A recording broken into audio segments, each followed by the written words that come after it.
Peter Pan and Wendy by J.M. Barrie. Chapter 1. Peter Breaks Through. All children, except one, grow up. They soon know that they will grow up, and the way Wendy knew was this. One day, when she was 2 years old, she was playing in a garden, and she plucked another flower and ran with it to her mother. I suppose she must have looked rather delightful, for Mrs. Darling put her hand to her heart and cried, "Oh, why can't you remain like this forever?" This was all that passed between them on the subject, but henceforth Wendy knew that she must grow up. You always know after you are 2. 2 is the beginning of the end. Of course, they lived at 14, their house number on their street, and until Wendy came, her mother was the chief one. She was a lovely lady with a romantic mind and such a sweet mocking mouth. Her romantic mind was like the tiny boxes, one within the other, that come from the puzzling East. However many you discover, there is always one more. And her sweet mocking mouth had one kiss on it that Wendy could never get, though there it was, perfectly conspicuous in the right-hand corner. The way Mr. Darling won her was this. The many gentlemen who had been boys when she was a girl discovered simultaneously that they loved her, and they all ran to her house to propose to her, except Mr. Darling, who took a cab and nipped in first, and so he got her. He got all of her, except the innermost box and the kiss. He never knew about the box, and in time he gave up trying for the kiss. Wendy thought Napoleon could have got it, but I can picture him trying and then going off in a passion, slamming the door. Mr. Darling used to boast to Wendy that her mother not only loved him, but respected him. He was one of those deep ones who know about stocks and shares. Of course, no one really knows, but he quite seemed to know, and he often said stocks were up and shares were down in a way that would have made any woman respect him. Mrs. Darling was married in white, and at first she kept the books perfectly, almost gleefully, as if it were a game. Not so much as a Brussels sprout was missing. But by and by whole cauliflowers dropped out, and instead of them there were pictures of babies without faces. She drew them when she should have been totting up. They were Mrs. Darling's guesses. Wendy came first, then John, then Michael. For a week or two after Wendy came, it was doubtful whether they would be able to keep her, as she was another mouth to feed. Mr. Darling was frightfully proud of her, but he was very honorable, and he sat on the edge of Mrs. Darling's bed, holding her hand and calculating expenses while she looked at him imploringly. She wanted to risk it, come what might, but that was not his way. His way was with a pencil and a piece of paper, and if she confused him with suggestions, he had to begin at the beginning again. "Now, don't interrupt," he would beg of her. "I have £1.17 here, and 2 and 6 at the office. I can cut off my coffee at the office, say 10 shillings, making 2, 9, and 6. With your 18 and 3 makes 397. With 5 naught in my checkbook makes 897. Who is that moving? 897, dot and carry 7. Don't speak. My own and the £1 you lent to that man who came to the door. Quiet, child. Dot and carry, child. There, you've done it. Did I say 997? Yes, I said 997. The question is, can we try it for a year on 997? "Of course we can, George," she cried. But she was prejudiced in Wendy's favor, and he was really the grander character of the two. "Remember Mumps," he warned her almost threateningly, and off he went again. "Mumps 1 pound. That is what I have put down, but I dare say it will be more like 30 shillings. Don't speak. Measles 1.5. German measles half a guinea. Makes 2.15 6. Don't waggle your finger. Whooping cough, say 15 shillings. And so on it went, and it added up differently each time. But at last Wendy just got through, with mumps reduced to 12.6 and the 2 kinds of measles treated as 1. There was the same excitement over John, and Michael had even a narrower squeak. But both were kept, and soon you might have seen the 3 of them going in a row to Miss Folsom's kindergarten school, accompanied by their nurse. Mrs. Darling loved to have everything just so, and Mr. Darling had a passion for being exactly like his neighbors, so of course they had a nurse. As they were poor owing to the amount of milk the children drank, this nurse was a prim Newfoundland dog called Nana, who had belonged to no one in particular until the Darlings engaged her. She had always thought children important, however, and the Darlings had become acquainted with her in Kensington Gardens, where she spent most of her spare time peeping into perambulators, and was much hated by careless nursemaids, whom she followed to their homes and complained of to their mistresses. She proved to be quite a treasure of a nurse. How thorough she was at bath time, and up at any moment of the night if one of her charges made the slightest cry. Of course, her kennel was in the nursery. She had a genius for knowing when a cough is a thing to have no patience with, and when it needs stocking around your throat. She believed to her last day in old-fashioned remedies like rhubarb leaf, and made sounds of contempt over all this new-fangled talk about germs and so on. It was a lesson in propriety to see her escorting the children to school, walking sedately by their side when they were well behaved, and butting them back into line if they strayed. On John's footer days, in England soccer was called football, footer for short, she never once forgot his sweater, and she usually carried an umbrella in her mouth in case of rain. There is a room in the basement of Miss Folsom's school where the nurses wait. They sat on forms, while Nana lay on the floor, but that was the only difference. They affected to ignore her as an inferior social status to themselves, and she despised their light talk.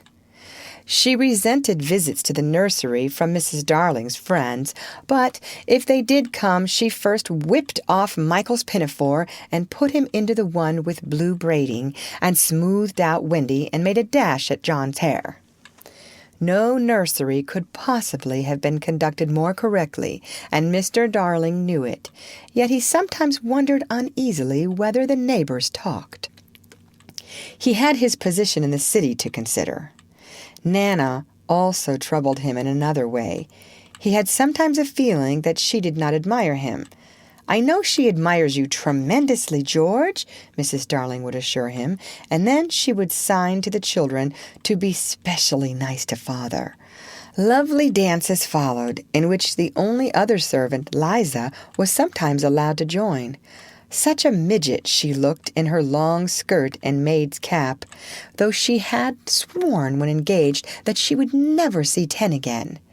The gaiety of those romps, and gayest of all was Mrs. Darling, who would pirouette so wildly that all you could see of her was the kiss, and then, if you had dashed at her, you might have got it.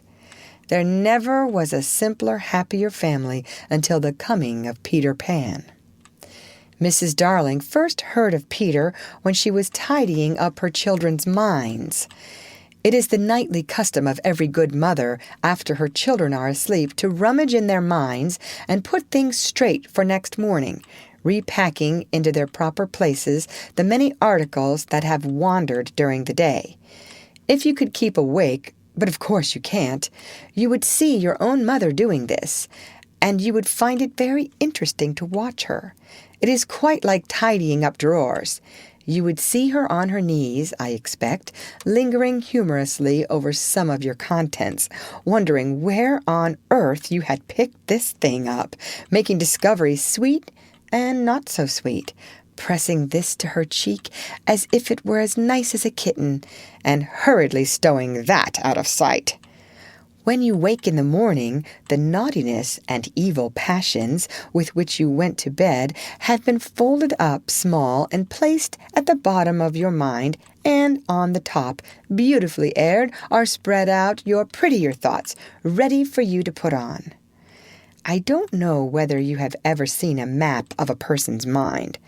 Doctors sometimes draw maps of other parts of you, and your own map can become intensely interesting, but catch them trying to draw a map of a child's mind, which is not only confused, but keeps going round all the time. There are zigzag lines on it, just like your temperature on a card, and these are probably roads in the island, for the Neverland is always more or less an island, with astonishing splashes of color here and there, and coral reefs, and rakish-looking craft in the offing, and savages and lonely lairs, and gnomes who are mostly tailors, and caves through which a river runs, and princes with 6 elder brothers, and a hut fast going to decay, and one very small old lady with a hooked nose. It would be an easy map if that were all, but there is also first day at school, religion, fathers, the round pond, needlework, murders, hangings, verbs that take the dative, chocolate pudding day, getting into braces, say 99, 3 pence for pulling out your tooth yourself, and so on. And either these are part of the island or they are another map showing through, and it is all rather confusing, especially as nothing will stand still. Of course, the Neverlands vary a good deal. John's, for instance, had a lagoon with flamingos flying over it at which John was shooting, while Michael, who was very small, had a flamingo with lagoons flying over it. John lived in a boat turned upside down on the sands, Michael in a wigwam, Wendy in a house of leaves deftly sewn together. John had no friends. Michael had friends at night. Wendy had a pet wolf forsaken by its parents, but on the whole, the Neverlands have a family resemblance, and if they stood still in a row, you could say of them that they have each other's nose, and so forth. On these magic shores, children at play are forever beaching their coracles. Simple boat. We, too, have been there. We can still hear the sound of the surf, though we shall land no more. Of all delectable islands, the Neverland is the snuggest and most compact, not large and sprawly, with tedious distances between one adventure and another, but nicely crammed. When you play at it by day with the chairs and tablecloth, it is not in the least alarming, but in the 2 minutes before you go to sleep, it becomes very real. That is why there are night lights. Occasionally, in her travels through her children's minds, Mrs. Darling found things she could not understand, and of these quite the most perplexing was the word Peter.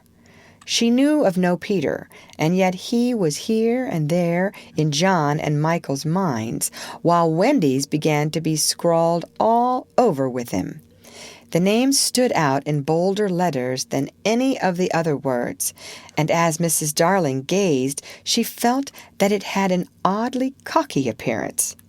"Yes, he is rather cocky," Wendy admitted with regret. Her mother had been questioning her. "But who is he, my pet?" "He is Peter Pan, you know, Mother."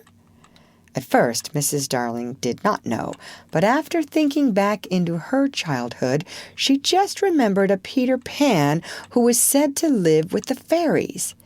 There were odd stories about him, as that when children died, he went part of the way with them, so that they should not be frightened. She had believed in him at the time, but now that she was married and full of sense, she quite doubted whether there was any such person. "Besides," she said to Wendy, "he would be grown up by this time." "Oh, no, he isn't grown up," Wendy assured her confidently. "And he is just my size."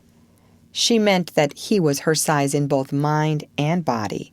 She didn't know how she knew, she just knew it. Mrs. Darling consulted Mr. Darling, but he smiled pooh-pooh. "Mark my words," he said. "It is some nonsense Nana has been putting into their heads. Just the sort of idea a dog would have. Leave it alone, and it will blow over." But it would not blow over, and soon the troublesome boy gave Mrs. Darling quite a shock. Children have the strangest adventures without being troubled by them. For instance, they may remember to mention, a week after the event happened, that when they were in the wood they had met their dead father and had a game with him. It was in this casual way that Wendy one morning made a disquieting revelation. Some leaves of a tree had been found on the nursery floor, which certainly were not there when the children went to bed, and Mrs. Darling was puzzling over them when Wendy said, with a tolerant smile, "I do believe it is that Peter again." "Whatever do you mean, Wendy?" "It is so naughty of him not to wipe his feet," Wendy said, sighing. She was a tidy child.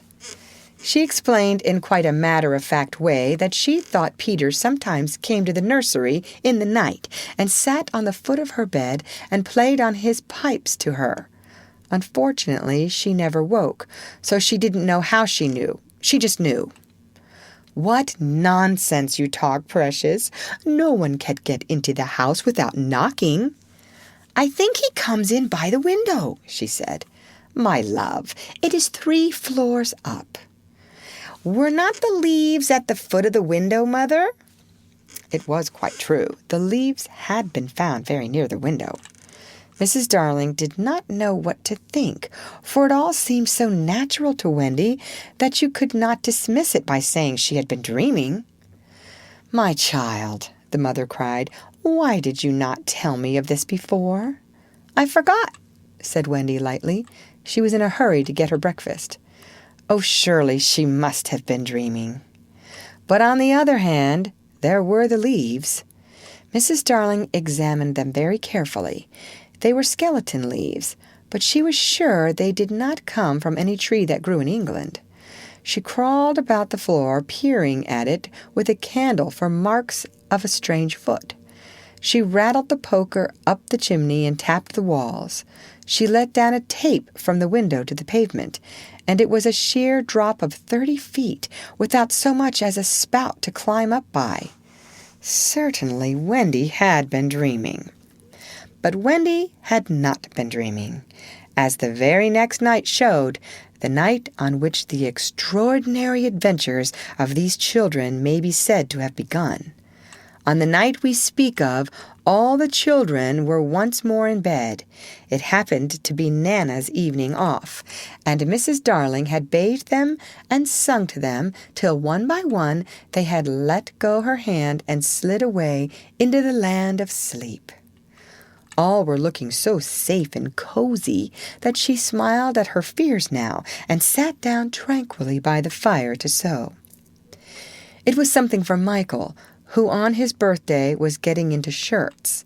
The fire was warm, however, and the nursery dimly lit by 3 night lights, and presently the sewing lay on Mrs. Darling's lap.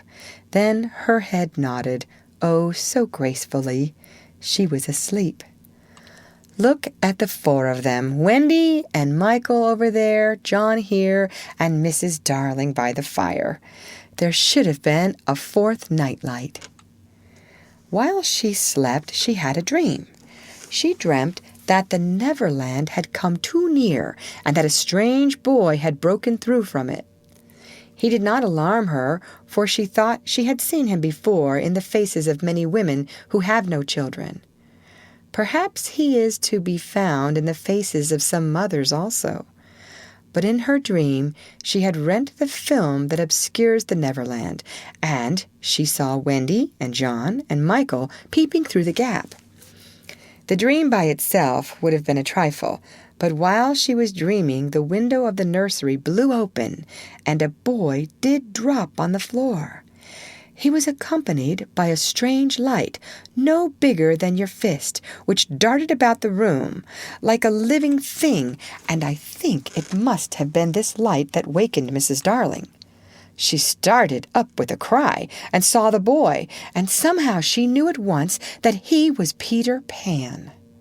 If you or I or Wendy had been there, we should have seen that he was very like Mrs. Darling's kiss. He was a lovely boy, clad in skeleton leaves and the juices that ooze out of trees, but the most entrancing thing about him was that he had all his first teeth. When he saw she was a grown-up, he gnashed the little pearls at her. Chapter 2. The Shadow. Mrs. Darling screamed, and as if in answer to a bell, the door opened, and Nana entered, returned from her evening out. She growled and sprang at the boy, who leapt lightly through the window. Again Mrs. Darling screamed, this time in distress for him, for she thought he was killed, and she ran down into the street to look for his little body, but it was not there. And she looked up, and in the black night she could see nothing but what she thought was a shooting star. She returned to the nursery and found Nana with something in her mouth, which proved to be the boy's shadow. As he leapt at the window, Nana had closed it quickly, too late to catch him, but his shadow had not had time to get out. Slam went the window and snapped it off. You may be sure Mrs. Darling examined the shadow carefully, but it was quite the ordinary kind. Nana had no doubt of what was the best thing to do with this shadow. She hung it out at the window, meaning, "He is sure to come back for it. Let us put it where he can get it easily without disturbing the children." But unfortunately, Mrs. Darling could not leave it hanging out at the window. It looked so like the washing and lowered the whole tone of the house. She thought of showing it to Mr. Darling, but he was totting up winter greatcoats for John and Michael, with a wet towel around his head to keep his brain clear, and it seemed a shame to trouble him. Besides, she knew exactly what he would say. "It all comes of having a dog for a nurse." She decided to roll the shadow up and put it away carefully in a drawer until a fitting opportunity came for telling her husband. Ah me! The opportunity came a week later, on that never-to-be-forgotten Friday.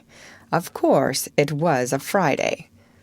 "I ought to have been specially careful on a Friday," she used to say afterwards to her husband, while perhaps Nana was on the other side of her holding her hand.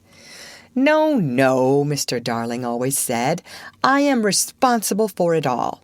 I, George Darling, did it. Mea culpa, mea culpa." He had had a classical education. They sat thus night after night, recalling that fatal Friday, till every detail of it was stamped on their brains and came through on the other side like the faces on a bad coinage. "If only I had not accepted that invitation to dine at 27, Mrs. Darling said. "If only I had not poured my medicine into Nana's bowl," said Mr. Darling. "If only I had pretended to like the medicine," was what Nana's wet eyes said. "My liking for parties, George. My fatal gift of humor, dearest. My touchiness about trifles, dear master and mistress." Then one or more of them would break down altogether. Nana at the thought, "It's true, it's true. They ought not to have had a dog for a nurse." Many a time it was Mr. Darling who put the handkerchief to Nana's eyes. "That fiend!" Mr. Darling would cry, and Nana's bark was the echo of it. But Mrs. Darling never upbraided Peter. There was something in the right-hand corner of her mouth that wanted her not to call Peter names. They would sit there in the empty nursery, recalling fondly every smallest detail of that dreadful evening. It had begun so uneventfully, so precisely like 100 other evenings, with Nana putting on the water for Michael's bath and carrying him to it on her back. "I won't go to bed," he had shouted, like one who still believed that he had the last word on the subject. I won't, Nana. It isn't 6 o'clock yet." Oh dear, I shan't love you any more, Nana. I tell you, I won't be bathed. I won't. Then Mrs. Darling had come in, wearing her white evening gown. She had dressed early because Wendy so loved to see her in her evening gown, with the necklace George had given her. She was wearing Wendy's bracelet on her arm. She had asked for the loan of it. Wendy loved to lend her bracelet to her mother. She had found her 2 older children playing at being herself and father on the occasion of Wendy's birth, and John was saying, "I am happy to inform you, Mrs. Darling, that you are now a mother," in just such a tone as Mr. Darling himself may have used on the real occasion. Wendy had danced with joy, just as the real Mrs. Darling must have done. Then John was born, with the extra pomp that he conceived due to the birth of a male, and Michael came from his bath to ask to be born also, but John said brutally that they did not want any more. Michael had nearly cried. "Nobody wants me," he said, and of course the lady in the evening dress could not stand that. "I do," she said. "I so want a 3rd child." "Boy or girl?" asked Michael, not too hopefully. "Boy." Then he had leapt into her arms, such a little thing for Mr. and Mrs. Darling and Nana to recall now, but not so little if that was to be Michael's last night in the nursery. They go on with their recollections. "It was then that I rushed in like a tornado, wasn't it?" Mr. Darling would say, scorning himself, and indeed he had been like a tornado. Perhaps there was some excuse for him. He, too, had been dressing for the party, and all had gone well with him until he came to his tie. It is an astounding thing to have to tell, but this man, though he knew about stocks and shares, had no real mastery of his tie. Sometimes the thing yielded to him without a contest, but there were occasions when it would have been better for the house if he had swallowed his pride and used a made-up tie. This was such an occasion. He came rushing into the nursery with the crumpled little brute of a tie in his hand. "Why, what is the matter, Father dear?" "Matter?" he yelled. He really yelled. "This tie! It will not tie!" He became dangerously sarcastic. "Not round my neck, round the bedpost." "Oh, yes, 20 times have I made it up round the bedpost, but round my neck? No, oh dear, no. Begs to be excused." He thought Mrs. Darling was not sufficiently impressed, and he went on sternly, "I warn you of this, Mother, that unless this tie is round my neck, we don't go out to dinner tonight. And if I don't go out to dinner tonight, I never go to the office again. And if I don't go to the office again, you and I starve, and our children will be flung into the streets." Even then, Mrs. Darling was placid.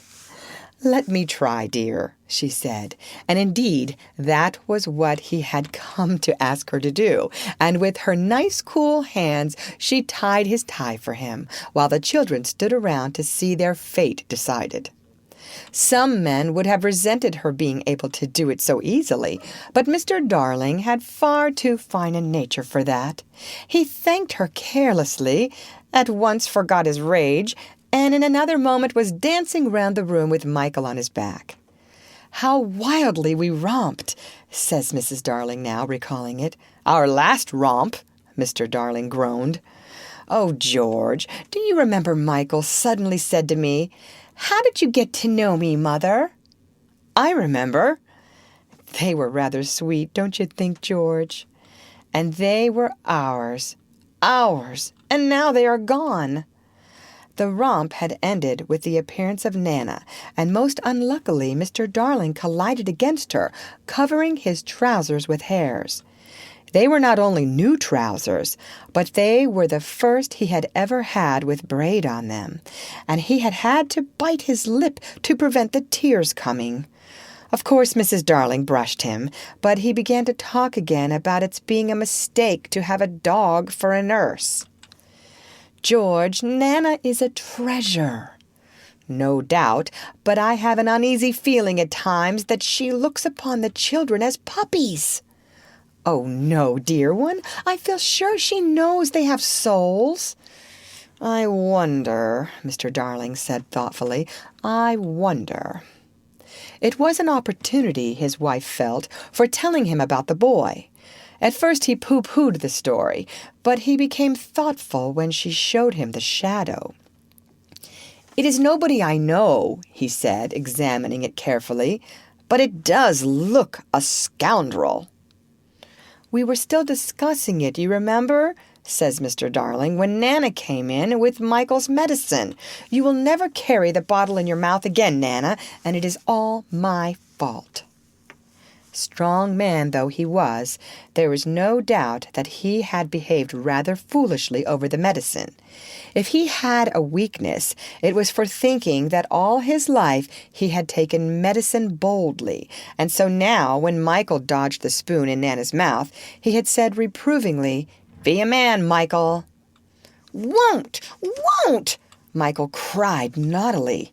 Mrs. Darling left the room to get a chocolate for him, and Mr. Darling thought this showed want of firmness.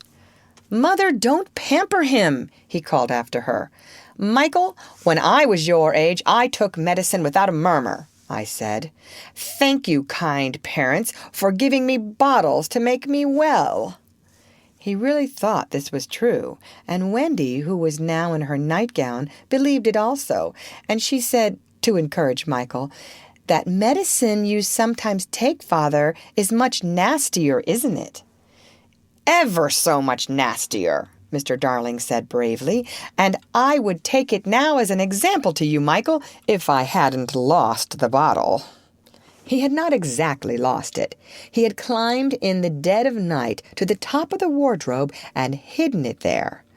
What he did not know was that the faithful Liza had found it and put it back on his washstand.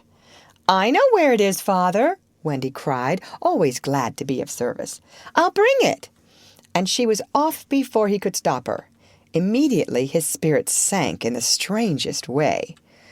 "John," he said, shuddering, "it's most beastly stuff. It's that nasty, sticky, sweet kind." "It will soon be over, Father," John said cheerily, and then in rushed Wendy with the medicine in a glass. "I have been as quick as I could," she panted. "You have been wonderfully quick," her father retorted, with a vindictive politeness that was quite thrown away upon her. "Michael first," he said doggedly. "Father first," said Michael, who was of a suspicious nature. "I shall be sick, you know," Mr. Darling said threateningly.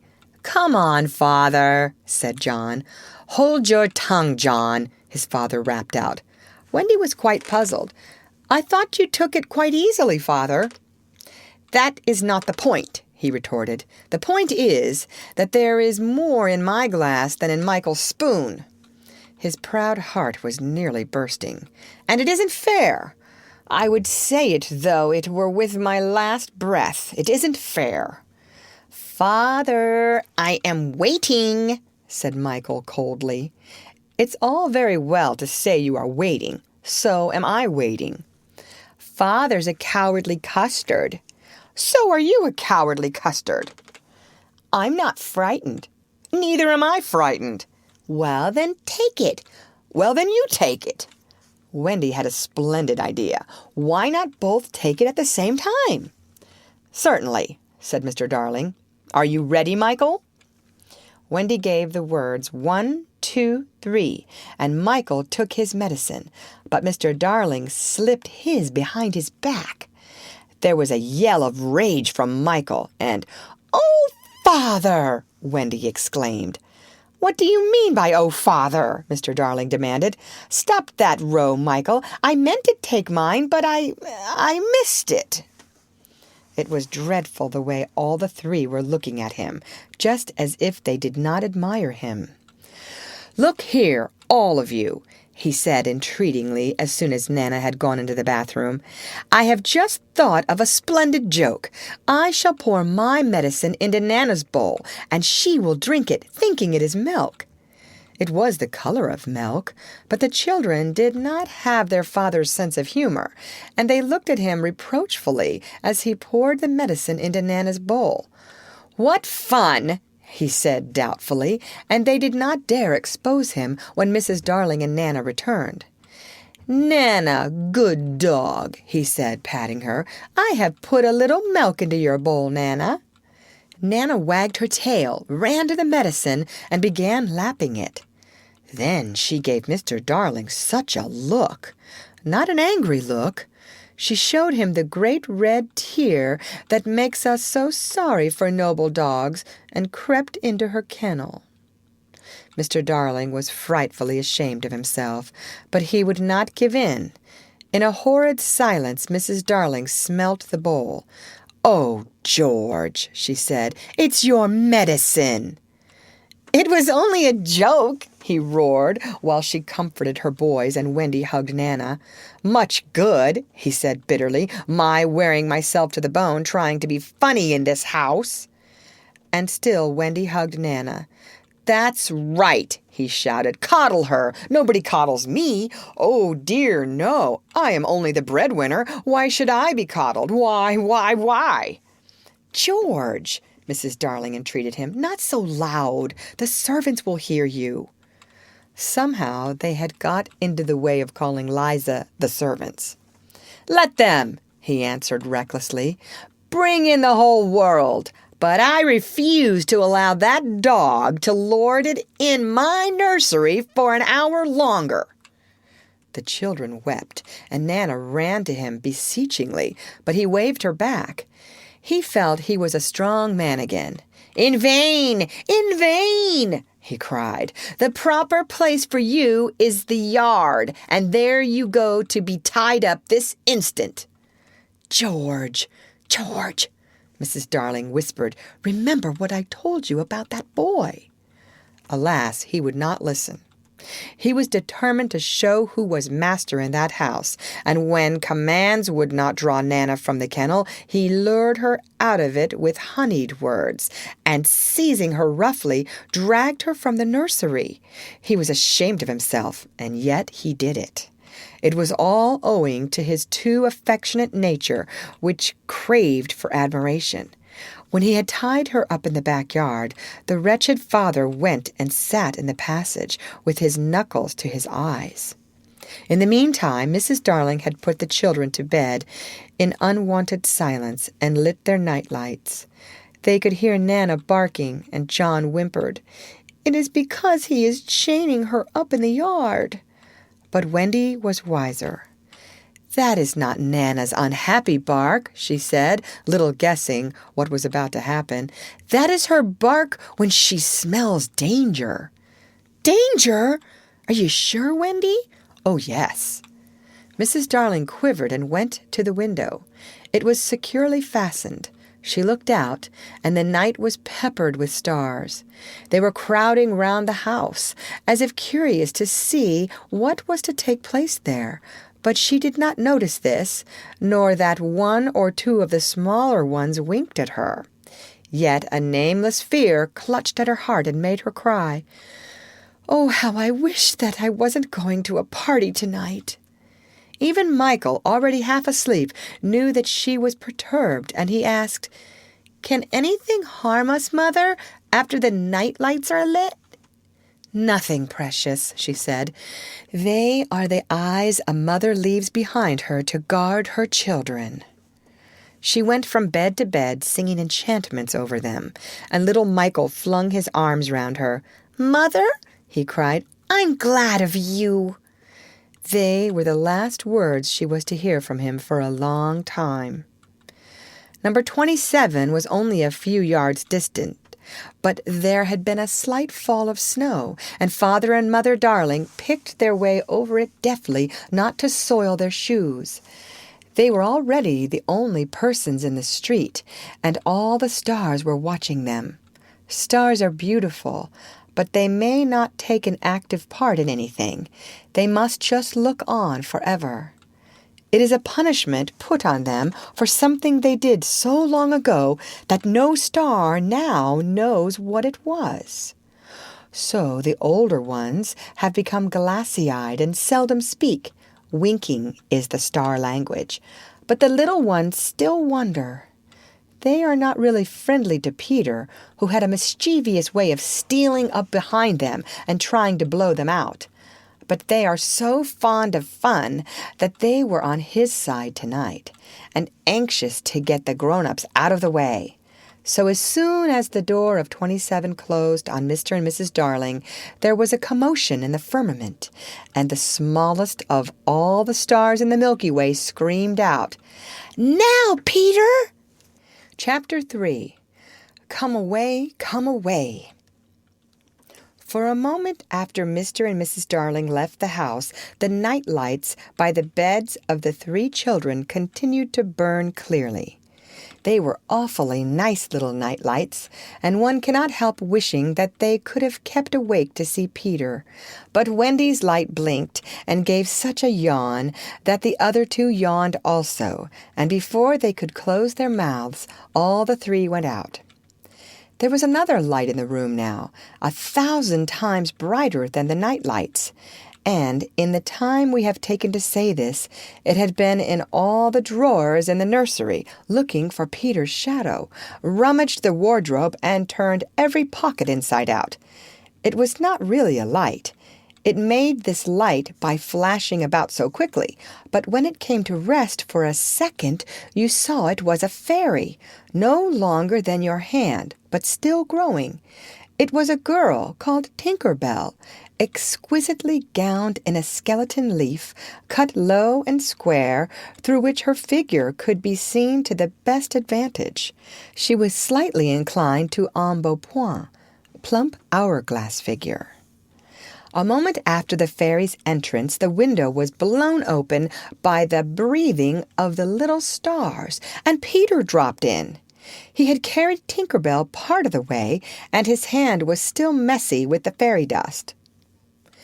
"Tinker Bell," he called softly, after making sure that the children were asleep. "Tink, where are you?"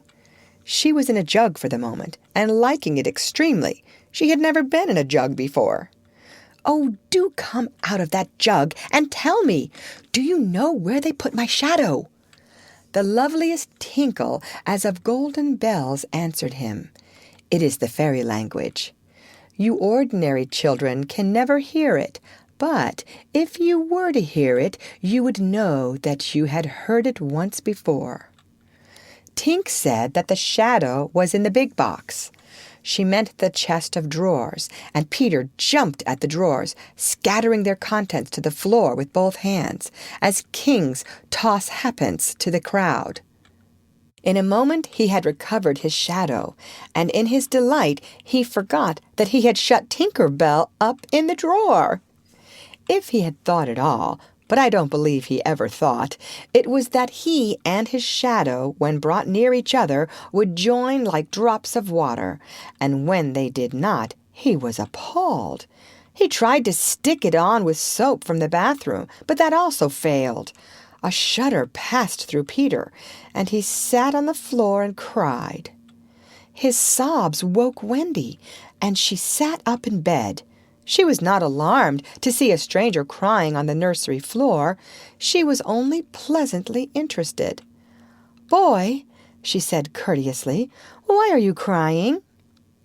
Peter could be exceeding polite also, having learned the grand manner at fairy ceremonies, and he rose and bowed to her beautifully. She was much pleased, and bowed beautifully to him from the bed. "What's your name?" he asked. "Wendy Mora Angela Darling," she replied with some satisfaction. "What is your name?" "Peter Pan." She was already sure that he must be Peter, but it did seem a comparatively short name. "Is that all?" "Yes," he said rather sharply. He felt for the first time that it was a shortish name. "I'm so sorry," said Wendy Mora Angela. "It doesn't matter," Peter gulped. She asked where he lived. "Second to the right," said Peter, "and then straight on till morning." "What a funny address." Peter had a sinking. For the first time he felt that perhaps it was a funny address. "No, it isn't," he said. "I mean," Wendy said nicely, remembering that she was hostess, "is that what they put on the letters?" He wished she had not mentioned letters. "Don't get any letters," he said contemptuously. "But your mother gets letters?" "Don't have a mother," he said. Not only had he no mother, but he had not the slightest desire to have one. He thought them very overrated persons.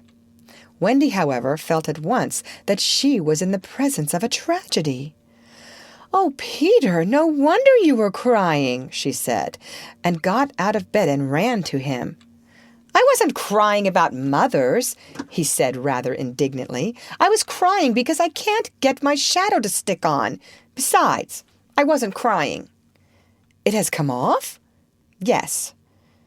Then Wendy saw the shadow on the floor, looking so draggled, and she was frightfully sorry for Peter. "How awful!" she said, but she could not help smiling when she saw that he had been trying to stick it on with soap. How exactly like a boy! Fortunately, she knew at once what to do. "It must be sewn on," she said, just a little patronizingly. "What's sewn?" he asked. "You're dreadfully ignorant." "No, I'm not." But she was exulting in his ignorance. "I shall sew it on for you, my little man," she said, though he was tall as herself, and she got out her housewife sewing bag and sewed the shadow on to Peter's foot. "I dare say it will hurt a little," she warned him. "Oh, I shan't cry," said Peter, who was already of the opinion that he had never cried in his life. And he clenched his teeth and did not cry, and soon his shadow was behaving properly, though still a little creased. "Perhaps I should have ironed it," Wendy said thoughtfully, but Peter, boylike, was indifferent to appearances, and he was now jumping about in the wildest glee. Alas, he had already forgotten that he owed his bliss to Wendy. He thought he had attached the shadow himself. "How clever I am!" he crowed rapturously. "Oh, the cleverness of me!" It is humiliating to have to confess that this conceit of Peter was one of his most fascinating qualities. To put it with brutal frankness, there never was a cockier boy. But for the moment, Wendy was shocked. "You conceit!" with frightful sarcasm. "Of course I did nothing." "You did a little," Peter said carelessly, and continued to dance. "A little," she replied with haughtier pride. "If I am no use, I can at least withdraw." And she sprang in the most dignified way into bed and covered her face with the blankets. To induce her to look up, he pretended to be going away, and when this failed, he sat on the end of the bed and tapped her gently with his foot. "Wendy," he said, "don't withdraw. I can't help crowing, Wendy, when I'm pleased with myself." Still she would not look up, though she was listening eagerly. "Wendy," he continued in a voice that no woman has ever yet been able to resist. "Wendy, one girl is more use than 20 boys." Now Wendy was every inch a woman, though there were not very many inches, and she peeped out of the bedclothes. "Do you really think so, Peter?" "Yes, I do." "I think it's perfectly sweet of you," she declared, "and I'll get up again." And she sat with him on the side of the bed. She also said she would give him a kiss if he liked, but Peter did not know what she meant, and he held out his hand expectantly. "Surely you know what a kiss is?" she asked, aghast. "I shall know when you give it to me," he replied stiffly, and not to hurt his feeling, she gave him a thimble. "Now," said he, "shall I give you a kiss?" And she replied with a slight primness, "If you please." She made herself rather cheap by inclining her face toward him, but he merely dropped an acorn button into her hand. So she slowly returned her face to where it had been before, and said nicely that she would wear his kiss on the chain around her neck. It was lucky that she did put it on that chain, for it was afterwards to save her life. When people in our set are introduced, it is customary for them to ask each other's age, and so Wendy, who always liked to do the correct thing, asked Peter how old he was. It was not really a happy question to ask him. It was like an examination paper that asks grammar, when what you want to be asked is Kings of England. "I don't know," he replied uneasily, "but I am quite young." He really knew nothing about it. He had merely suspicions, but he said at a venture, "Wendy, I ran away the day I was born." Wendy was quite surprised, but interested, and she indicated in the charming drawing-room manner by a touch on her nightgown that he could sit nearer her. "It was because I heard Father and Mother," he explained in a low voice, "talking about what I was to be when I became a man." He was extraordinarily agitated now. "I don't want ever to be a man," he said with passion. "I want always to be a little boy and to have fun. So I ran away to Kensington Gardens and lived a long, long time among the fairies." She gave him a look of the most intense admiration, and he thought it was because he had run away, but it was really because he knew fairies. Wendy had lived such a home life that to know fairies struck her as quite delightful. She poured out questions about them, to his surprise, for they were rather a nuisance to him, getting in his way and so on, and indeed he sometimes had to give them a hiding, a spanking. Still, he liked them on the whole, and he told her about the beginning of fairies. "You see, Wendy, when the first baby laughed for the first time, its laugh broke into 1,000 pieces, and they all went skipping about, and that was the beginning of fairies." Tedious talk, this, but being a stay-at-home, she liked it. "And so," he went on good-naturedly, "there ought to be one fairy for every boy and girl." "Ought to be? Isn't there?" "No. You see, children know such a lot now. They soon don't believe in fairies, and every time a child says, 'I don't believe in fairies,' there is a fairy somewhere that falls down dead." Really, he thought they had now talked enough about fairies, and it struck him that Tinker Bell was keeping very quiet. "I can't think where she has gone to," he said, rising, and he called Tink by name.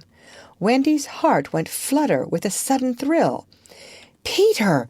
she cried, clutching him. "You don't mean to tell me that there is a fairy in this room?" "She was here just now," he said a little impatiently. "You don't hear her, do you?" And they both listened. "The only sound I hear," said Wendy, "is like a tinkle of bells." "Well, that's Tink. That's the fairy language. I think I hear her too." The sound came from the chest of drawers, and Peter made a merry face.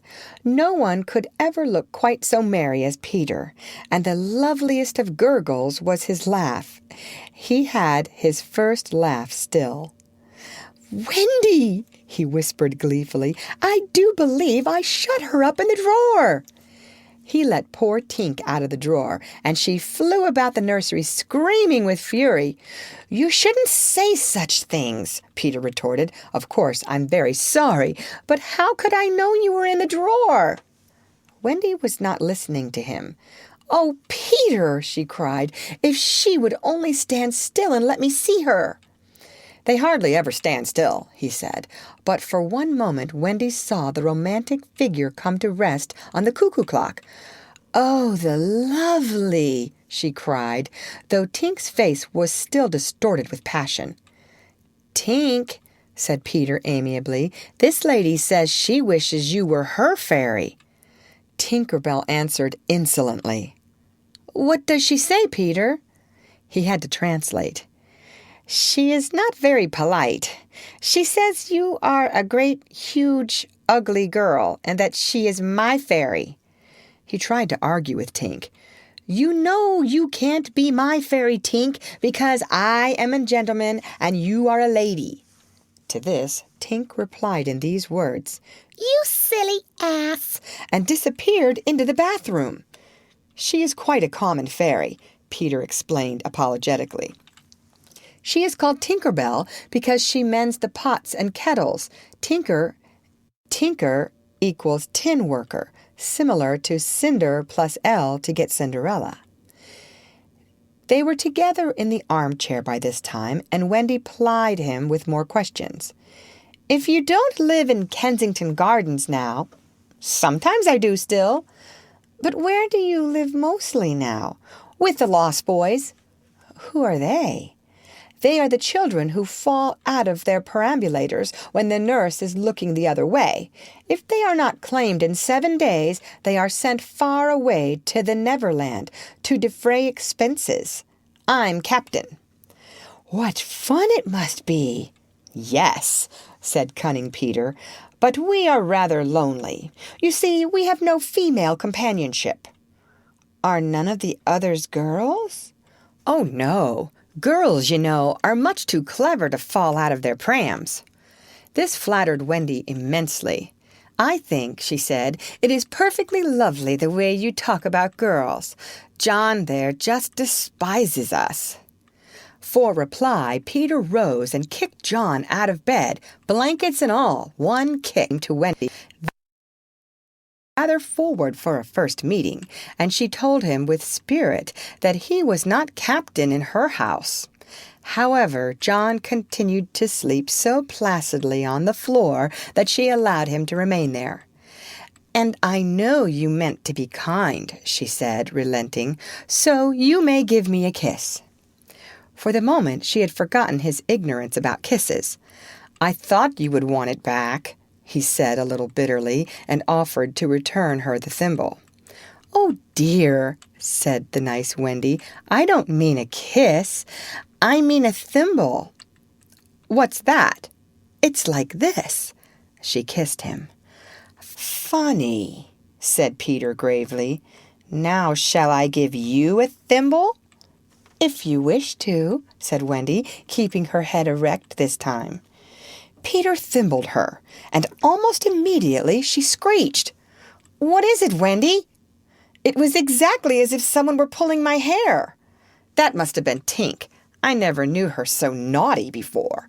And indeed, Tink was darting about again, using offensive language. "She says she will do that to you, Wendy, every time I give you a thimble." "But why?" "Why, Tink?"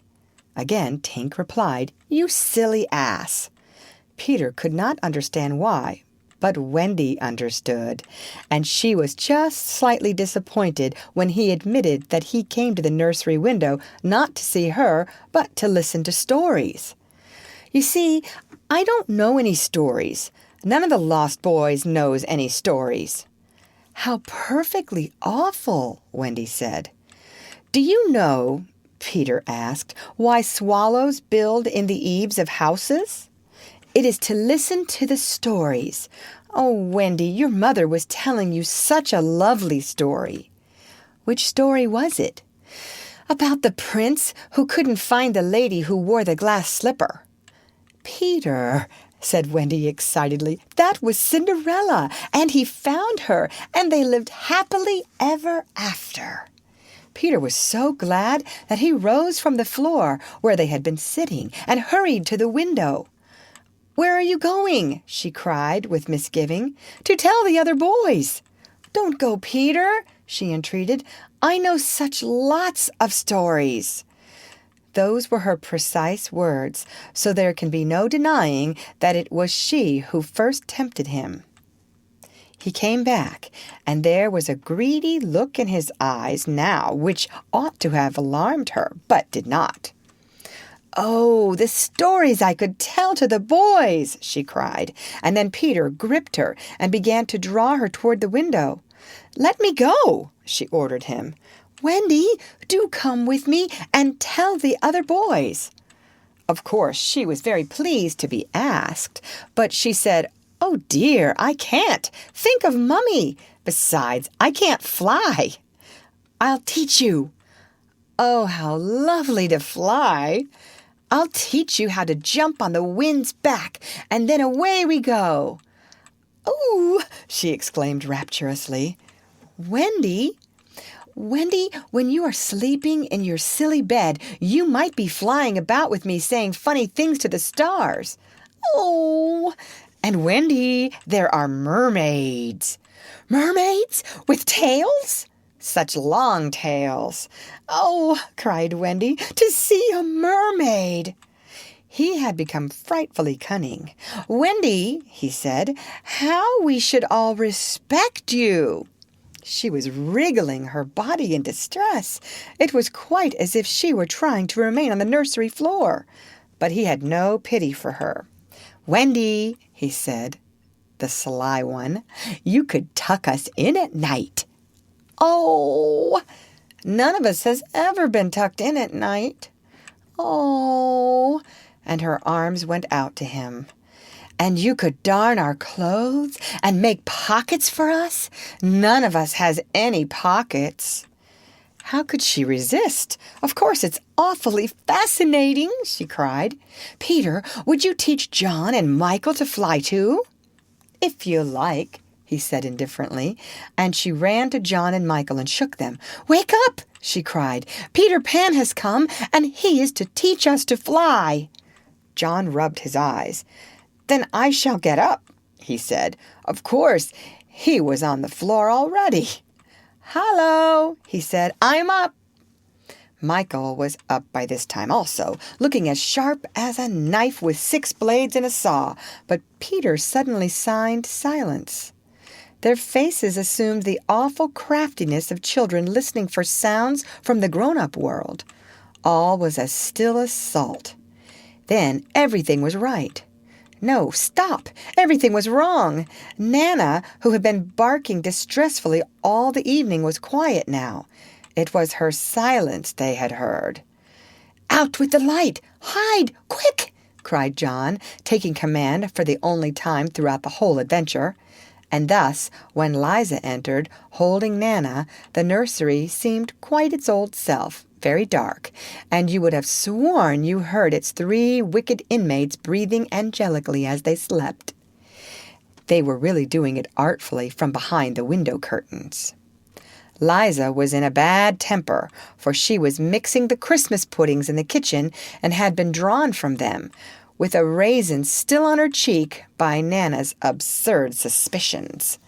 She thought the best way of getting a little quiet was to take Nana to the nursery for a moment, but in custody, of course. "There, you suspicious brute," she said, not sorry that Nana was in disgrace. "They are perfectly safe, aren't they? Every one of the little angels sound asleep in bed. Listen to their gentle breathing." Here Michael, encouraged by his success, breathed so loudly that they were nearly detected. Nana knew that kind of breathing, and she tried to drag herself out of Liza's clutches. But Liza was dense. "No more of it, Nana," she said sternly, pulling her out of the room. "I warn you, if you bark again, I shall go straight for Master and Missus and bring them home from the party. And then, oh, won't Master whip you just!" She tied the unhappy dog up again. But do you think Nana ceased to bark? Bring Master and Missus home from the party! Why, that was just what she wanted. Do you think she cared whether she was whipped so long as her charges were safe? Unfortunately, Liza returned to her puddings, and Nana, seeing that no help would come from her, strained and strained at the chain until at last she broke it. In another moment, she had burst into the dining room of 27 and flung up her paws to heaven, her most expressive way of making a communication. Mr. and Mrs. Darling knew at once that something terrible was happening in their nursery, and without a goodbye to their hostess, they rushed into the street. But it was now 10 minutes since 3 scoundrels had been breathing behind the curtains, and Peter Pan can do a great deal in 10 minutes. We now return to the nursery. "It's all right," John announced, emerging from his hiding place. "I say, Peter, can you really fly?" Instead of troubling to answer him, Peter flew around the room, taking the mantelpiece on the way. "How topping!" said John and Michael. "How sweet!" cried Wendy. "Yes, I'm sweet. Oh, I am sweet," said Peter, forgetting his manners again. It looked delightfully easy, and they tried it first from the floor and then from the beds, but they always went down instead of up. "I say, how do you do it?" asked John, rubbing his knee. He was quite a practical boy. "You just think lovely, wonderful thoughts," Peter explained, "and they lift you up in the air." He showed them again. "You're so nippy at it," John said. "Couldn't you do it very slowly once?" Peter did it both slowly and quickly. "I've got it now, Wendy," cried John, but soon he found he had not. Not one of them could fly an inch, though even Michael was in words of 2 syllables, and Peter did not know A from Z. Of course, Peter had been trifling with them, for no one can fly unless the fairy dust has been blown on him. Fortunately, as we have mentioned, one of his hands was messy with it, and he blew some on each of them, with the most superb results. "Now, just wiggle your shoulders this way," he said, "and let go." They were all on their beds, and gallant Michael let go first. He did not quite mean to let go, but he did it, and immediately he was borne across the room. "I flewed!" he screamed while still in midair. John let go and met Wendy near the bathroom. "Oh, lovely! Oh, ripping! Look at me! Look at me! Look at me!" They were not nearly so elegant as Peter.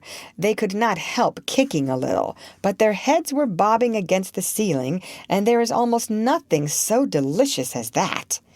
Peter gave Wendy a hand at first, but had to desist. Tink was so indignant. Up and down they went, and round. Heavenly was Wendy's word. "I say," cried John, "why shouldn't we all go out?" Of course, it was to this that Peter had been luring them. Michael was ready. He wanted to see how long it took him to do 1,000,000,000 miles. But Wendy hesitated. "Mermaids," said Peter again. "Ooh, and there are pirates." "Pirates!" cried John, seizing his Sunday hat. "Let us go at once." It was just at this moment that Mr. and Mrs. Darling hurried with Nana out of 27. They ran into the middle of the street to look up at the nursery window, and yes, it was still shut, but the room was ablaze with light, and most heart-gripping sight of all, they could see in shadow on the curtain 3 little figures in night attire circling round and round, not on the floor, but in the air. Not 3 figures, 4. In a tremble, they opened the street door. Mr. Darling would have rushed upstairs, but Mrs. Darling signed him to go softly. She even tried to make her heart go softly. Will they reach the nursery in time? If so, how delightful for them, and we shall all breathe a sigh of relief. But there will be no story. On the other hand, if they are not in time, I solemnly promise that it will all come right in the end.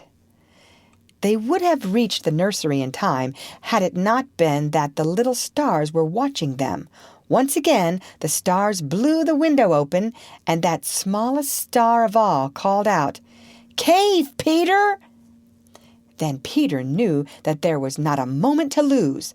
"Come!" he cried imperiously, and soared out at once into the night, followed by John and Michael and Wendy. Mr. and Mrs. Darling and Nana rushed into the nursery too late. The birds were flown. Chapter 4. The Flight.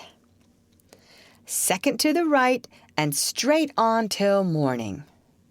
That, Peter had told Wendy, was the way to the Neverland, but even birds carrying maps and consulting them at windy corners could not have sighted it with these instructions.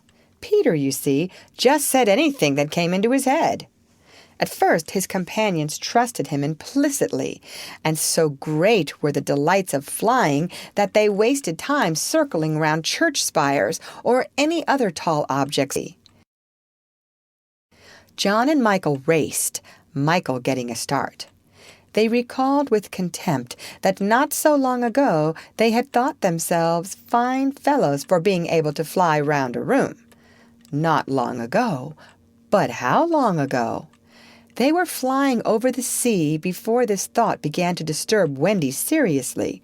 John thought it was their second sea and their third night. Sometimes it was dark and sometimes light, and now they were very cold and again too warm. Did they really feel hungry at times? Or were they merely pretending because Peter had such a jolly new way of feeding them? His way was to pursue birds who had food in their mouths suitable for humans and snatch it from them. Then the birds would follow and snatch it back, and they would all go chasing each other gaily for miles, parting at last with mutual expressions of goodwill. But Wendy noticed with gentle concern that Peter did not seem to know that this was rather an odd way of getting your bread and butter, nor even that there are other ways. Certainly, they did not pretend to be sleepy. They were sleepy, and that was a danger, for the moment they popped off, down they fell. The awful thing was that Peter thought this funny. "There he goes again!" he would cry gleefully as Michael suddenly dropped like a stone.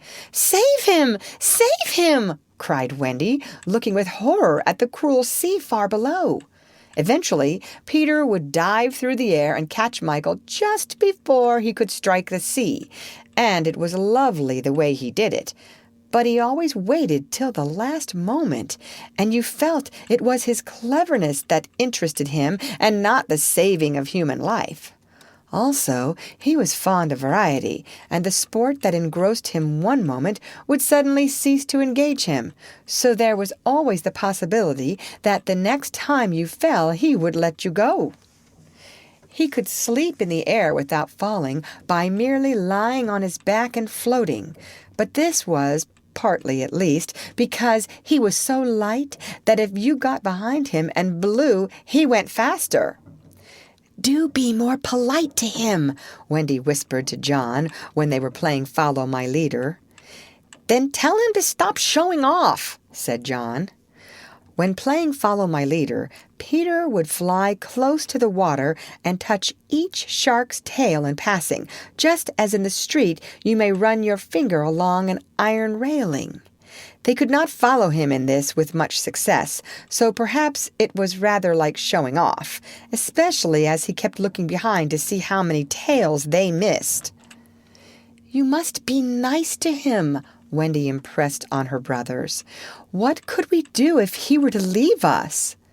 "We could go back," Michael said. "How could we ever find our way back without him?" "Well, then, we could go on," said John. "That is the awful thing, John. We should have to go on, for we don't know how to stop." This was true. Peter had forgotten to show them how to stop. John said that if the worst came to the worst, all they had to do was to go straight on, for the world was round, and so in time they must come back to their own window. "And who is to get food for us, John?" "I nipped a bit out of that eagle's mouth pretty neatly, Wendy." "After the 20th try," Wendy reminded him. "And even though we became good at picking up food, see how we bump against clouds and things if he is not near to give us a hand?" Indeed, they were constantly bumping. They could now fly strongly, though they still kicked far too much. But if they saw a cloud in front of them, the more they tried to avoid it, the more certainly did they bump into it. If Nana had been with them, she would have had a bandage round Michael's forehead by this time. Peter was not with them for the moment, and they felt rather lonely up there by themselves. He could go so much faster than they that he would suddenly shoot out of sight to have some adventure in which they had no share. He would come down laughing over something fearfully funny he had been saying to a star, but he had already forgotten what it was, or he would come up with mermaid scales still sticking to him, and yet not be able to say for certain what had been happening. It was really rather irritating to children who had never seen a mermaid. And if he forgets them so quickly, Wendy argued, how can we expect that he will go on remembering us? Indeed, sometimes when he returned, he did not remember them, at least not well. Wendy was sure of it. She saw recognition come into his eyes as he was about to pass them the time of day and go on. Once even she had to call him by name. "I'm Wendy," she said agitatedly. He was very sorry. "I say, Wendy," he whispered to her, "always, if you see me forgetting you, just keep on saying I'm Wendy, and then I'll remember." Of course, this was rather unsatisfactory. However, to make amends, he showed them how to lie out flat on a strong wind that was going their way, and this was such a pleasant change that they tried it several times and found that they could sleep thus with security. Indeed, they would have slept longer, but Peter tired quickly of sleeping, and soon he would cry in his captain voice, "We get off here!" So with occasional tiffs, but on the whole rollicking, they drew near the Neverland, for after many moons they did reach it, and, what is more, they had been going pretty straight all the time, not perhaps so much owing to the guidance of Peter or Tink as because the island was looking for them. It is only thus that anyone may sight those magic shores. "There it is," said Peter calmly. "Where? Where?" "Where all the arrows are pointing." Indeed, 1,000,000 golden arrows were pointing it out to the children, all directed by their friend the sun, who wanted them to be sure of their way before leaving them for the night. Wendy and John and Michael stood on tiptoe in the air to get their first sight of the island. Strange to say, they all recognized it at once, and until fear fell upon them they hailed it, not as something long dreamt of and seen at last, but as a familiar friend to whom they were returning home for the holidays. "John, there's the lagoon!" "Wendy, look at the turtles burying their eggs in the sand!" "I say, John, I see your flamingo with the broken leg!" "Look, Michael, there's your cave!" "John, what's that in the brushwood?" "It's a wolf with her whelps. Wendy, I do believe that's your little whelp." "There's my boat, John, with her sides stove in." "No, it isn't. Why, we burned your boat." "That's her, at any rate. I say, John, I see the smoke of the redskin camp." "Where? Show me, and I'll tell you by the way smoke curls whether they are on the warpath." "There, just across the mysterious river." "I see now. Yes, they are on the warpath right enough." Peter was a little annoyed with them for knowing so much, but if he wanted to lord it over them, his triumph was at hand, for have I not told you that anon fear fell upon them? It came as the arrows went, leaving the island in gloom. In the old days at home, the Neverland had always begun to look a little dark and threatening by bedtime. Then unexplored patches arose in it and spread. Black shadows moved about in them. The roar of the beasts of prey was quite different now, and above all, you lost the certainty that you would win.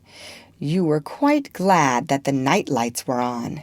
You even liked Nana to say that this was just the mantelpiece over here and that the Neverland was all make-believe. Of course, the Neverland had been make-believe in those days, but it was real now, and there were no night lights, and it was getting darker every moment. And where was Nana? They had been flying apart, but they huddled close to Peter now. His careless manner had gone at last. His eyes were sparkling, and a tingle went through them every time they touched his body. They were now over the fearsome island, flying so low that sometimes a tree grazed their feet. Nothing horrid was visible in the air, yet their progress had become slow and labored, exactly as if they were pushing their way through hostile forces. Sometimes they hung in the air until Peter had beaten on it with his fists. "They don't want us to land," he explained. "Who are they?" Wendy whispered, shuddering, but he could not or would not say. Tinker Bell had been asleep on his shoulder, but now he wakened her and sent her on in front. Sometimes he poised himself in the air, listening intently with his hand to his ear, and again he would stare down with eyes so bright that they seemed to bore two holes to earth. Having done these things, he went on again. His courage was almost appalling. "Would you like an adventure now?" he said casually to John, "or would you like to have your tea first?" Wendy said, "Tea first," quickly, and Michael pressed her hand in gratitude, but the braver John hesitated. "What kind of adventure?" he asked cautiously. "There's a pirate asleep in the pampas just beneath us," Peter told him. "If you like, we'll go down and kill him." "I don't see him," John said after a long pause. "I do." "Suppose," John said a little huskily, "he were to wake up." Peter spoke indignantly. "You don't think I would kill him while he was sleeping? I would wake him first and then kill him. That's the way I always do." "I say, do you kill many?" "Tons." John said, "How ripping!" but decided to have tea first. He asked if there were many pirates on the island just now, and Peter said he had never known so many. "Who is captain now?" "Hook," answered Peter, and his face became very stern as he said that hated word. "James Hook?" "Aye." Then indeed Michael began to cry, and even John could speak in gulps only, for they knew Hook's reputation.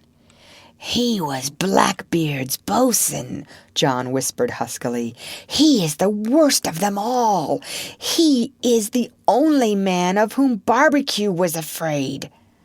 "That's him," said Peter. "What is he like? Is he big?" "He is not so big as he was." "What do you mean?" "I cut off a bit of him." "You?" "Yes, me," said Peter sharply. "I wasn't meaning to be disrespectful." "Oh, all right. But I say, what bit?" "His right hand." "Then he can't fight now?" "Oh, can't he just? Left-hander?" "He has an iron hook instead of a right hand, and he claws with it." "Claws?" "I say, John," said Peter. "Yes?" "Say, 'Aye, aye, sir.'" "Aye, aye, sir." "There is one thing," Peter continued, "that every boy who serves under me has to promise, and so must you." John paled. "It is this. If we meet Hook in open fight, you must leave him to me." "I promise," John said loyally. For the moment they were feeling less eerie, because Tink was flying with them, and in her light they could distinguish each other. Unfortunately, she could not fly so slowly as they, and so she had to go round and round them in a circle in which they moved as in a halo. Wendy quite liked it, until Peter pointed out the drawbacks. "She tells me," he said, "that the pirates sighted us before the darkness came and got Long Tom out." "The big gun?" "Yes. And of course they must see her light, and if they guess we are near it, they are sure to let fly." "Wendy! John! Michael!" "Tell her to go away at once, Peter," the three cried simultaneously, but he refused. "She thinks we have lost the way," he replied stiffly, "and she is rather frightened. You don't think I would send her away all by herself when she is frightened?" For a moment the circle of light was broken, and something gave Peter a loving little pinch. "Then tell her," Wendy begged, "to put out her light." "She can't put it out. That is about the only thing fairies can't do. It just goes out of itself when she falls asleep, same as the stars." "Then tell her to sleep at once," John almost ordered. "She can't sleep except when she's sleepy. It is the only other thing fairies can't do." "Seems to me," growled John, "these are the only two things worth doing." Here he got a pinch, but not a loving one. "If only one of us had a pocket," Peter said, "we could carry her in it." However, they had set off in such a hurry that there was not a pocket between the four of them. He had a happy idea. John's hat! Tink agreed to travel by hat if it was carried in the hand. John carried it, though she had hoped to be carried by Peter. Presently Wendy took the hat, because John said it struck against his knee as he flew, and this, as we shall see, led to mischief, for Tinker Bell hated to be under an obligation to Wendy. In the black topper the light was completely hidden, and they flew on in silence. It was the stillest silence they had ever known, broken once by a distant lapping, which Peter explained was the wild beasts drinking at the ford, and again by a rasping sound that might have been the branches of trees rubbing together, but he said it was the redskins sharpening their knives. Even these noises ceased. To Michael, the loneliness was dreadful. "If only something would make a sound," he cried. As if in answer to his request, the air was rent by the most tremendous crash he had ever heard. The pirates had fired Long Tom at them. The roar of it echoed through the mountains, and the echoes seemed to cry savagely, "Where are they? Where are they? Where are they?" Thus sharply did the terrified three learn the difference between an island of make-believe and the same island come true. When at last the heavens were steady again, John and Michael found themselves alone in the darkness. John was treading the air mechanically, and Michael, without knowing how to float, was floating. "Are you shot?" John whispered tremulously. "I haven't tried myself out yet," Michael whispered back. We know now that no one had been hit. Peter, however, had been carried by the wind of the shot far out to sea, while Wendy was blown upwards with no companion but Tinker Bell. It would have been well for Wendy if at that moment she had dropped the hat. I don't know whether the idea came suddenly to Tink or whether she had planned it on the way, but she at once popped out of the hat and begun to lure Wendy to her destruction. Tink was not all bad, or rather, she was all bad just now, but on the other hand, sometimes she was all good. Fairies have to be one thing or the other, because, being so small, they unfortunately have room for one feeling only at a time. They are, however, allowed to change, only it must be a complete change. At present, she was full of jealousy of Wendy. What she said in her lovely tinkle Wendy could not, of course, understand, and I believe some of it was bad words, but it sounded kind, and she flew back and forward, plainly meaning, "Follow me, and all will be well." What else could poor Wendy do? She called to Peter and John and Michael and got only mocking echoes in reply. She did not yet know that Tink hated her with the fierce hatred of a very woman. And so bewildered and now staggering in her flight, she followed Tink to her doom. Chapter 5. The Island Come True. Feeling that Peter was on his way back, the Neverland had again woke into life. We ought to use the pluperfect and say wakened, but woke is better and was always used by Peter. In his absence, things are usually quiet on the island. The fairies take an hour longer in the morning, the beasts attend to their young, the redskins feed heavily for 6 days and nights, and when pirates and lost boys meet, they merely bite their thumbs at each other. But with the coming of Peter, who hates lethargy, they are underway again. If you put your ear to the ground now, you would hear the whole island seething with life.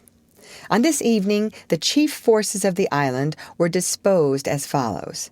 The Lost Boys were out looking for Peter. The pirates were out looking for the Lost Boys. The redskins were out looking for the pirates. And the beasts were out looking for the redskins. They were going round and round the island, but they did not meet because all were going at the same rate. All wanted blood except the boys, who liked it as a rule, but tonight were out to greet their captain. The boys on the island vary, of course, in numbers, according as they get killed and so on. And when they seem to be growing up, which is against the rules, Peter thins them out. But at this time there were 6 of them, counting the twins as 2.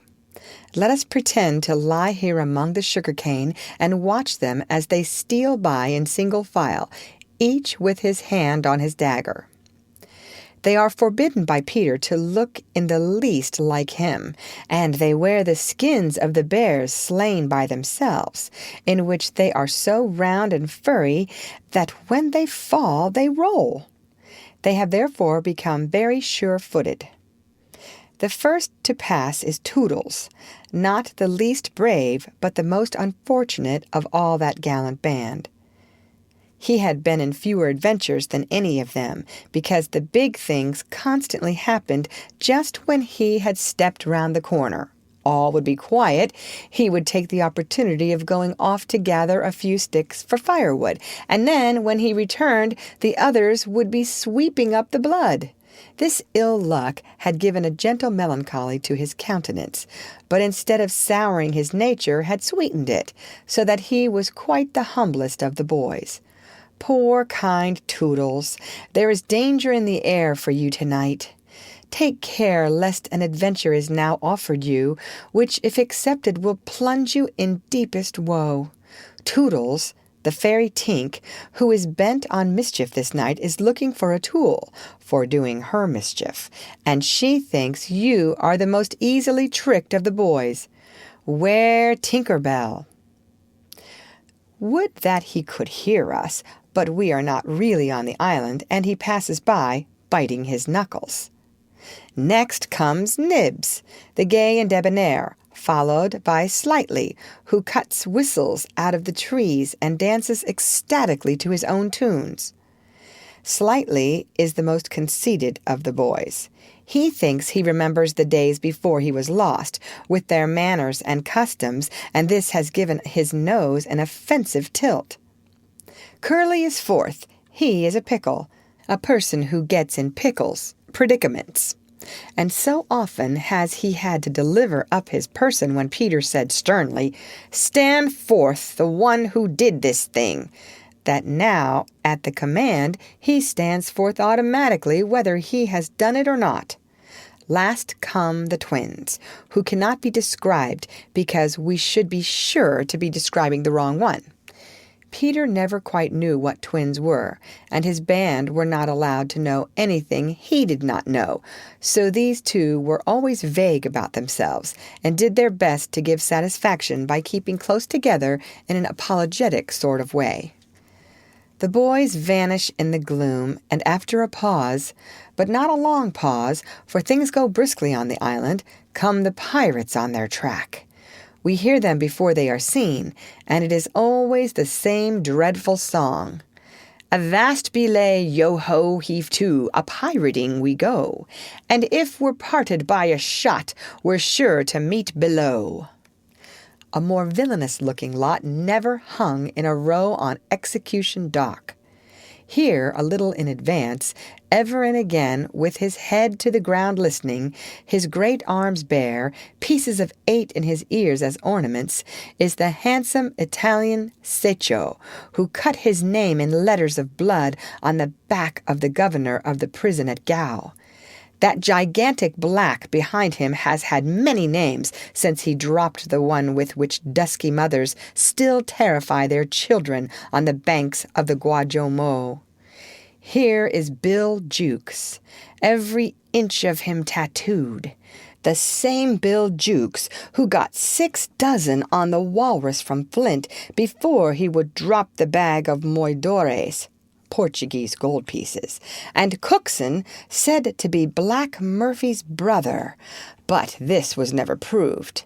And Gentleman Starkey, once an usher in a public school, and still dainty in his ways of killing.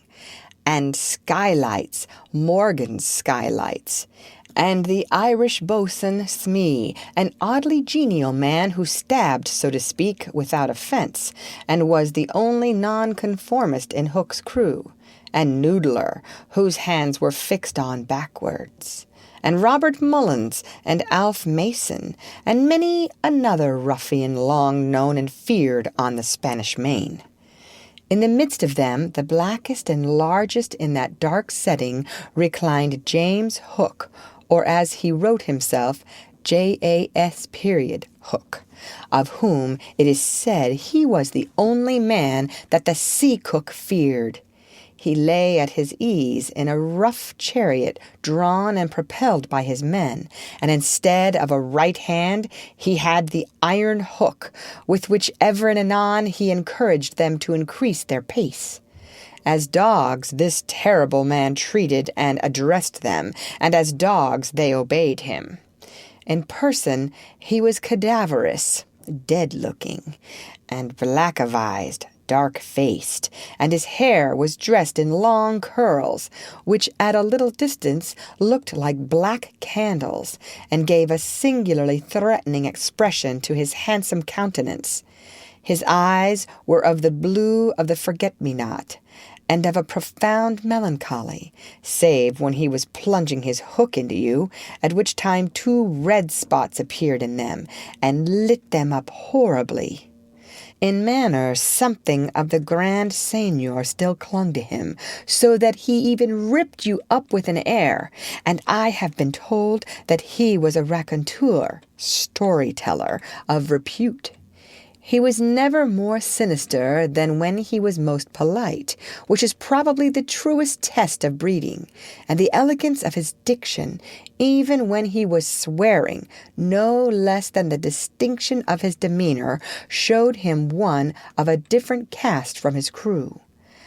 A man of indomitable courage, it was said that the only thing he shied at was the sight of his own blood, which was thick and of an unusual color. In dress he somewhat aped the attire associated with the name of Charles II, having heard it said in some earlier period of his career that he bore a strange resemblance to the ill-fated Stuarts, and in his mouth he had a holder of his own contrivance, which enabled him to smoke 2 cigars at once. But undoubtedly the grimmest part of him was his iron claw.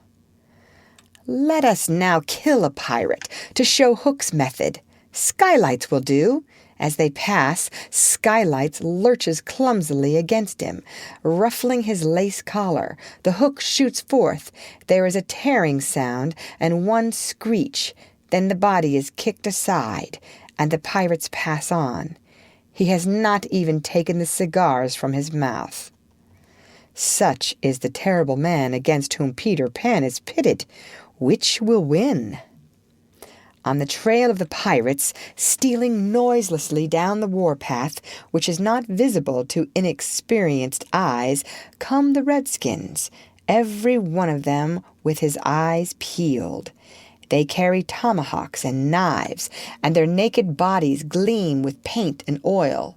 Strung around them are scalps of boys as well as of pirates, for these are the Pickaninny tribe, and not to be confused with the softer-hearted Delawares or the Hurons. In the van, on all fours, is Great Big Little Panther, a brave of so many scalps that in his present position they somewhat impede his progress. Bringing at the rear, the place of greatest danger, comes Tiger Lily, proudly erect, a princess in her own right. She is the most beautiful of dusky Dianas. Diana equals goddess of the woods, and the belle of the Pickaninnies, coquettish, flirting, cold and amorous, loving by turns. There is not a brave who would not have the wayward thing to wife, but she staves off the altar with the hatchet. Observe how they pass over fallen twigs without making the slightest noise. The only sound to be heard is their somewhat heavy breathing. The fact is that they are all a little fat just now after the heavy gorging, but in time they will work this off. For the moment, however, it constitutes their chief danger.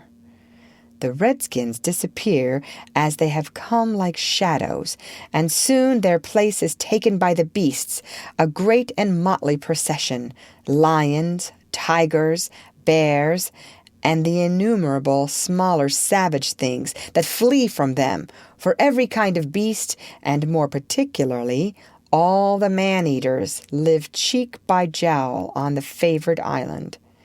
Their tongues are hanging out. They are hungry tonight. When they have passed, comes the last figure of all, a gigantic crocodile. We shall see for whom she is looking presently. The crocodile passes, but soon the boys appear again, for the procession must continue indefinitely until one of the parties stops or changes its pace. Then, quickly, they will be on top of each other. All are keeping a sharp lookout in front, but none suspects that the danger may be creeping up from behind. This shows how real the island was. The first to fall out of the moving circle was the boys. They flung themselves down on the sward, turf, close to their underground home. "I do wish Peter would come back," every one of them said nervously, though in height and still more in breadth they were all larger than their captain. "I am the only one who is not afraid of the pirates," Slightly said, in the tone that prevented his being a general favorite, but perhaps some distant sound disturbed him, for he added hastily, "But I wish he would come back and tell us whether he has heard anything more about Cinderella." They talked of Cinderella, and Toodles was confident that his mother must have been very like her. It was only in Peter's absence that they could speak of mothers, the subject being forbidden by him as silly. "All I remember about my mother," Nibs told them, "is that she often said to my father, 'Oh, how I wish I had a checkbook of my own.' I don't know what a checkbook is, but I should just love to give my mother one." While they talked, they heard a distant sound. You or I, not being wild things of the woods, would have heard nothing, but they heard it, and it was the grim song. Yo-ho, the pirate life, the flag o' skull and bones, a merry hour, a hempen rope, and hey for Davy Jones. At once the lost boys, but where are they? They are no longer there. Rabbits could not have disappeared more quickly. I will tell you where they are, with the exception of Nibs, who has darted away to reconnoiter, look around. They are already in their home under the ground, a very delightful residence of which we shall see a good deal presently. But how have they reached it? for there is no entrance to be seen, not so much as a large stone, which, if rolled away, would disclose the mouth of a cave. Look closely, however, and you may note that there are here 7 large trees, each with a hole in its hollow trunk as large as a boy. These are the 7 entrances to the home under the ground, for which Hook has been searching in vain these many moons. Will he find it tonight? As the pirates advanced, the quick eye of Starkey sighted Nibs disappearing through the wood, and lashed out. But an iron claw gripped his shoulder. "Captain, let go!" he cried, writhing. Now, for the first time, we hear the voice of Hook. It was a black voice. "Put back that pistol first," it said threateningly. "It was one of those boys you hate. I could have shot him dead." "Aye, and the sound would have brought Tiger Lily's redskins upon us. Do you want to lose your scalp?" "Shall I after him, Captain?" asked pathetic Smee, "and tickle him with Johnny Corkscrew?"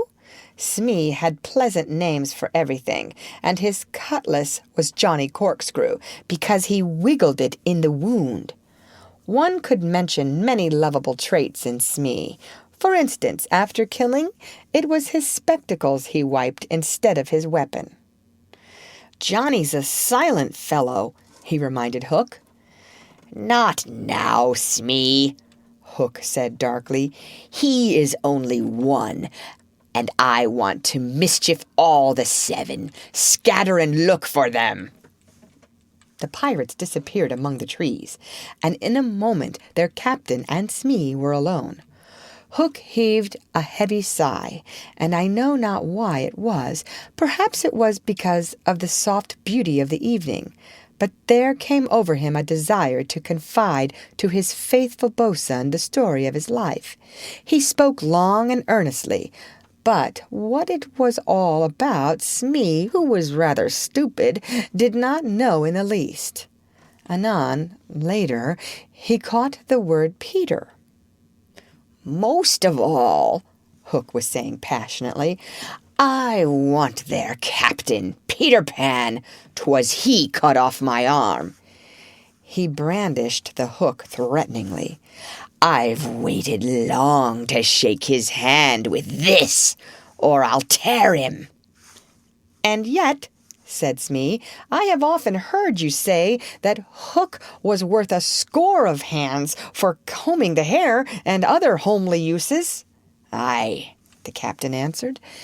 "If I was a mother, I would pray to have my children born with this instead of that." And he cast a look of pride upon his iron hand and one of scorn upon the other. Then again he frowned. "Peter flung my arm," he said, wincing, "to a crocodile that happened to be passing by." "I have often," said Smee, "noticed your strange dread of crocodiles." "Not of crocodiles," Hook corrected him, "but of that one crocodile." He lowered his voice. "It liked my arm so much, Smee, that it has followed me ever since, from sea to sea and from land to land, licking its lips for the rest of me." "In a way," said Smee, "it's sort of a compliment." "I want no such compliments," Hook barked petulantly. "I want Peter Pan, who first gave the brute its taste for me." He sat down on a large mushroom, and now there was a quiver in his voice.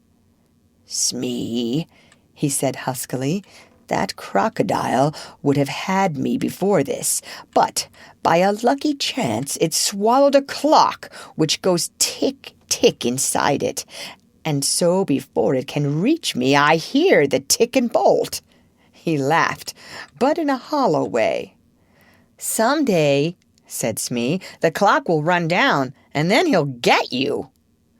Hook wetted his dry lips. "Aye," he said, "that's the fear that haunts me." Since sitting down, he had felt curiously warm. "Smee," he said. "This seat is hot." He jumped up. "Odds bobs, hammer and tongs, I'm burning!" They examined the mushroom, which was of a size and solidity unknown on the mainland. They tried to pull it up, and it came away at once in their hands, for it had no root. Stranger still, smoke began at once to ascend.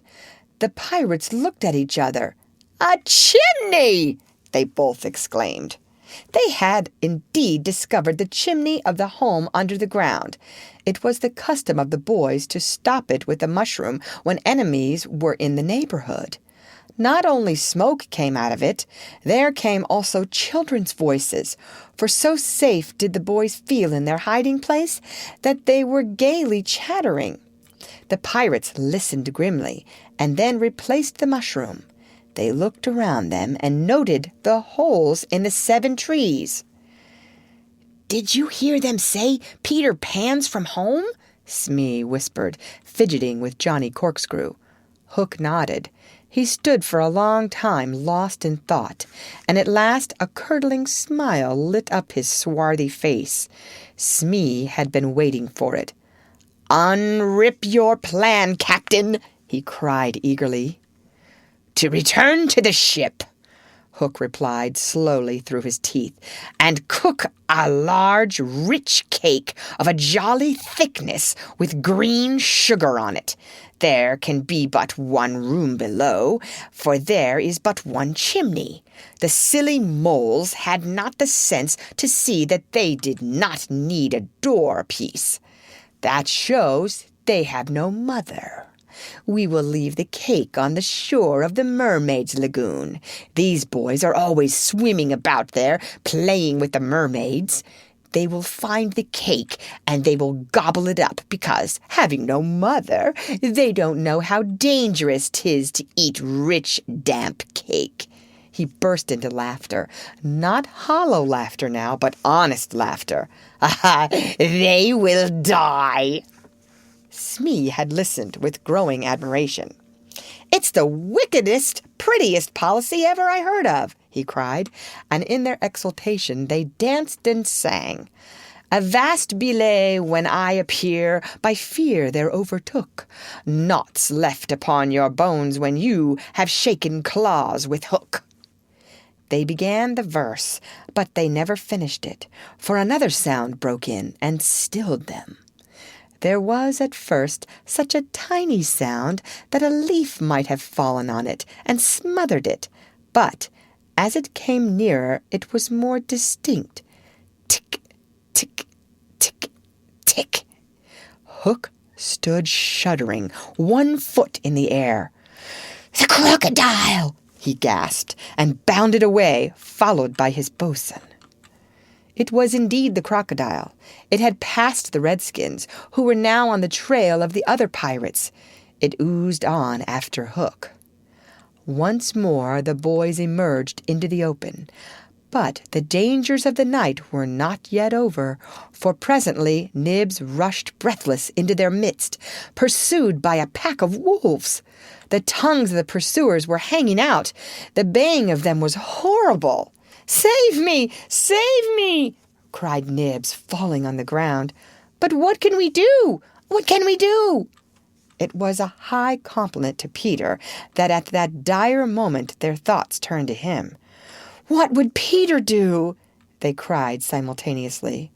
Almost in the same breath they cried, "Peter would look at them through his legs." And then, "Let us do what Peter would do." It is quite the most successful way of defying wolves, and as one boy they bent and looked through their legs.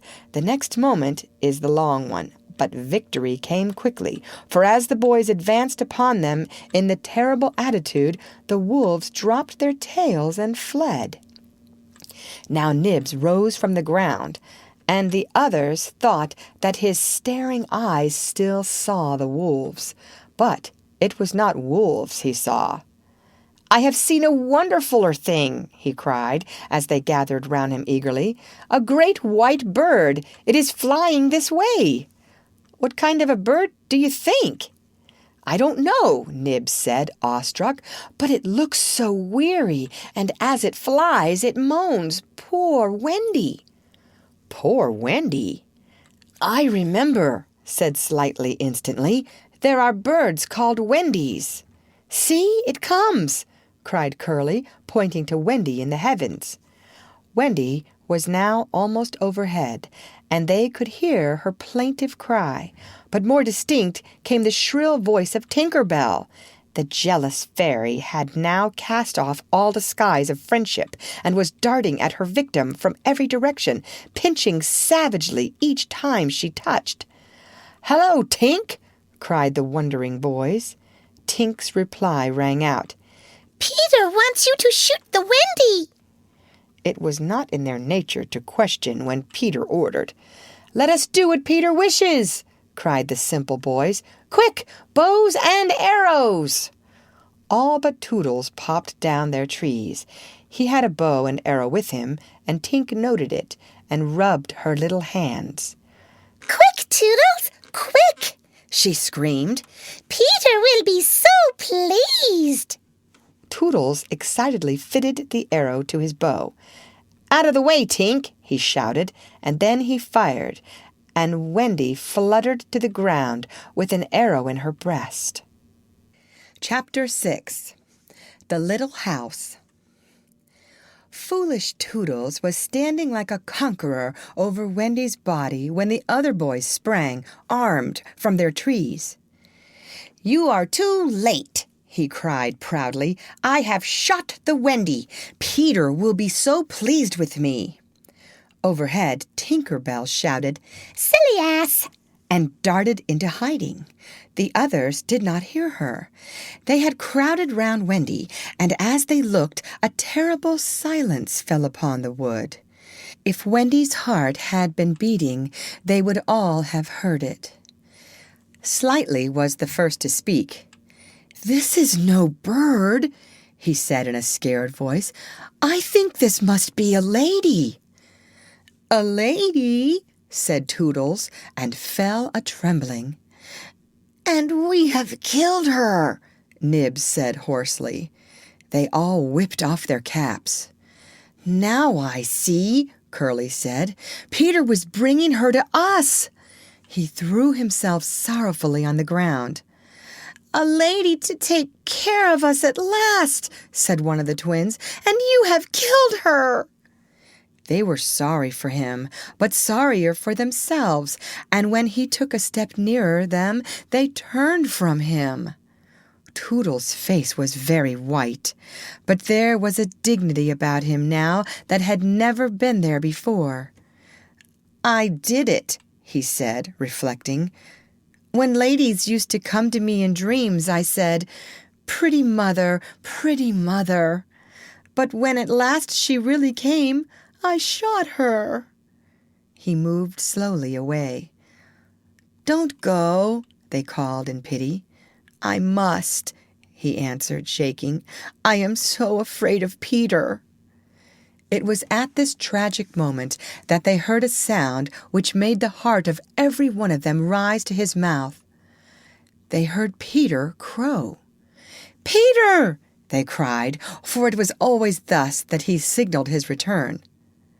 "Hide her," they whispered, and gathered hastily around Wendy, but Toodles stood aloof. Again came that ringing crow, and Peter dropped in front of them. "Greetings, boys!" he cried, and mechanically they saluted, and then again was silence. He frowned. "I am back," he said hotly. "Why do you not cheer?" They opened their mouths, but the cheers would not come. He overlooked it in his haste to tell the glorious tidings. "Great news, boys!" he cried. "I have brought at last a mother for you all." Still no sound, except a little thud from Toodles as he dropped on his knees. "Have you not seen her?" asked Peter, becoming troubled. "She flew this way." "Ah, me!" one voice said, and another said, "Oh, mournful day!" Toodles rose. "Peter," he said quickly, "I will show her to you." and when the others would still have hidden her, he said, "Back, twins, let Peter see." So they all stood back and let him see, and after he had looked for a little time, he did not know what to do next. "She is dead," he said uncomfortably. "Perhaps she is frightened at being dead." He thought of hopping off in a comic sort of way till he was out of sight of her, and then never going near the spot any more. They would all have been glad to follow if he had done this. But there was the arrow. He took it from her heart and faced his band. "Whose arrow?" he demanded sternly. "Mine, Peter," said Toodles on his knees. "Oh, dastard hand," Peter said, and he raised the arrow to use it as a dagger. Toodles did not flinch. He bared his breast. "Strike, Peter," he said firmly. "Strike true." Twice did Peter raise the arrow, and twice did his hand fall. "I cannot strike," he said with awe. "There is something stays my hand." All looked at him in wonder, save Nibs, who fortunately looked at Wendy. "It is she," he cried. "The Wendy lady. See, her arm!" Wonderful to relate, Wendy had raised her arm. Nibs bent over her and listened reverently. "I think she said, 'Poor Toodles,'" he whispered. "She lives," Peter said briefly. Slightly cried instantly, "The Wendy lady lives!" Then Peter knelt beside her and found his button. You remember, she had put it on a chain that she wore round her neck. "See," he said, "the arrow struck against this. It is the kiss I gave her. It has saved her life." "I remember kisses," Slightly interposed quickly. "Let me see it. Aye, that's a kiss." Peter did not hear him. He was begging Wendy to get better quickly so that he could show her the mermaids. Of course, she could not answer yet, being still in a frightful faint, but from overhead came a wailing note. "Listen to Tink," said Curly. "She is crying because the Wendy lives." Then they had to tell Peter of Tink's crime, and almost never had they seen him look so stern. "Listen, Tinkerbell," he cried. "I am your friend no more. Be gone from me forever."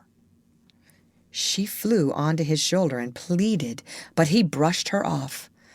Not until Wendy again raised her arm did he relent sufficiently to say, "Well, not forever, but for a whole week." Do you think Tinker Bell was grateful to Wendy for raising her arm? Oh dear no, never wanted to pinch her so much. Fairies indeed are strange, and Peter, who understood them best, often cuffed or slapped them. But what to do with Wendy in her present delicate state of health? "Let us carry her down into the house," Curly suggested. "Aye," said Slightly, "that is what one does with ladies." "No, no," Peter said, "you must not touch her. It would not be sufficiently respectful." "That," said Slightly, "is what I was thinking." "But if she lies there," Toodles said, "she will die." "Aye, she will die," Slightly admitted, "but there is no way out." "Yes, there is," cried Peter. "Let us build a little house round her." They were all delighted. "Quick," he ordered them, "bring me, each of you, the best of what we have. Gut our house. Be sharp." In a moment, they were as busy as tailors the night before a wedding. They scurried this way and that, down for bedding, up for firewood, and while they were at it, who should appear but John and Michael? As they dragged along the ground, they fell asleep standing, stopped, woke up, moved another step, and slept again. "John! John!" Michael would cry. "Wake up! Where is Nana, John, and Mother?"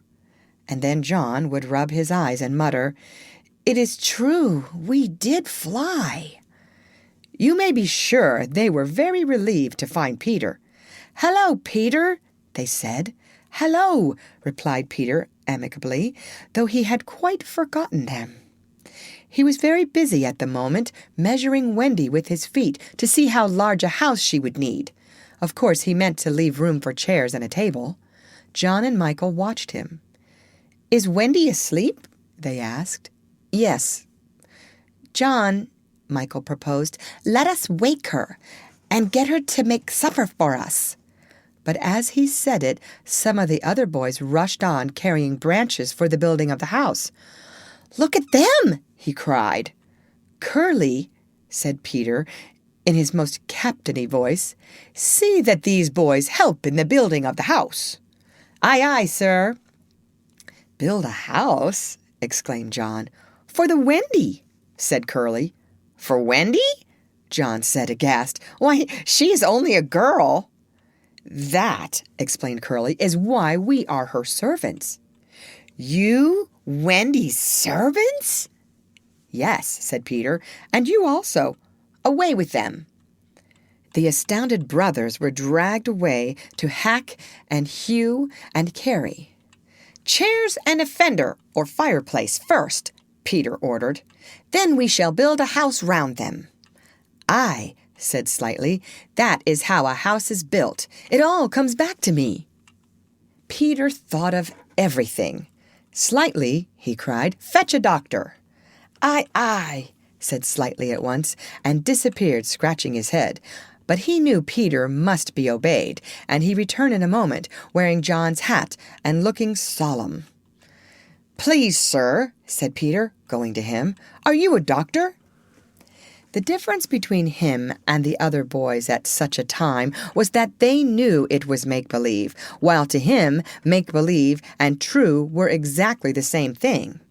This sometimes troubled them, as when they had to make believe that they had had their dinners. If they broke down in their make-believe, he rapped them on the knuckles. "Yes, my little man," Slightly anxiously replied, who had chapped knuckles. "Please, sir," Peter explained, "a lady lies very ill." She was lying at their feet, but Slightly had the sense not to see her. "Tut, tut, tut," he said. "Where does she lie?" "In yonder glade." "I will put a glass thing in her mouth," said Slightly, and he made believe to do it, while Peter waited. It was an anxious moment when the glass thing was withdrawn. "How is she?" inquired Peter. "Tut, tut, tut," said Slightly. "This has cured her." "I am glad," Peter cried. "I will call again in the evening," Slightly said.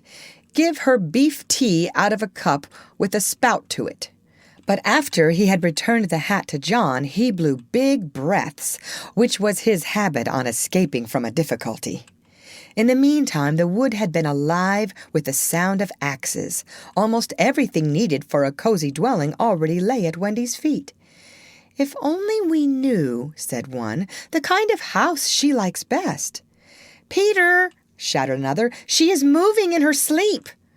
"Her mouth opens," cried a third, looking respectfully into it. "Oh, lovely." "Perhaps she is going to sing in her sleep," said Peter. "Wendy, sing the kind of house you would like to have." Immediately, without opening her eyes, Wendy began to sing. "I wish I had a pretty house, the littlest ever seen, with funny little red walls and roof of mossy green." They gurgled with joy at this, for by the greatest good luck, the branches they had brought were sticky with red sap, and all the ground was carpeted with moss. As they rattled up the little house, they broke into song themselves. "We've built the little walls and roof and made a lovely door. So tell us, Mother Wendy, what are you wanting more?" To this she answered greedily, "Oh, really, next I think I'll have gay windows all about, with roses peeping in, you know, and babies peeping out." With a blow of their fists they made windows, and large yellow leaves were the blinds. But roses?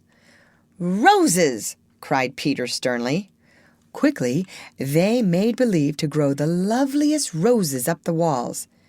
"Babies?" To prevent Peter ordering babies, they hurried into song again. "We've made the roses peeping out, the babes are at the door. We cannot make ourselves, you know, 'cause we've been made before." Peter, seeing this to be a good idea, at once pretended that it was his own. The house was quite beautiful, and no doubt Wendy was very cozy within, though, of course, they could no longer see her. Peter strode up and down, ordering finishing touches. Nothing escaped his eagle eyes. Just when it seemed absolutely finished, "There's no knocker on the door," he said. They were very ashamed, but Toodles gave the sole of his shoe, and it made an excellent knocker. Absolutely finished now, they thought. Not a bit of it. "There's no chimney," Peter said. "We must have a chimney." "It certainly does need a chimney," said John importantly. This gave Peter an idea. He snatched the hat off John's head, knocked out the bottom, and put the hat on the roof. The little house was so pleased to have such a capital chimney that, as if to say thank you, smoke immediately began to come out of the hat. Now really and truly it was finished. Nothing remained to do but to knock. "All look your best," Peter warned them. "First impressions are awfully important." He was glad no one asked him what first impressions are. They were all too busy looking their best. He knocked politely, and now the wood was as still as the children, not a sound to be heard except from Tinker Bell, who was watching from a branch and openly sneering. What the boys were wondering was, would anyone answer the knock? If a lady, what would she be like? The door opened, and a lady came out. It was Wendy. They all whipped off their hats. She looked properly surprised, and this was just how they had hoped she would look. "Where am I?" she said. Of course, Slightly was the first to get his word in. "Wendy, lady," he said rapidly. "For you, we built this house." "Oh, say you're pleased," cried Nibs. "Lovely, darling house," Wendy said, and they were the very words they had hoped she would say. "And we are your children," cried the twins. They all went on their knees and, holding out their arms, cried, "Oh, Wendy, lady, be our mother." "Ought I?" Wendy said, all shining. "Of course, it's frightfully fascinating, but you see, I am only a little girl. I have no real experience." "That doesn't matter," said Peter, as if he were the only person present who knew all about it, though he was really the one who knew least. "What we need is just a nice motherly person." "Oh, dear," Wendy said. "You see, I feel that is exactly what I am." It is, they all cried. "We saw it at once."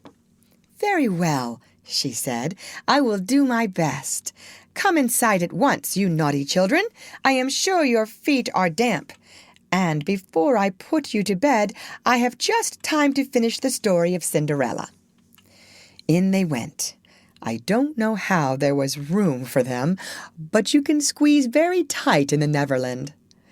And that was the first of the many joyous evenings they had with Wendy.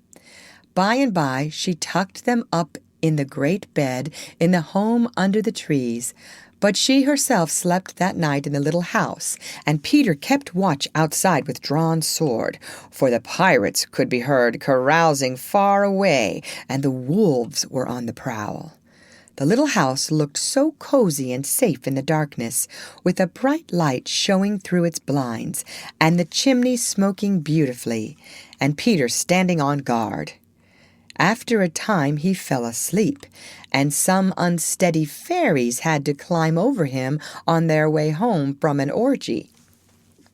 Any of the other boys obstructing the fairy path at night they would have mischiefed, but they just tweaked Peter's nose and passed on. Chapter 7. The Home Under the Ground. One of the first things Peter did next day was to measure Wendy and John and Michael for hollow trees. Hook, you remember, had sneered at the boys for thinking they needed a tree apiece, but this was ignorance, for unless your tree fitted you, it was difficult to go up and down, and no two of the boys were quite the same size. Once you fitted, you drew in and let out your breath at the top, and down you went at exactly the right speed, while to ascend you drew in and let out alternately, and so wriggled up. Of course, when you have mastered the action, you are able to do these things without thinking of them, and nothing can be more graceful. But you simply must fit, and Peter measures you for your tree as carefully as for a suit of clothes.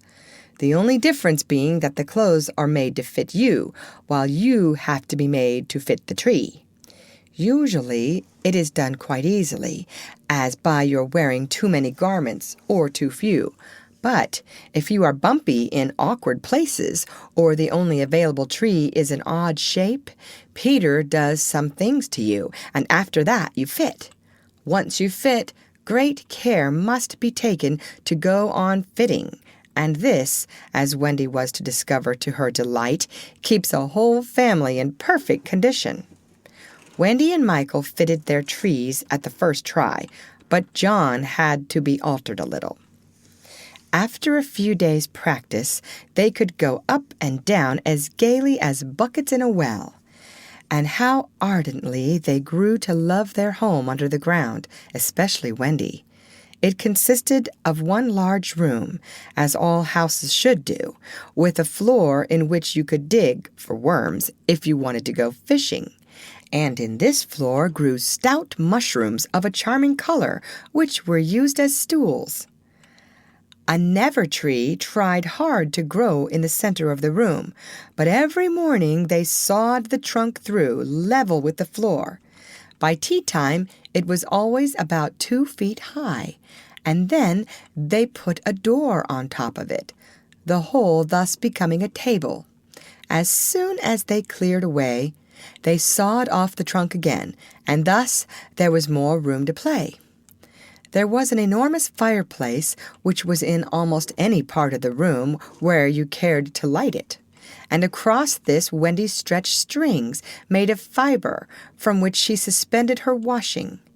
The bed was tilted against the wall by day and let down at 6:30, when it filled nearly half the room, and all the boys slept in it except Michael, lying like sardines in a tin.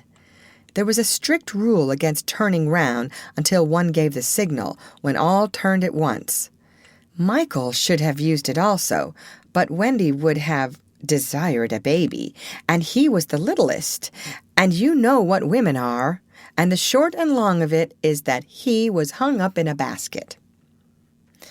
It was rough and simple, and not unlike what baby bears would have made of an underground house in the same circumstances. But there was one recess in the wall, no larger than a birdcage, which was the private apartment of Tinker Bell.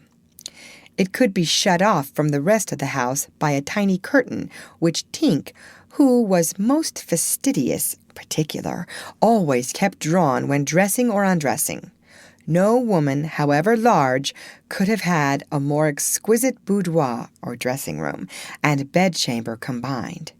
The couch, as she always called it, was a genuine Queen Mab with club legs, and she varied the bedspreads according to what fruit blossom was in season. Her mirror was a Puss in Boots, of which there are now only 3, unchipped, known to fairy dealers. The washstand was pie crust, and reversible, the chest of drawers, an authentic Charming VI, and the carpet and rugs the best, the early period of Marjorie and Robin. There was a chandelier from Tiddlywinks for the look of the thing, but, of course, she lit the residence herself. Tink was very contemptuous of the rest of the house, as indeed was perhaps inevitable, and her chamber, though beautiful, looked rather conceited, having the appearance of a nose permanently turned up. I suppose it was all especially entrancing to Wendy, because those rampageous boys of hers gave her so much to do. Really, there were whole weeks when, except perhaps with the stocking in the evening, she was never above ground. The cooking, I can tell you, kept her nose to the pot, and even if there was nothing in it, even if there was no pot, she had to keep watching that it came a boil just the same. You never exactly knew whether there would be a real meal or just a make-believe. It all depended upon Peter's whim. He could eat, really eat, if it was part of a game, but he could not stodge, cram down the food, just to feel stodgy, stuffed with food, which is what most children like better than anything else. The next best thing being to talk about it. Make-believe was so real to him that during a meal of it, you could see him getting rounder. Of course, it was trying, but you simply had to follow his lead. And if you could prove to him that you were getting loose for your tree, he let you stodge. Wendy's favorite time for sewing and darning was after they had all gone to bed. Then, as she expressed it, she had a breathing time for herself, and she occupied it in making new things for them and putting double pieces on the knees, for they were all most frightfully hard on their knees. When she sat down to a basket full of their stockings, every heel with a hole in it, she would fling up her arms and exclaim, "Oh dear, I am sure I sometimes think spinsters are to be envied." Her face beamed when she exclaimed this. You remember about her pet wolf. Well, it very soon discovered that she had come to the island, and it found her out, and they just ran into each other's arms. After that, it followed her about everywhere. As time wore on, did she think much about the beloved parents she had left behind her? This is a difficult question, because it is quite impossible to say how time does wear on in the Neverland, where it is calculated by moons and suns, and there are ever so many more of them than on the mainland. But I am afraid that Wendy did not really worry about her father and mother. She was absolutely confident that they would always keep the window open for her to fly back by, and this gave her complete ease of mind. What did disturb her at times was that John remembered his parents vaguely only, as people he had once known, while Michael was quite willing to believe that she was really his mother. These things scared her a little, and nobly anxious to do her duty, she tried to fix the old life in their minds by setting their examination papers on it, as like as possible to the ones she used to do at school. The other boys thought this awfully interesting and insisted on joining, and they made slates for themselves and sat round the table, writing and thinking hard about the questions she had written on another slate and passed around. They were the most ordinary questions. What was the color of Mother's eyes? Which was taller, father or mother? Was Mother blonde or brunette? Answer all three questions if possible. A. Write an essay of not less than 40 words on how I spent my last holidays, or the characters of father and mother compared. Only one of these to be attempted. Or, number 1, describe mother's laugh. Number 2, describe father's laugh. Number 3, describe mother's party dress. Number 4, describe the kennel and its inmate.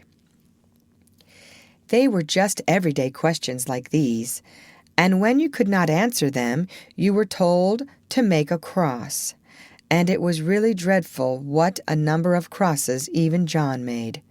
Of course, the only boy who replied to every question was Slightly, and no one could have been more hopeful of coming out first. But his answers were perfectly ridiculous, and he really came out last. A melancholy thing. Peter did not compete. For one thing, he despised all mothers, except Wendy, and for another, He was the only boy on the island who could neither write nor spell, not the smallest word. He was above all that sort of thing. By the way, the questions were all written in the past tense. What was the color of Mother's eyes, and so on. Wendy, you see, had been forgetting too. Adventures, of course, as we shall see, were of daily occurrence. But about this time, Peter invented, with Wendy's help, a new game that fascinated him enormously, until he suddenly had no more interest in it, which, as you have been told, was what always happened with his games. It consisted in pretending not to have adventures, in doing the sort of thing John and Michael had been doing all their lives, sitting on stools, flinging balls in the air, pushing each other, going out for walks, and coming back without having killed so much as a grizzly. To see Peter doing nothing on a stool was a great sight. He could not help looking solemn at such times. To sit still seemed to him such a comic thing to do. He boasted that he had gone walking for the good of his health. For several suns, these were the most novel of all adventures to him, and John and Michael had to pretend to be delighted also. Otherwise, he would have treated them severely. He often went out alone, and when he came back, you were never absolutely certain whether he had had an adventure or not. He might have forgotten it so completely that he said nothing about it. And then, when you went out, you found the body. And on the other hand, he might say a great deal about it. And yet you could not find the body. Sometimes he came home with his head bandaged, and then Wendy cooed over him and bathed it in lukewarm water while he told a dazzling tale. But she was never quite sure, you know. There were, however, many adventures which she knew to be true because she was in them herself, and there were still more that were at least partly true, for the other boys were in them and said they were wholly true. To describe them all would require a book as large as an English-Latin, Latin-English dictionary. We can do is to give one as a specimen of an average hour on the island. The difficulty is which one to choose. Should we take the brush with the Redskins at Slightly Gulch? It was sanguinary, a cheerful affair, and especially interesting as showing one of Peter's peculiarities, which was that in the middle of a fight he would suddenly change sides. At the Gulch, when victory was still in the balance, sometimes leaning this way and sometimes that, he called out, "I'm Redskin today. What are you, Toodles?" And Toodles answered, "Redskin, what are you, Nibs?" And Nibs said, "Redskin, what are you, Twin?" And so on. And they were all Redskins. And of course, this would have ended the fight had not the real Redskins, fascinated by Peter's methods, agreed to be lost boys for that once. And so at it they all went again, more fiercely than ever. The extraordinary upshot of this adventure was, but we have not decided yet that this is the adventure we are to narrate. Perhaps a better one would be the night attack by the Redskins on the house under the ground, when several of them stuck in the hollow trees and had to be pulled out like corks. Or we might tell how Peter saved Tiger Lily's life in the Mermaid's Lagoon, and so made her his ally. Or we could tell of that cake the pirates cooked so that the boys might eat it and perish, and how they placed it in one cunning spot after another, but always Wendy snatched it from the hands of her children, so that in time it lost its succulence and became as hard as a stone, and was used as a missile, and Hook fell over it in the dark. Or suppose we tell of the birds that were Peter's friends, particularly of the never bird that built in a tree overhanging the lagoon, and how the nest fell into the water, and still the bird sat on her eggs, and Peter gave orders that she was not to be disturbed. That is a pretty story, and the end shows how grateful a bird can be. But if we tell it, we must also tell the whole adventure of the lagoon, which would of course be telling 2 adventures rather than just one. A shorter adventure, and quite as exciting, was Tinker Bell's attempt, with the help of some street fairies, to have the sleeping Wendy conveyed on a great floating leaf to the mainland. Fortunately, the leaf gave way and Wendy woke, thinking it was bath time, and swam back. Or again, we might choose Peter's defiance of the lions, when he drew a circle round him on the ground with an arrow and dared them to cross it.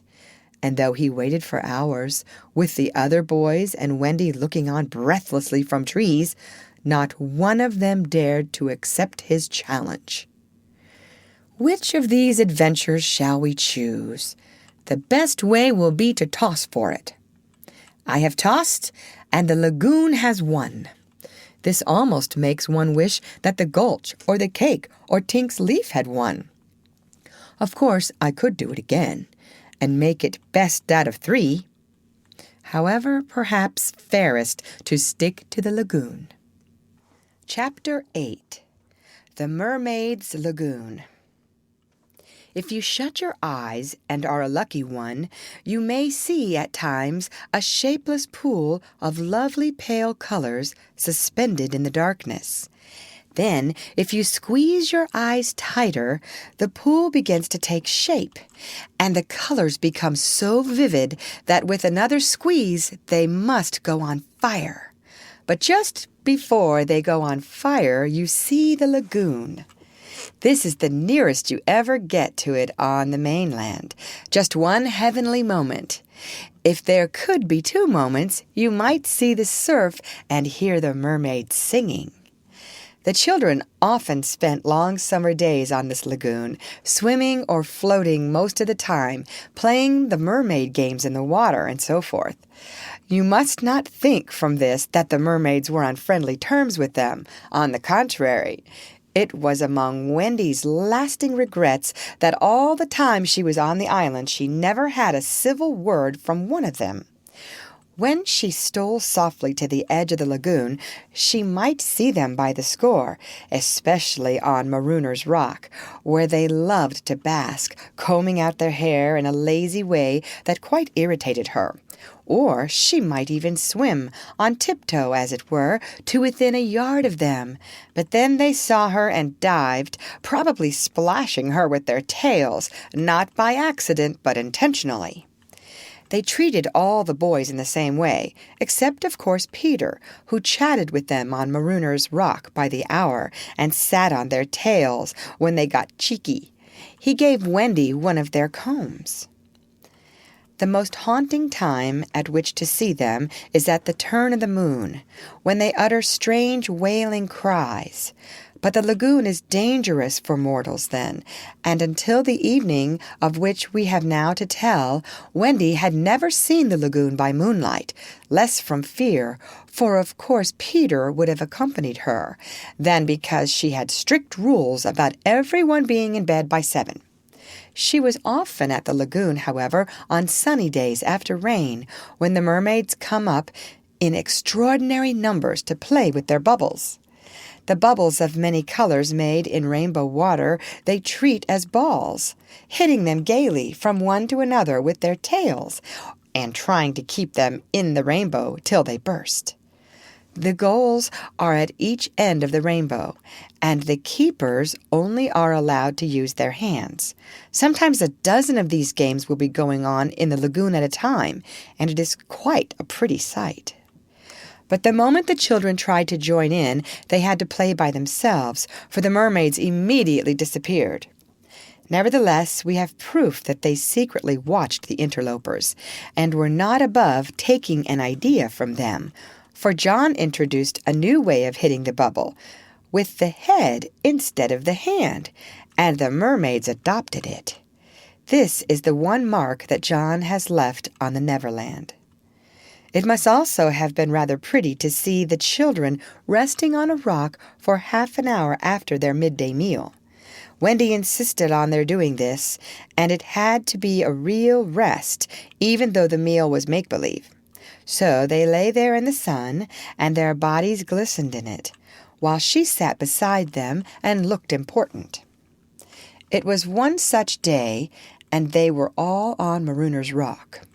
The rock was not much larger than their great bed, but of course they all knew how not to take up much room, and they were dozing, or at least lying with their eyes shut, and pinching occasionally when they thought Wendy was not looking. She was very busy stitching. While she stitched, a change came to the lagoon.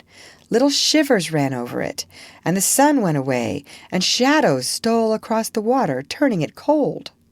Wendy could no longer see to thread her needle, and when she looked up, the lagoon that had always hitherto been such a laughing place seemed formidable and unfriendly.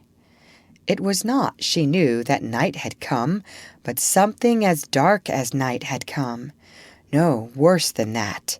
It had not come, but it had sent that shiver through the sea to say that it was coming. What was it?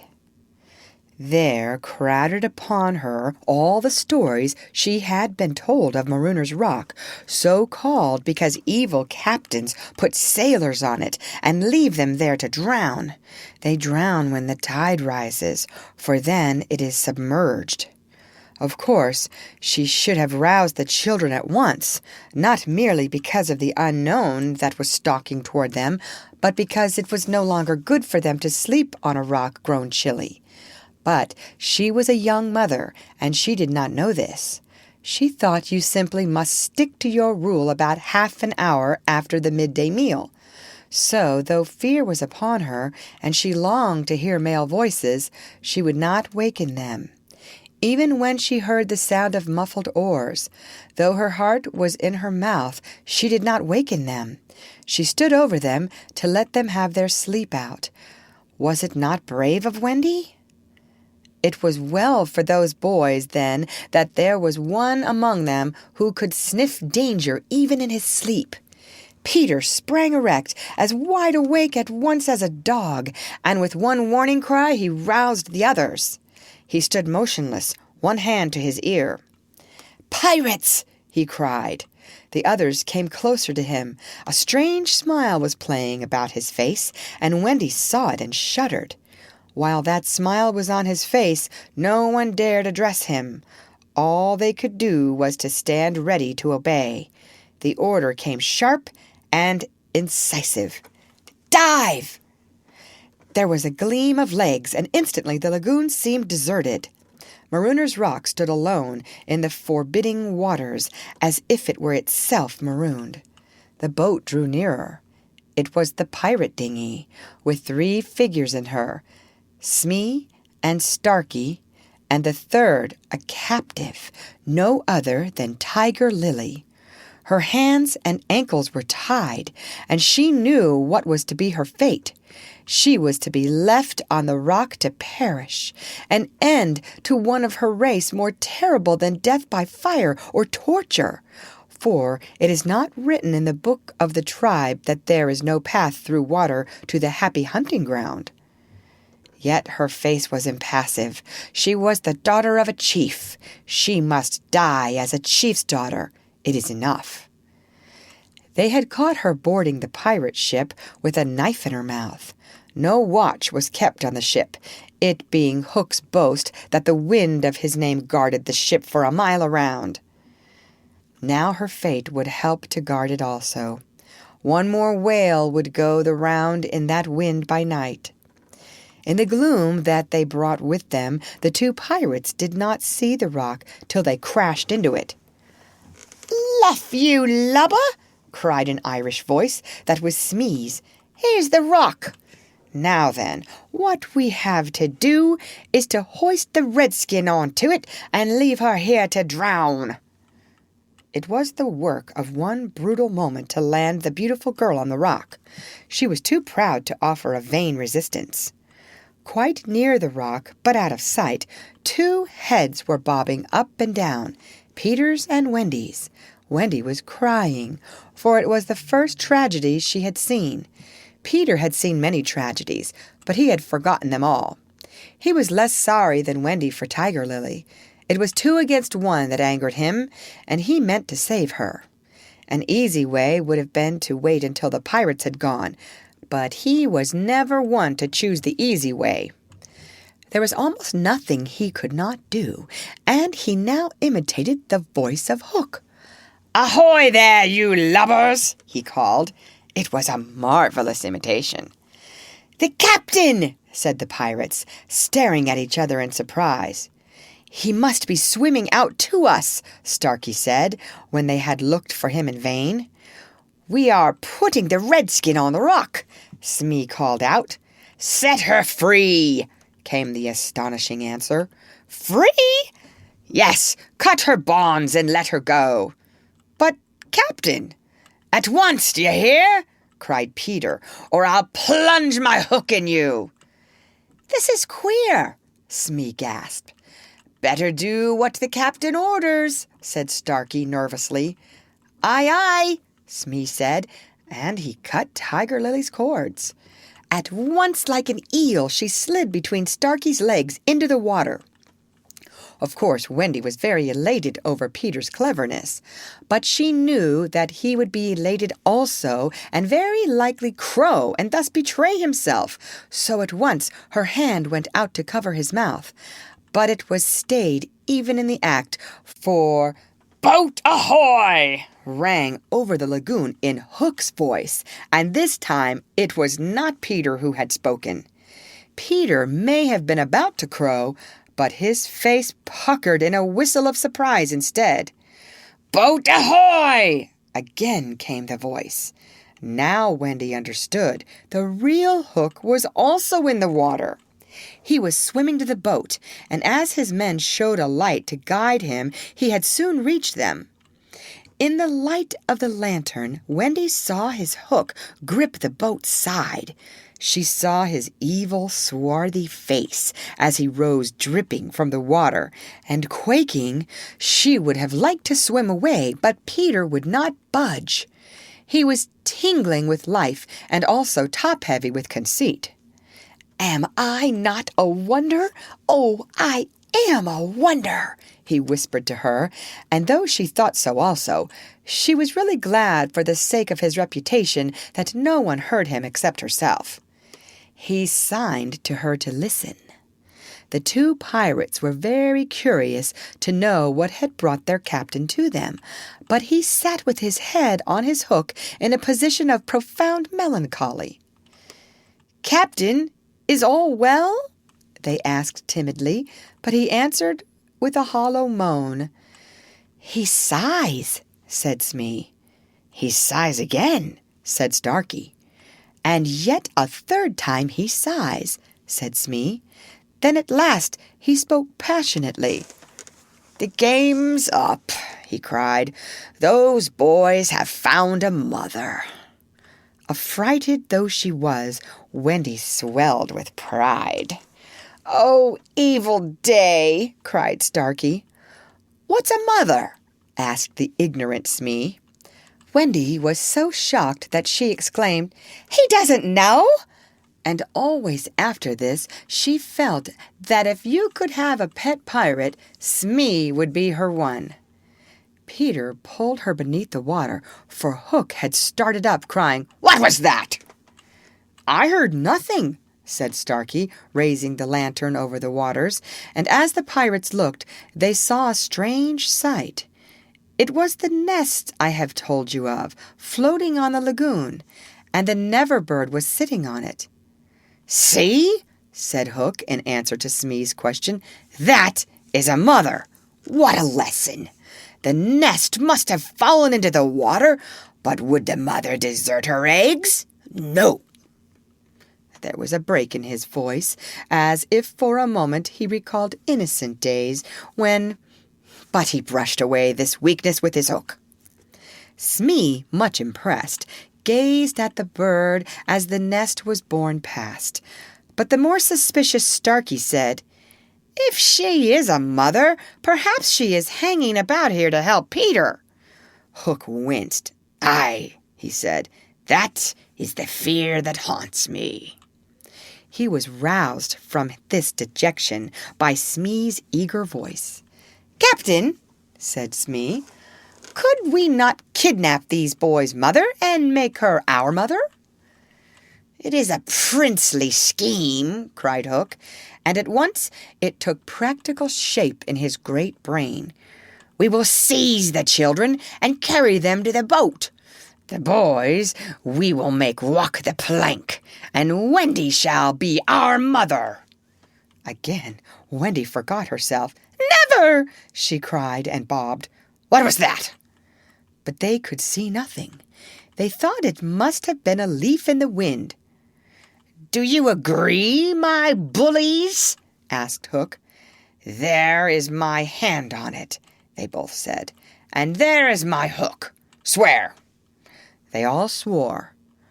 By this time, they were on the rock, and suddenly Hook remembered Tiger Lily. "Where is the redskin?" he demanded abruptly. He had a playful humor at moments, and they thought this was one of the moments. "That is all right, Captain," Smee answered complacently. "We let her go."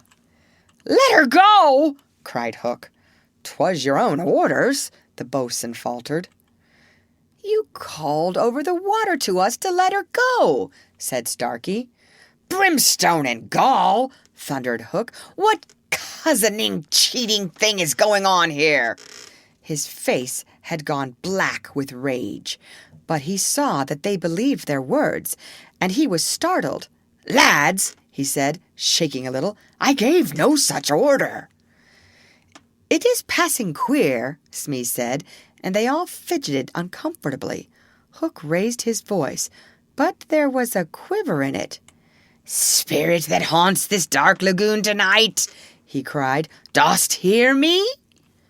Of course, Peter should have kept quiet, but of course he did not.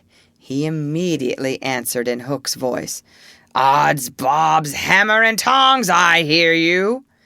In that supreme moment, Hook did not blanch, even at the gills, but Smee and Starkey clung to each other in terror. "Who are you, stranger? Speak," Hook demanded.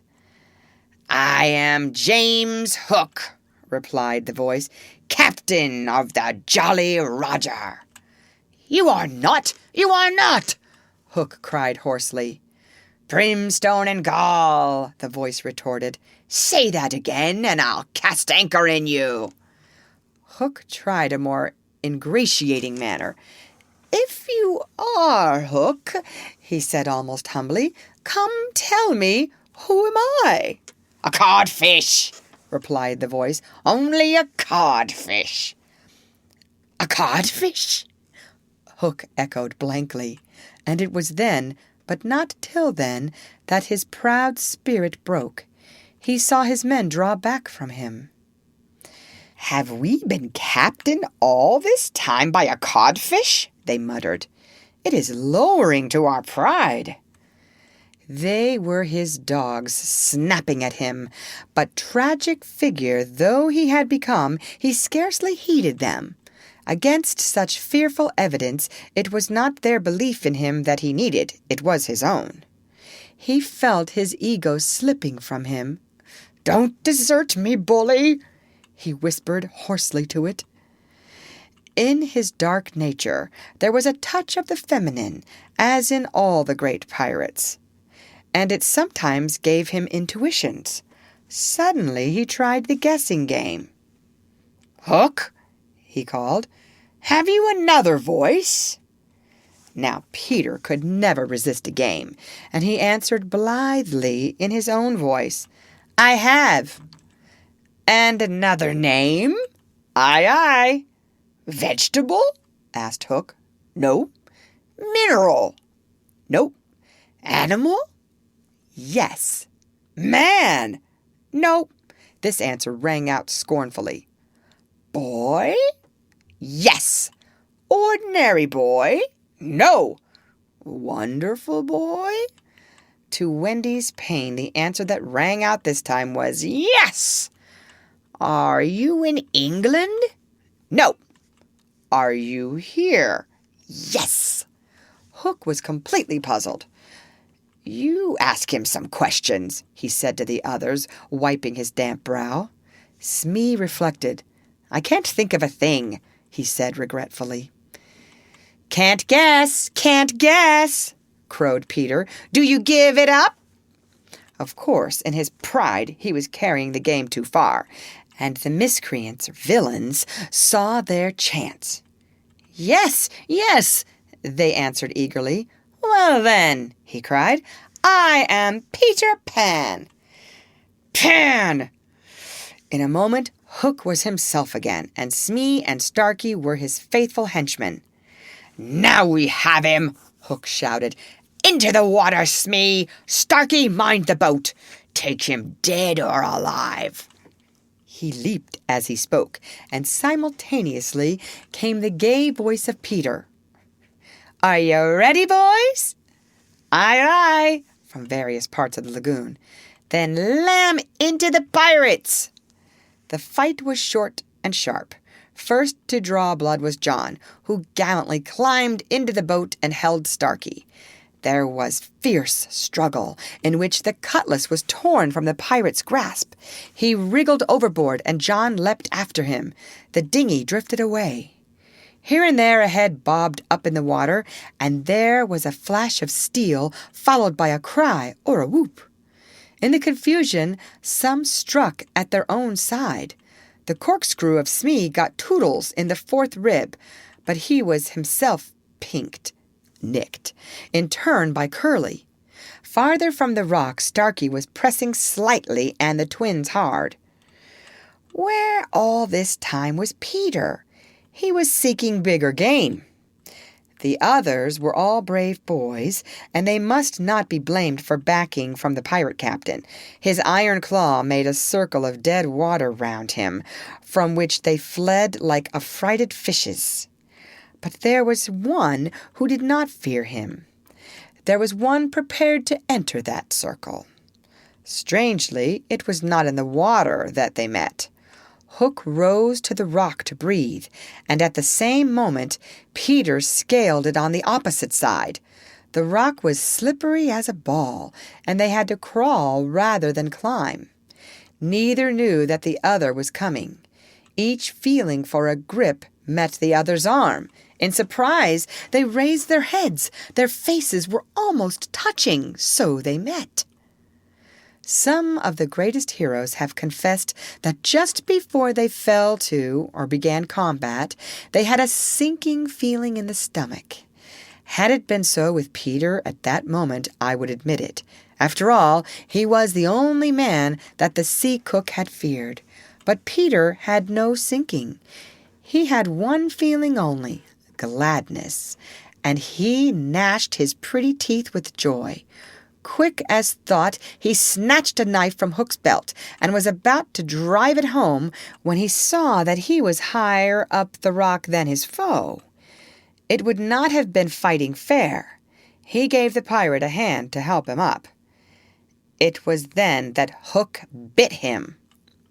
Not the pain of this, but its unfairness was what dazed Peter. It made him quite helpless. He could only stare, horrified. Every child is affected thus the first time he is treated unfairly. All he thinks he has a right to when he comes to you to be yours is fairness. After you have been unfair to him, he will love you again, but will never afterwards be quite the same boy. No one ever gets over the first unfairness. No one except Peter. He often met it, but he always forgot it. I suppose that was the real difference between him and all the rest. So when he met it now, it was like the first time, and he could just stare helpless. Twice the iron hand clawed him. A few moments afterwards, the other boys saw Hook in the water, striking wildly for the ship. No elation on the pestilent face now, only white fear, for the crocodile was in dogged pursuit of him. On ordinary occasions, the boys would have swum alongside, cheering, but now they were uneasy, for they had lost both Peter and Wendy, and were scouring the lagoon for them, calling them by name. They found the dinghy and went home in it, shouting, "Peter! Wendy!" as they went. But no answer came save mocking laughter from the mermaids. "They must be swimming back or flying," the boys concluded. They were not very anxious because they had such faith in Peter. They chuckled, boy-like, because they would be late for bed, and it was all Mother Wendy's fault. When their voices died away, there came cold silence over the lagoon, and then a feeble cry. "Help! Help!" Two small figures were beating against the rock. The girl had fainted and lay on the boy's arm. With a last effort, Peter pulled her up the rock and then lay down beside her. Even as he also fainted, he saw that the water was rising. He knew that they would soon be drowned, but he could do no more. As they lay side by side, a mermaid caught Wendy by the feet and began pulling her softly into the water. Peter, feeling her slip from him, woke with a start, and was just in time to draw her back. But he had to tell her the truth. "We are on the rock, Wendy," he said, "but it is growing smaller. Soon the water will be over it." She did not understand, even now.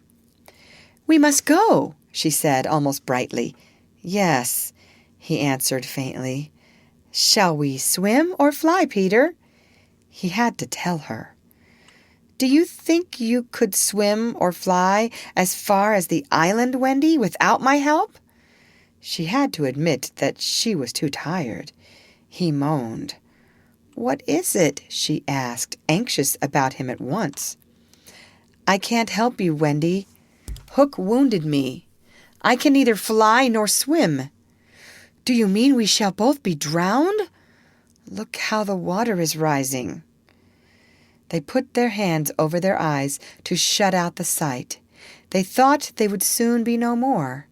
As they sat thus, something brushed against Peter, as light as a kiss, and stayed there, as if saying timidly, "Can I be of any use?"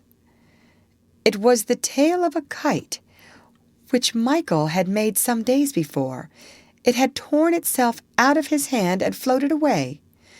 "Michael's kite," Peter said without interest, but next moment he had seized the tail and was pulling the kite toward him. "It lifted Michael off the ground," he cried. "Why should it not carry you? Both of us." "It can't lift two," Michael and Curly tried. "Let us draw lots," Wendy said bravely. "And you a lady? Never!" Already he had tied the tail round her. She clung to him. She refused to go without him. But with a "Goodbye, Wendy," he pushed her from the rock, and in a few minutes she was borne out of his sight. Peter was alone on the lagoon. The rock was very small now. Soon it would be submerged. Pale rays of light tiptoed across the waters, and by there was to be heard a sound at once the most musical and the most melancholy in the world, the mermaids calling to the moon. Peter was not quite like other boys, but he was afraid at last. A tremor ran through him, like a shudder passing over the sea. But on the sea one shudder follows another till there are hundreds of them, and Peter felt just the one. Next moment he was standing erect on the rock again, with that smile on his face and a drum beating within him. It was saying, "To die will be an awfully big adventure." Chapter 9. The Never Bird. The last sound Peter heard before he was quite alone were the mermaids retiring one by one to their bedchambers under the sea.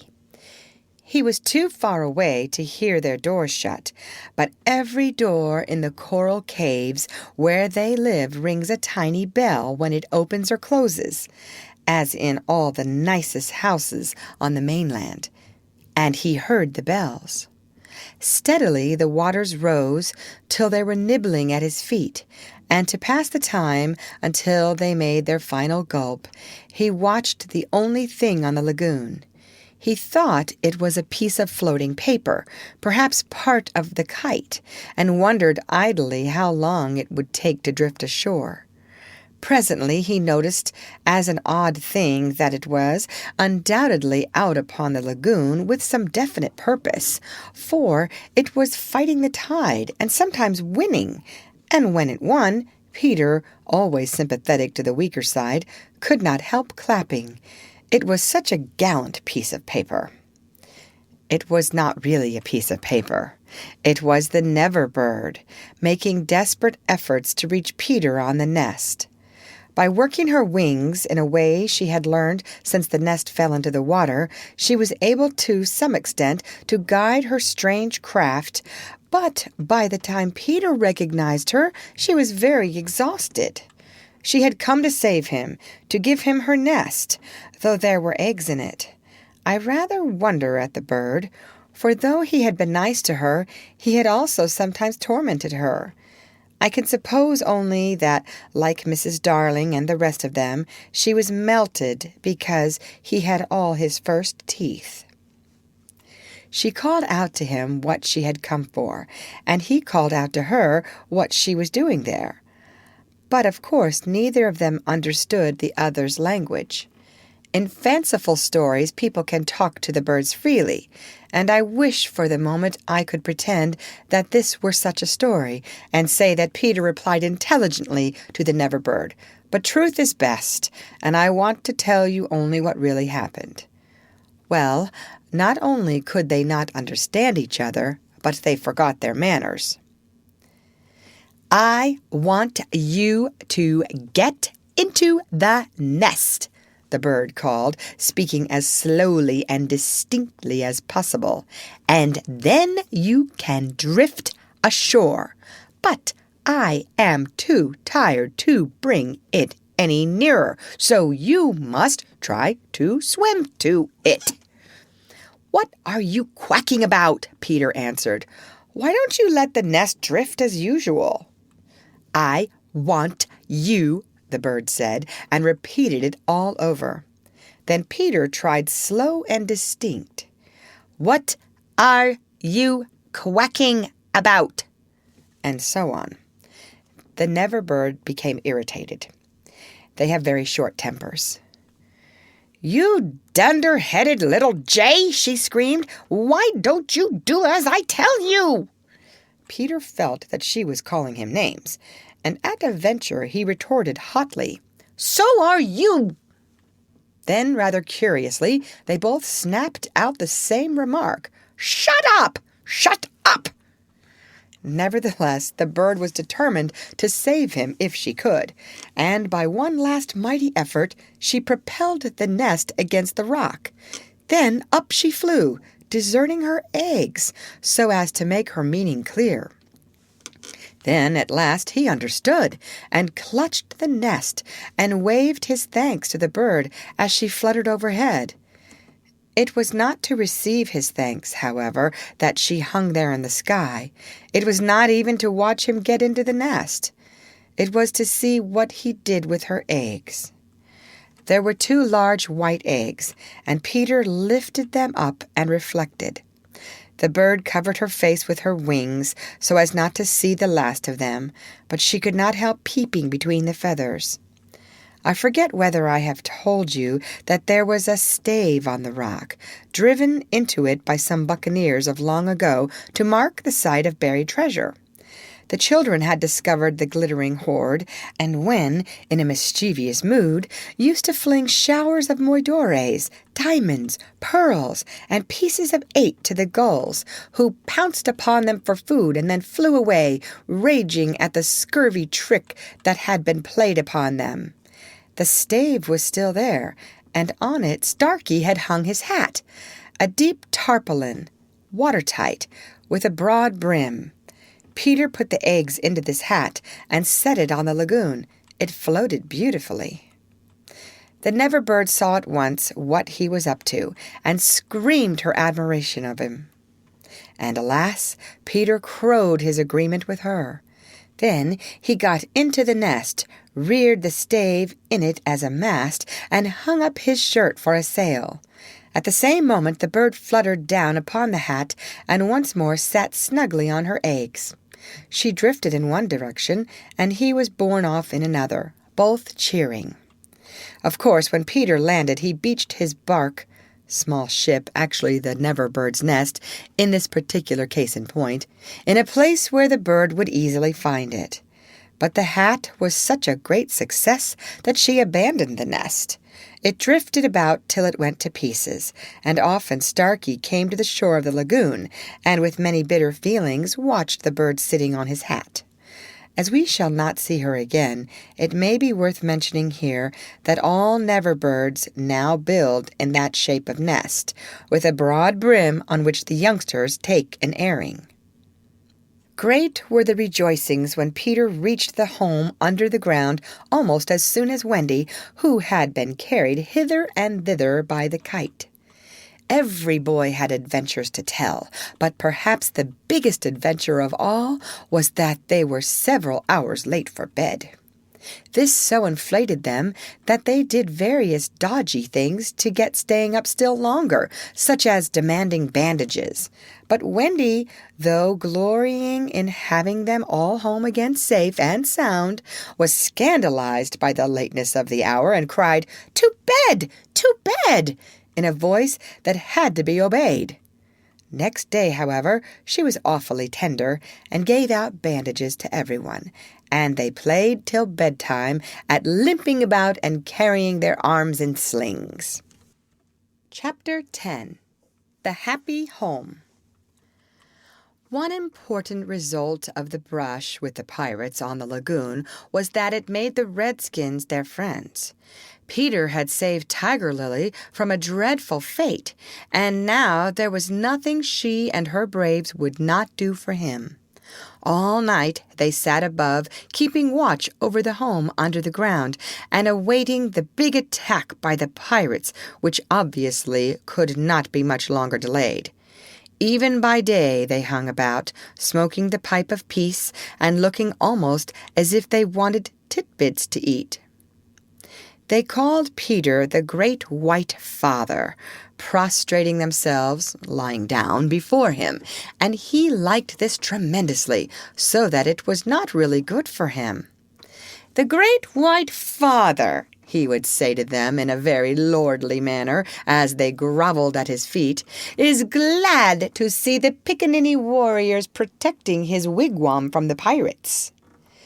"Me, Tiger Lily, that lovely creature," would reply. "Peter Pan saved me. Me, his very nice friend. Me no let pirates hurt him." She was far too pretty to cringe in this way, but Peter thought it his due, and he would answer condescendingly, "It is good. Peter Pan has spoken." Always when he said Peter Pan has spoken, it meant that they must now shut up, and they accepted it humbly in that spirit. But they were by no means so respectful to the other boys, whom they looked upon as just ordinary braves. They said, "How do?" to them, and things like that. And what annoyed the boys was that Peter seemed to think this all right. Secretly, Wendy sympathized with them a little, but she was far too loyal a housewife to listen to any complaints against Father. "Father knows best," she always said, whatever her private opinion must be. Her private opinion was that the redskins should not call her a squaw. We have now reached the evening that was to be known among them as the Night of Nights, because of its adventures and their upshot. The day, as if quietly gathering its forces, had been almost uneventful, and now the redskins in their blankets were at their posts above, while below the children were having their evening meal, all except Peter, who had gone out to get the time. The way you got the time on the island was to find the crocodile, and then stay near him till the clock struck. The meal happened to be a make-believe tea, and they sat around the board, guzzling in their greed. And really, what with their chatter and recriminations, the noise, as Wendy said, was positively deafening. To be sure, she did not mind noise, but she simply would not have them grabbing things and then excusing themselves by saying that Toodles had pushed their elbow. There was a fixed rule that they must never hit back at meals, but should refer the matter of dispute to Wendy by raising the right arm politely and saying, "I complain of so-and-so." But what usually happened was that they forgot to do this, or did it too much. "Silence!" cried Wendy, when for the 20th time she had told them that they were not all to speak at once. "Is your mug empty, Slightly, darling?" "Not quite empty, Mummy," Slightly said, after looking into an imaginary mug. "He hasn't even begun to drink his milk," Nibs interposed. This was telling, and Slightly seized his chance. "I complain of Nibs!" he cried promptly. John, however, had held up his hand first. "Well, John, may I sit in Peter's chair, as he is not here?" "Sit in Father's chair, John?" Wendy was scandalized. "Certainly not." "He is not really our father," John answered. "He didn't even know how a father does till I showed him." This was grumbling. "We complain of John," cried the twins. Toodles held up his hand. He was so much the humblest of them. Indeed, he was the only humble one, that Wendy was specially gentle with him.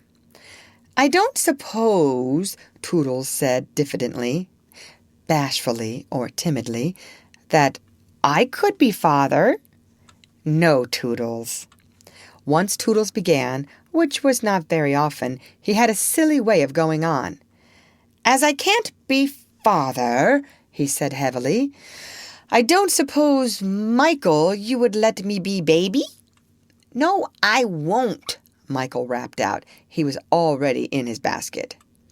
"As I can't be baby," Toodles said, getting heavier and heavier and heavier, "do you think I could be a twin?" "No, indeed," replied the twins. "It's awfully difficult to be a twin." "As I can't be anything important," said Toodles, "would any of you like to see me do a trick?" "No," they all replied. Then at last he stopped. "I hadn't really any hope," he said. The hateful telling broke out again. "Slightly is coughing on the table. The twins began with cheesecakes. Curly is taking both butter and honey. Nibs is speaking with his mouth full. I complain of the twins. I complain of Curly. I complain of Nibs."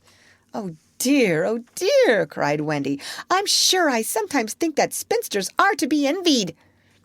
She told them to clear away and sat down to her work basket, a heavy load of stockings, and every knee with a hole in it as usual.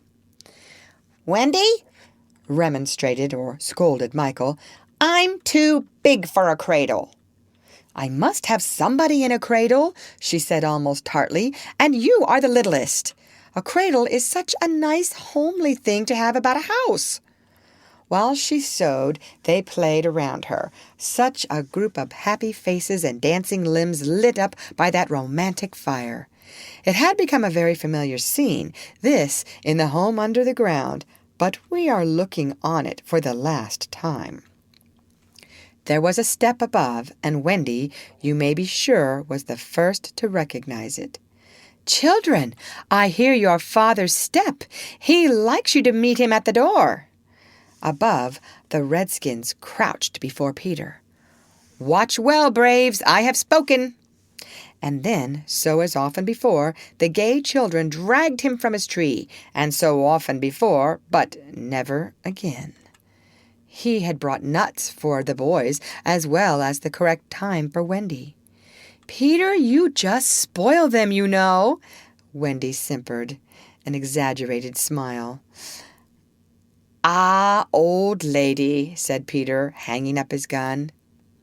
"It was me told him mothers are called old lady," Michael whispered to Curly. "I complain of Michael," said Curly instantly. The first twin came to Peter. "Father, we want to dance." "Dance away, my little man," said Peter, who was in high good humor. "But we want you to dance." Peter was really the best dancer among them, but he pretended to be scandalized. "Me? My old bones would rattle. And Mummy, too." "What?" cried Wendy, the mother of such an armful. "Dance?" "But on a Saturday night," slightly insinuated. It was not really Saturday night. At least, it may have been, for they had long lost count of the days. But always, if they wanted to do anything special, they said this was Saturday night, and then they did it. "Of course it is Saturday night, Peter," Wendy said, relenting. "People of our figure, Wendy." "But it is only among our own progeny, or children." "True, true." So they were told they could dance, but they must put on their nighties first. "Ah, old lady," Peter said aside to Wendy, warming himself by the fire and looking down at her as she sat turning a heel. "There is nothing more pleasant of an evening for you and me when the day's toil is over than to rest by the fire with the little ones nearby." "It is sweet, Peter, isn't it?" Wendy said, frightfully gratified. "Peter, I think Curly has your nose." "Michael takes after you." She went to him and put her hand on his shoulder. "Dear Peter," she said, "with such a large family, of course, I have now passed my best, but you don't want to exchange me, do you?" "No, Wendy." Certainly, he did not want to change, but he looked at her uncomfortably, blinking, like one not sure whether he was awake or asleep. "Peter, what is it?" "I was just thinking," he said, a little scared. "It is only make-believe, isn't it, that I am their father?" "Oh, yes," Wendy said primly, formally and properly. "You see," he continued apologetically, "it would make me seem so old to be their real father." "But they are ours, Peter, yours and mine." "But not really, Wendy?" he asked anxiously. "Not if you don't wish it," she replied, and she distinctly heard his sigh of relief. "Peter," she asked, trying to speak firmly, "what are your exact feelings about me?" "Those of a devoted son, Wendy." "I thought so," she said, and went and sat by herself at the extreme end of the room. "You are so queer," he said, frankly puzzled, "and Tiger Lily is just the same. There is something she wants to be to me, but she says it is not my mother." "No, indeed it is not," Wendy replied with frightful emphasis. "Now we know why she was prejudiced against the Redskins." "Then what is it?" "It isn't for a lady to tell." "Oh, very well," Peter said, a little nettled. "Perhaps Tinker Bell will tell me." "Oh, yes, Tinker Bell will tell you," Wendy retorted scornfully. "She is an abandoned little creature." Here Tink, who was in her bedroom eavesdropping, squeaked out something imprudent. "She says she glories in being abandoned," Peter interpreted. He had a sudden idea. "Perhaps Tink wants to be my mother." "You silly ass!" cried Tinker Bell in a passion. She had said it so often that Wendy needed no translation. "I almost agree with her," Wendy snapped. Fancy Wendy snapping! But she had been much tired, and she little knew what was to happen before the night was out. If she had known, she would not have snapped. None of them knew. Perhaps it was best not to know. Their ignorance gave them one more glad hour, and as it was to be their last hour on the island, let us rejoice that there were 60 glad minutes in it. They sang and danced in their nightgowns. Such a deliciously creepy song it was, in which they pretended to be frightened at their own shadows, little witting that so soon shadows would close in upon them, from whom they would shrink in real fear.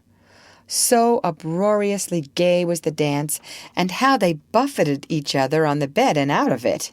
It was a pillow fight rather than a dance, and when it was finished, the pillows insisted on one bout more, like partners who know that they may never meet again. The stories they told before it was time for Wendy's good night story. Even Slightly tried to tell a story that night, but the beginning was so fearfully dull that it appalled not only the others but himself, and he said happily, "Yes, it is a dull beginning.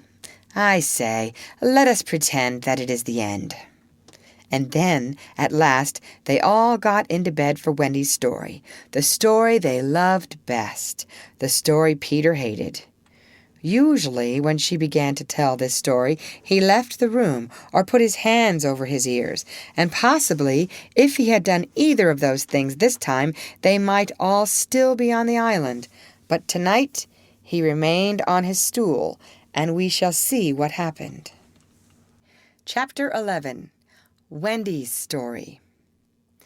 "Listen, then," said Wendy, settling down to her story, with Michael at her feet and 7 boys in the bed. "There was once a gentleman." "I had rather he had been a lady," Curly said. "I wish he had been a white rat," said Nibs. "Quiet!" their mother admonished or cautioned them. "There was a lady also, and—" "Oh, Mommy," cried the first twin, "you mean that there is a lady also, don't you? She is not dead, is she?" "Oh, no." "I am awfully glad she isn't dead," said Toodles. "Are you glad, John?" "Of course I am." "Are you glad, Nibs?" "Rather." "Are you glad, twins?" "We are glad." "Oh, dear," sighed Wendy. "Little less noise there," Peter called out, determined that she should have fair play, however beastly a story it might be in his opinion. "The gentleman's name," Wendy continued, "was Mr. Darling, and her name was Mrs. Darling." "I knew them," John said, to annoy the others. "I think I knew them," said Michael, rather doubtfully. "They were married, you know," explained Wendy, "and what do you think they had?" "White rats!" cried Nibs, inspired. "No."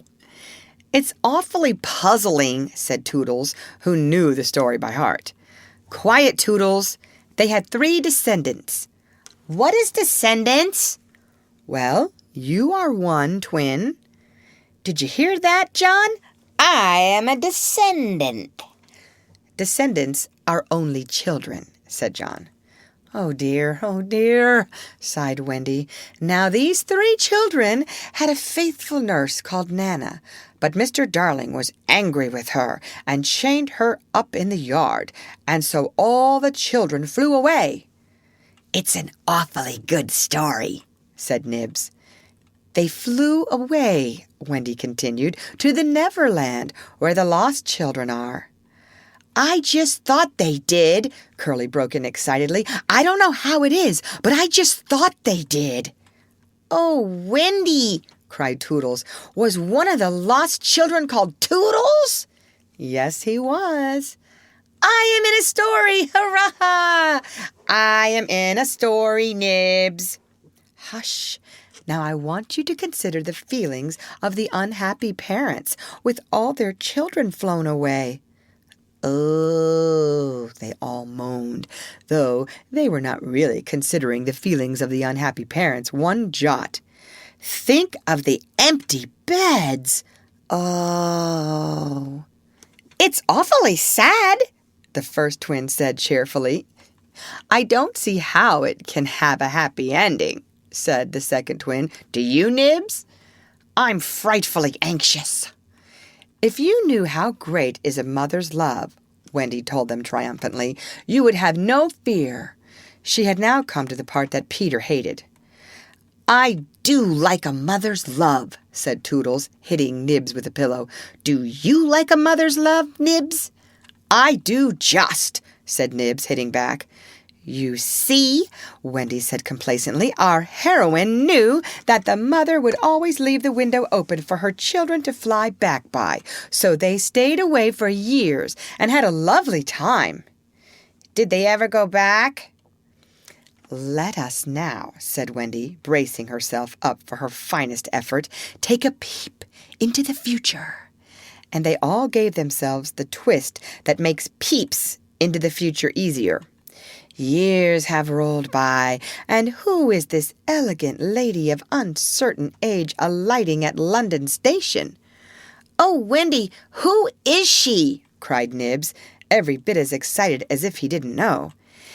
Can it be? Yes? No? It is! The fair Wendy! Oh!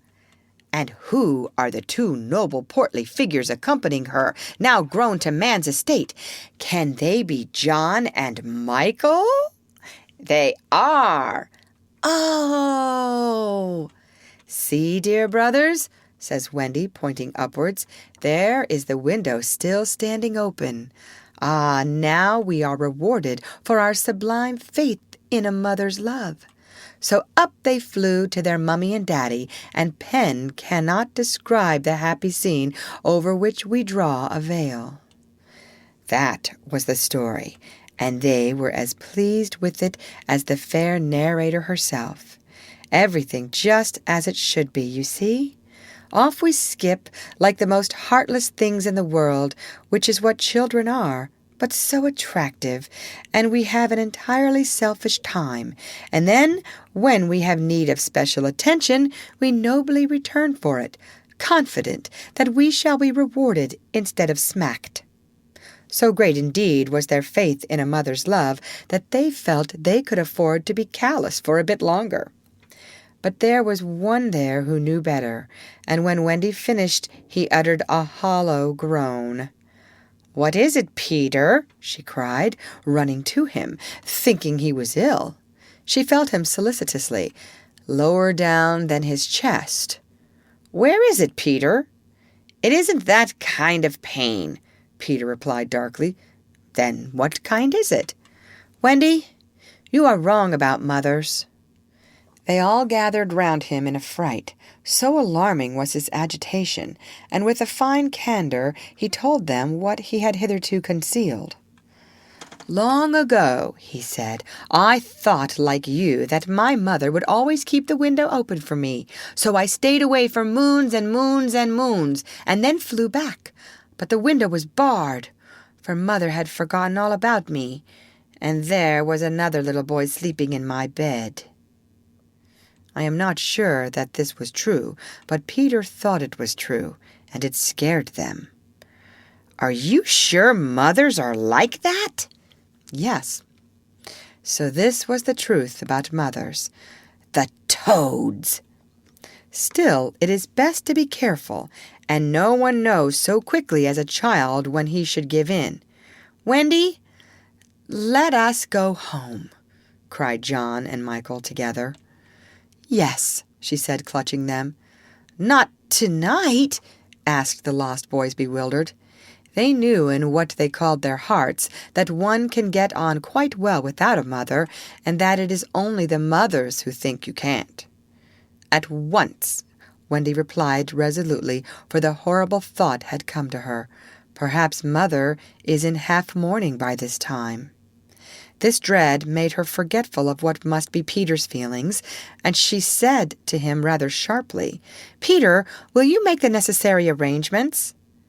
"If you wish it," he replied, as coolly as if she had asked him to pass the nuts.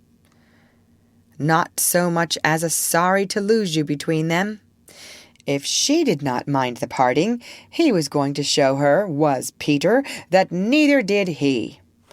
But of course he cared very much, and he was so full of wrath against grown-ups, who as usual were spoiling everything, that as soon as he got inside his tree, he breathed intentionally quick, short breaths at the rate of about 5 to a second. He did this because there is a saying in the Neverland that every time you breathe, a grown-up dies, and Peter was killing them off vindictively as fast as possible. Then, having given the necessary instructions to the redskins, he returned to the home, where an unworthy scene had been enacted in his absence. Panic-stricken at the thought of losing Wendy, the Lost Boys had advanced upon her threateningly. "It will be worse than before she came," they cried. "We shan't let her go. Let's keep her prisoner. Aye, chain her up." In her extremity, an instinct told her to which of them to turn. "Toodles," she cried, "I appeal to you." Was it not strange she appealed to Toodles, quite the silliest one? Grandly, however, did Toodles respond. For that one moment he dropped his silliness and spoke with dignity. "I am just Toodles," he said, "and nobody minds me. But the first who does not behave to Wendy like an English gentleman, I will blood him severely." He drew back his hanger, and for that instant his sun was at noon. The others held back uneasily. Then Peter returned, and they saw at once that they would get no support from him. He would keep no girl in the Neverland against her will. "Wendy," he said, striding up and down, "I have asked the redskins to guide you through the wood, as flying tires you so." "Thank you, Peter." "Then," he continued, in the short, sharp voice of one accustomed to be obeyed, "Tinker Bell will take you across the sea. Wake her, Nibs." Nibs had to knock twice before he got an answer, though Tink had really been sitting up in bed listening for some time. "Who are you? How dare you? Go away!" she cried. "You are to get up, Tink," Nibs called, "and take Wendy on a journey." Of course, Tink had been delighted to hear that Wendy was going, but she was jolly well determined not to be her courier, and she said so in still more offensive language. Then she pretended to be asleep again. "She says she won't," Nibs exclaimed, aghast at such insubordination, whereupon Peter went sternly toward the young lady's chamber. "Tink," he rapped out, "if you don't get up and dress at once, I will open the curtains, and then we shall all see you in your negligee, or nightgown." This made her leap to the floor. "Who said I wasn't getting up?" she cried. In the meantime, the boys were gazing very forlornly at Wendy, now equipped with John and Michael for the journey. By this time they were dejected, not merely because they were about to lose her, but also because they felt that she was going off to something nice, to which they had not been invited. Novelty was beckoning to them as usual. Crediting them with a nobler feeling, Wendy melted. "Dear ones," she said, "if you will all come with me, I feel almost sure I can get my father and mother to adopt you." The invitation was meant specially for Peter, but each of the boys was thinking exclusively of himself, and at once they jumped with joy. "But won't they think us rather a handful?" Nibs asked in the middle of his jump. "Oh, no," said Wendy, rapidly thinking it out. "It will only mean having a few beds in the drawing-room. They can be hidden behind the screens on first Thursdays." "Peter, can we go?" they all cried imploringly. They took it for granted that if they went he would go also, but really they scarcely cared. Thus children are ever ready, when novelty knocks, to desert their dearest ones. "All right," Peter replied with a bitter smile, and immediately they rushed to get their things. "And now, Peter," Wendy said, thinking she had put everything right, "I am going to give you your medicine before you go." She loved to give them medicine, and undoubtedly gave them too much. Of course, it was only water, but it was out of a bottle, and she always shook the bottle and counted the drops, which gave it a certain medicinal quality. On this occasion, however, she did not give Peter his draught portion, for just as she had prepared it, she saw a look on his face that made her heart sink. "Get your things, Peter," she cried, shaking. "No," he answered, pretending indifference. "I am not going with you, Wendy." Yes, Peter. No. To show that her departure would leave him unmoved, he skipped up and down the room, playing gaily on his heartless pipes. She had to run about after him, though it was rather undignified. "To find your mother," she coaxed. Now, if Peter had ever quite had a mother, he no longer missed her. He could do very well without one. He had thought them out and remembered only their bad points. "No, no," he told Wendy decisively. "Perhaps she would say I was old, and I just want always to be a little boy and to have fun. But Peter, no." And so the others had to be told. "Peter isn't coming." Peter not coming? They gazed blankly at him, their sticks over their backs, and on each stick a bundle. Their first thought was that if Peter was not going, he had probably changed his mind about letting them go. But he was far too proud for that. "If you find your mothers," he said darkly, "I hope you will like them." The awful cynicism of this made an uncomfortable impression, and most of them began to look rather doubtful. After all, their faces said, were they not noodles to want to go?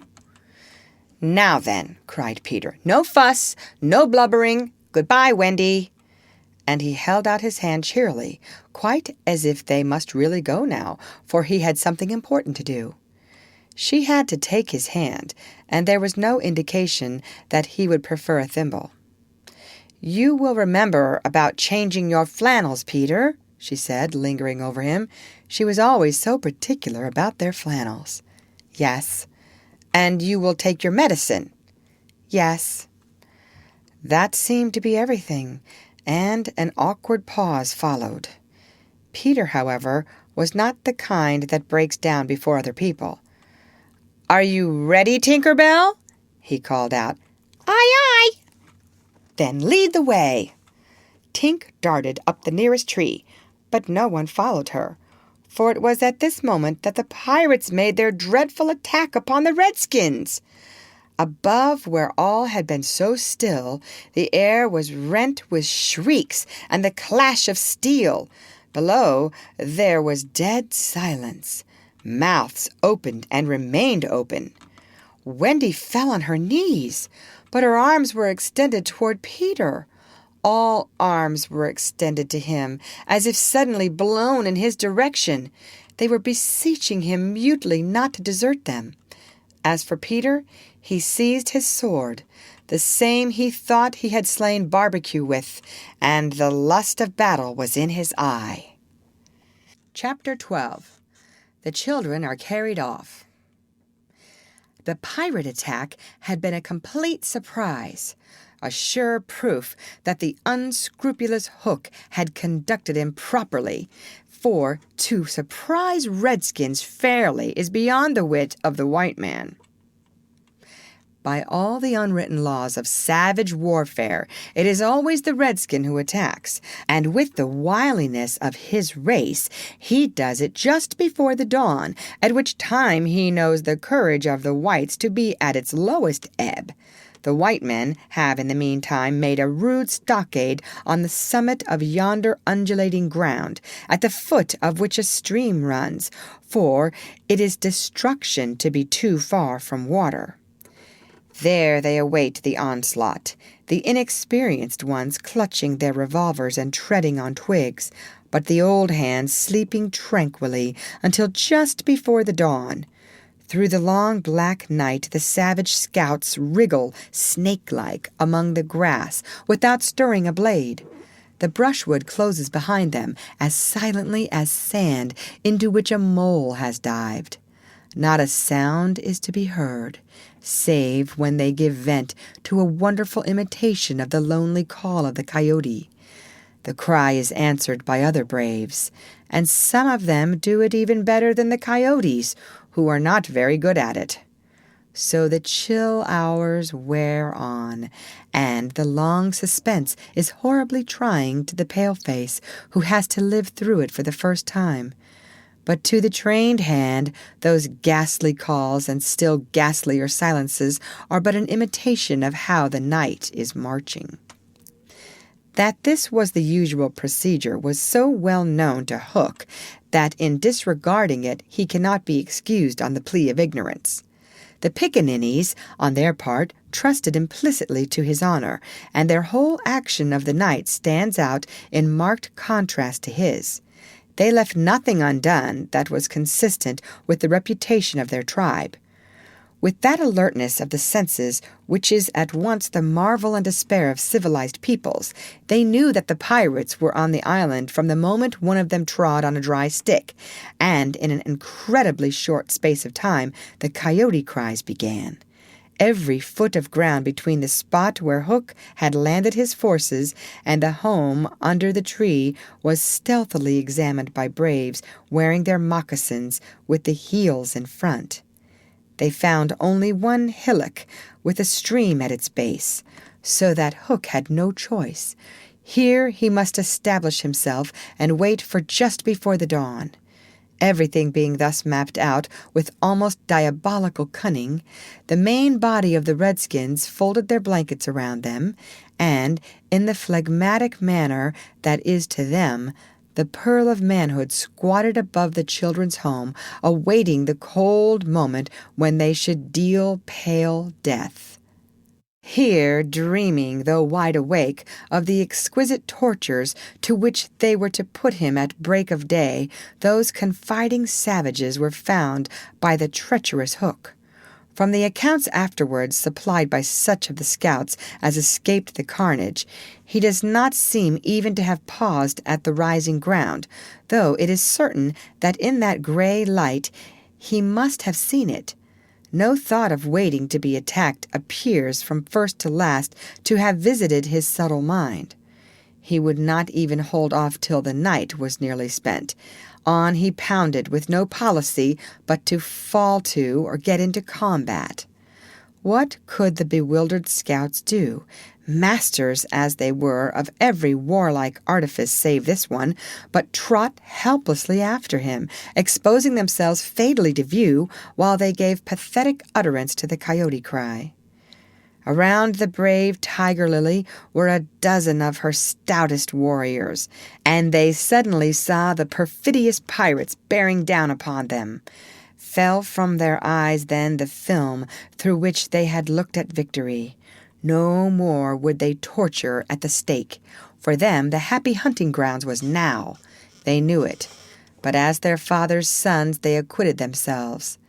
Even then they had time to gather in a phalanx dense formation that would have been hard to break had they risen quickly, but this they were forbidden to do by the traditions of their race.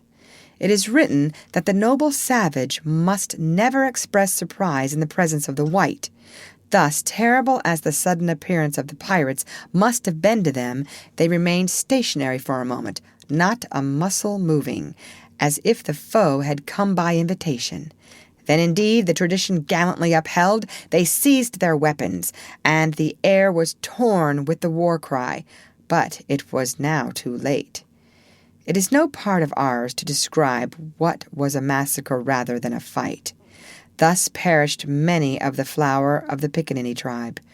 Not all unavenged did they die, for with Lean Wolf fell Alf Mason, to disturb the Spanish Main no more, and among others who bit the dust were George Scurry, Charles Turley, and the Alsatian Fogarty. Turley fell to the tomahawk of the terrible Panther, who ultimately cut a way through the pirates with Tiger Lily and a small remnant of the tribe. To what extent Hook is to blame for his tactics on this occasion is for the historian to decide. Had he waited on the rising ground till the proper hour, he and his men would probably have been butchered, and in judging him it is only fair to take this into account. What he should perhaps have done was to acquaint his opponents that he proposed to follow a new method. On the other hand, this, as destroying the element of surprise, would have made his strategy of no avail, so that the whole question is beset with difficulties. one cannot at least withhold a reluctant admiration for the wit that had conceived so bold a scheme, and the fell or deadly genius with which it was carried out. What were his own feelings about himself at that triumphant moment? Fain or gladly would his dogs have known, as breathing heavily and wiping their cutlasses, they gathered at a discreet distance from his hook and squinted through their ferret eyes at this extraordinary man. Elation must have been in his heart, but his face did not reflect it. Ever a dark and solitary enigma, he stood aloof from his followers in spirit as in substance. The night's work was not yet over, for it was not the redskins he had come out to destroy. They were but the bees to be smoked, so that he should get at the honey. It was Pan he wanted, Pan and Wendy and their band, but chiefly Pan. Peter was such a small boy that one tends to wonder at the man's hatred of him. True, he had flung Hook's arm to the crocodile, but even this, and the increased insecurity of life to which it led, owing to the crocodile's pertinacity, or persistence, hardly account for a vindictiveness so relentless and malignant. The truth is that there was a something about Peter which goaded the pirate captain to frenzy. It was not his courage. It was not his engaging appearance. It was not. There is no beating about the bush, for we know quite well what it was, and have got to tell. It was Peter's cockiness. This had got on Hook's nerves. It made his iron claw twitch, and at night it disturbed him like an insect. While Peter lived, the tortured man felt that he was a lion in a cage into which a sparrow had come. The question now was how to get down the trees, or how to get his dogs down.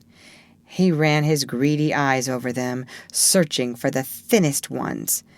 They wriggled uncomfortably, for they knew he would not scruple or hesitate to ram them down with poles. In the meantime, what of the boys? We have seen them, at the first clang of the weapons, turned as it were into stone figures, open-mouthed, all appealing with outstretched arms to Peter, and we return to them as their mouths close and their arms fall to their sides. The pandemonium above has ceased almost as suddenly as it arose, passed like a fierce gust of wind, but they know that in the passing it has determined their fate. Which side had won?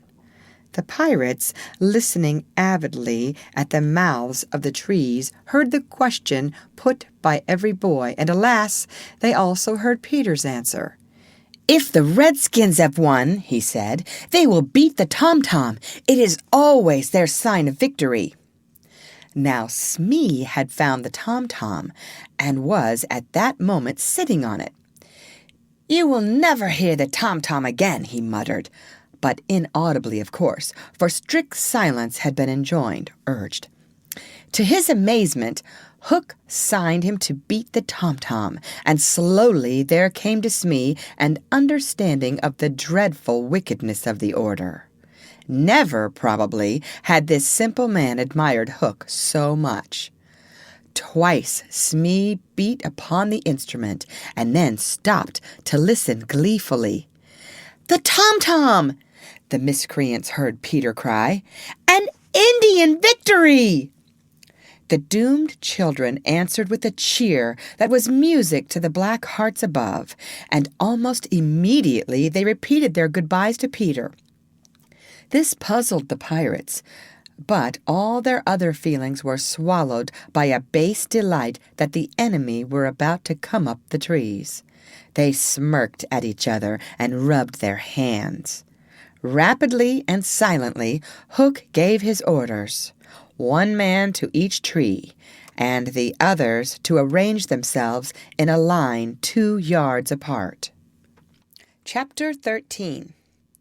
Do you believe in fairies? The more quickly this horror is disposed of, the better. The first to emerge from his tree was Curly. He rose out of it into the arms of Sachio, who flung him to Smee, who flung him to Starkey, who flung him to Bill Jukes, who flung him to Noodler, and so he was tossed from one to another till he fell at the feet of the Black Pirate. All the boys were plucked from their trees in this ruthless manner, and several of them were in the air at a time, like bales of goods flung from hand to hand. A different treatment was accorded to Wendy, who came last. With ironical politeness, Hook raised his hat to her, and offering her his arm, escorted her to the spot where the others were being gagged. He did it with such an air, he was so frightfully distingué, or imposingly distinguished, that she was too fascinated to cry out. She was only a little girl. Perhaps it is telltale to divulge that for a moment Hook entranced her, and we tell on her only because her slip led to strange results. Had she haughtily unhanded him, and we should have loved to write it of her, she would have been hurled through the air like the others, and then Hook would probably not have been present at the tying of the children, and had he not been at the tying, he would not have discovered Slightly's secret, and without the secret he could not presently have made his foul attempt on Peter's life. They were tied to prevent their flying away, doubled up with their knees close to their ears, and for the trussing of them the Black Pirate had cut a rope into 9 equal pieces. All went well until Slightly's turn came, when he was found to be like those irritating parcels that use up all the string in going round and leave no tags or ends with which to tie a knot. The pirates kicked him in their rage, just as you kick the parcel, though in fairness you should kick the string. And strange to say, it was Hook who told them to belay their violence. His lip was curled with malicious triumph, while his dogs were merely sweating because every time they tried to pack the unhappy lad tight in one part, he bulged out in another. Hook's master mind had gone far beneath Slightly's surface, probing not for effects but for causes, and his exultation showed that he had found them.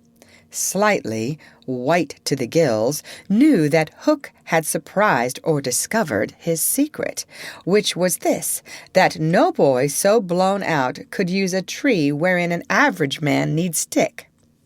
Poor Slightly, most wretched of all the children now, for he was in a panic about Peter, bitterly regretted what he had done. Madly addicted to the drinking of water when he was hot, he had swelled in consequence to his present girth, and instead of reducing himself to fit his tree, he had, unknown to the others, whittled his tree to make it fit him. Sufficient of this, Hook guessed to persuade him that Peter at last lay at his mercy, but no word of the dark design that now formed in the subterranean caverns of his mind crossed his lips. He merely signed that the captives were to be conveyed to the ship, and that he would be alone. How to convey them? Hunched up in their ropes, they might indeed be rolled downhill like barrels, but most of the way lay through a morass. Again, Hook's genius surmounted difficulties. He indicated that the little house must be used as a conveyance. The children were flung into it. 4 stout pirates raised it on their shoulders, the others fell in behind, and singing the hateful pirate chorus, the strange procession set off through the wood.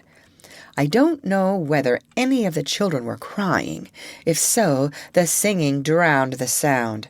But as the little house disappeared in the forest, a brave, though tiny jet of smoke issued from its chimney as if defying Hook. Hook saw it, and it did Peter a bad service. It dried up any trickle of pity for him that may have remained in the pirate's infuriated breast. The first thing he did on finding himself alone in the fast-falling night was to tiptoe to Slightly's tree and make sure that it provided him with a passage. Then, for long, he remained brooding, his hat of ill omen on the sward, so that any gentle breeze which had arisen might play refreshingly through his hair. Dark as were his thoughts, his blue eyes were as soft as the periwinkle. Intently he listened for any sound from the nether world, but all was as silent below as above.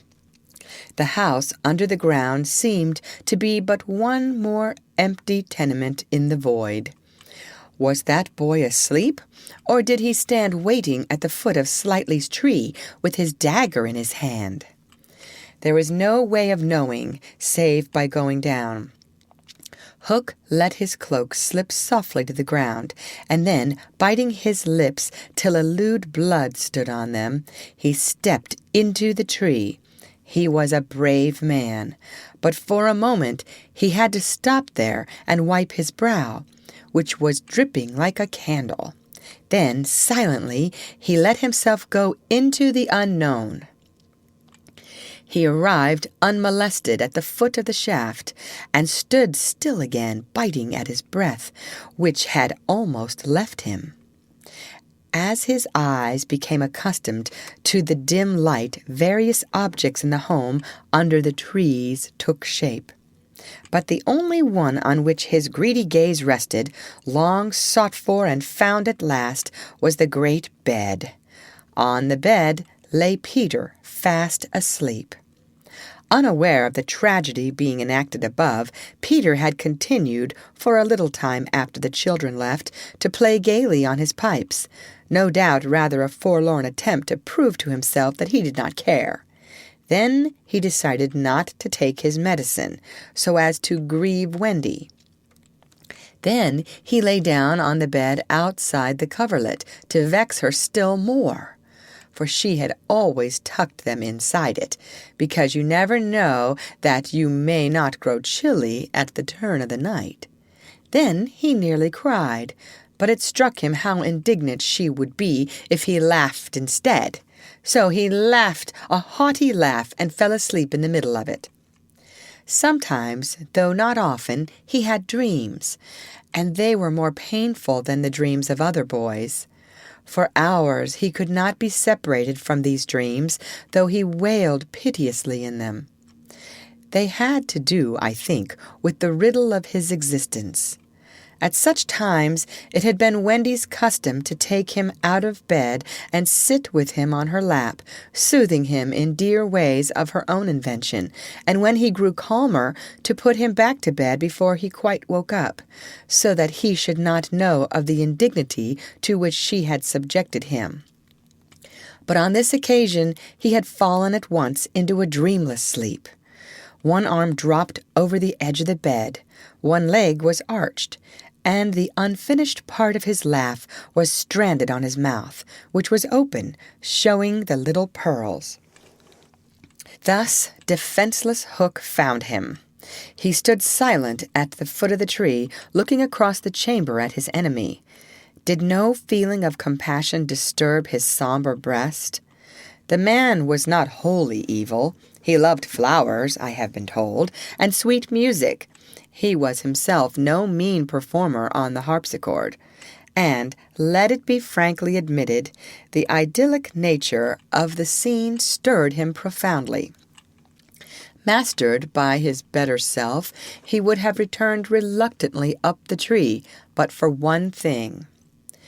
What stayed him was Peter's impertinent appearance as he slept. The open mouth, the drooping arm, the arched knee, they were such a personification of cockiness as taken together will never again, one may hope, be presented to eyes so sensitive to their offensiveness. They steeled Hook's heart. If his rage had broken him into 100 pieces, every one of them would have disregarded the incident and leapt at the sleeper. Though a light from the one lamp shone dimly on the bed, Hook stood in darkness himself, and at the first stealthy step forward he discovered an obstacle, the door of Slightly's tree. It did not entirely fill the aperture, and he had been looking over it. Feeling for the catch, he found to his fury that it was low down beyond his reach. To his disordered brain it seemed then that the irritating quality in Peter's face and figure visibly increased, and he rattled the door and flung himself against it. Was his enemy to escape him after all? But what was that? The red in his eye had caught sight of Peter's medicine standing on a ledge within easy reach. He fathomed what it was straight away, and immediately knew that the sleeper was in his power. Lest he should be taken alive, Hook always carried about his person a dreadful drug, blended by himself of all the death-dealing rings that had come into his possession.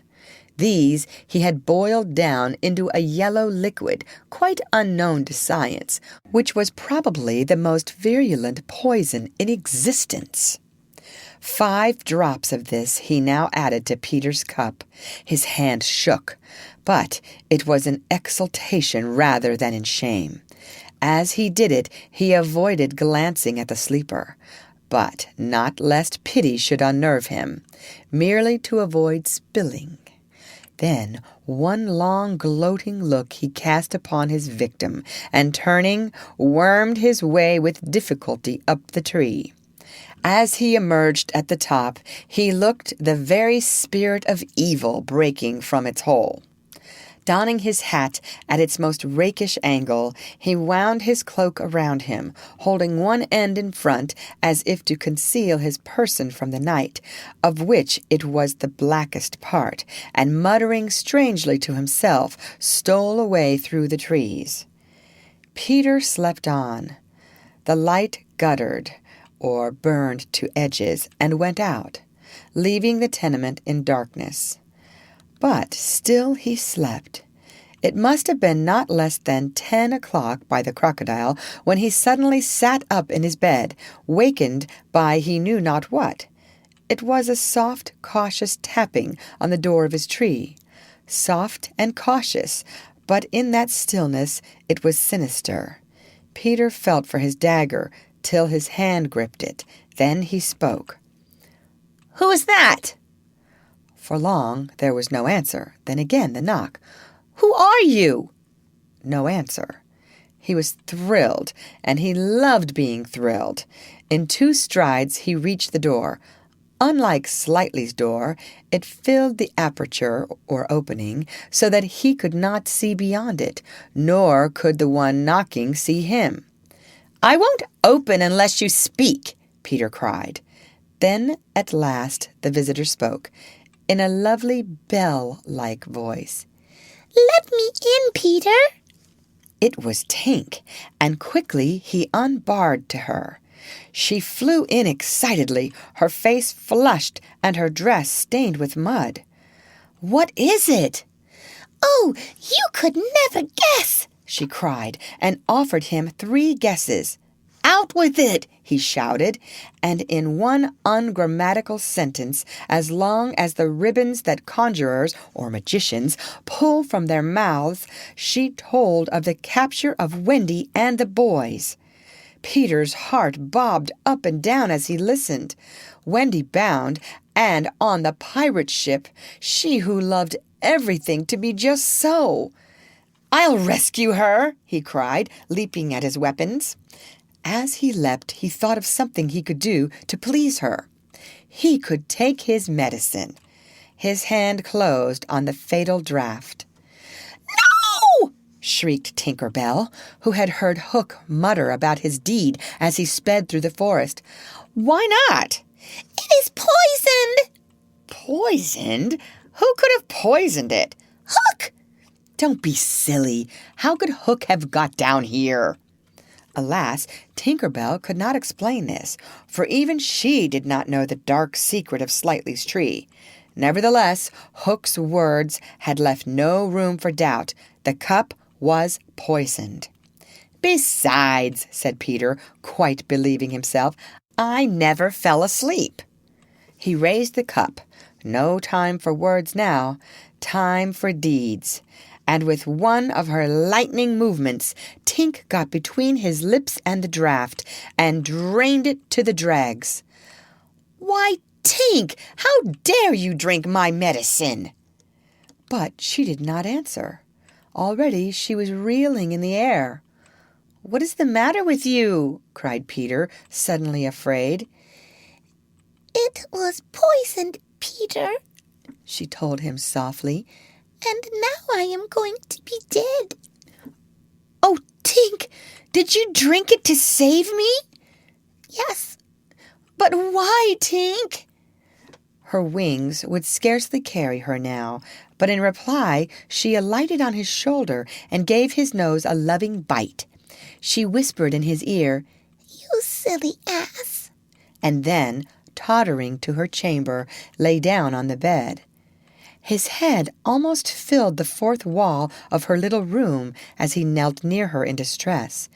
Every moment her light was growing fainter, and he knew that if it went out she would be no more.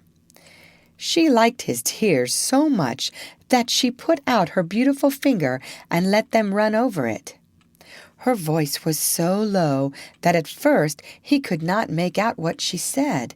Then he made it out.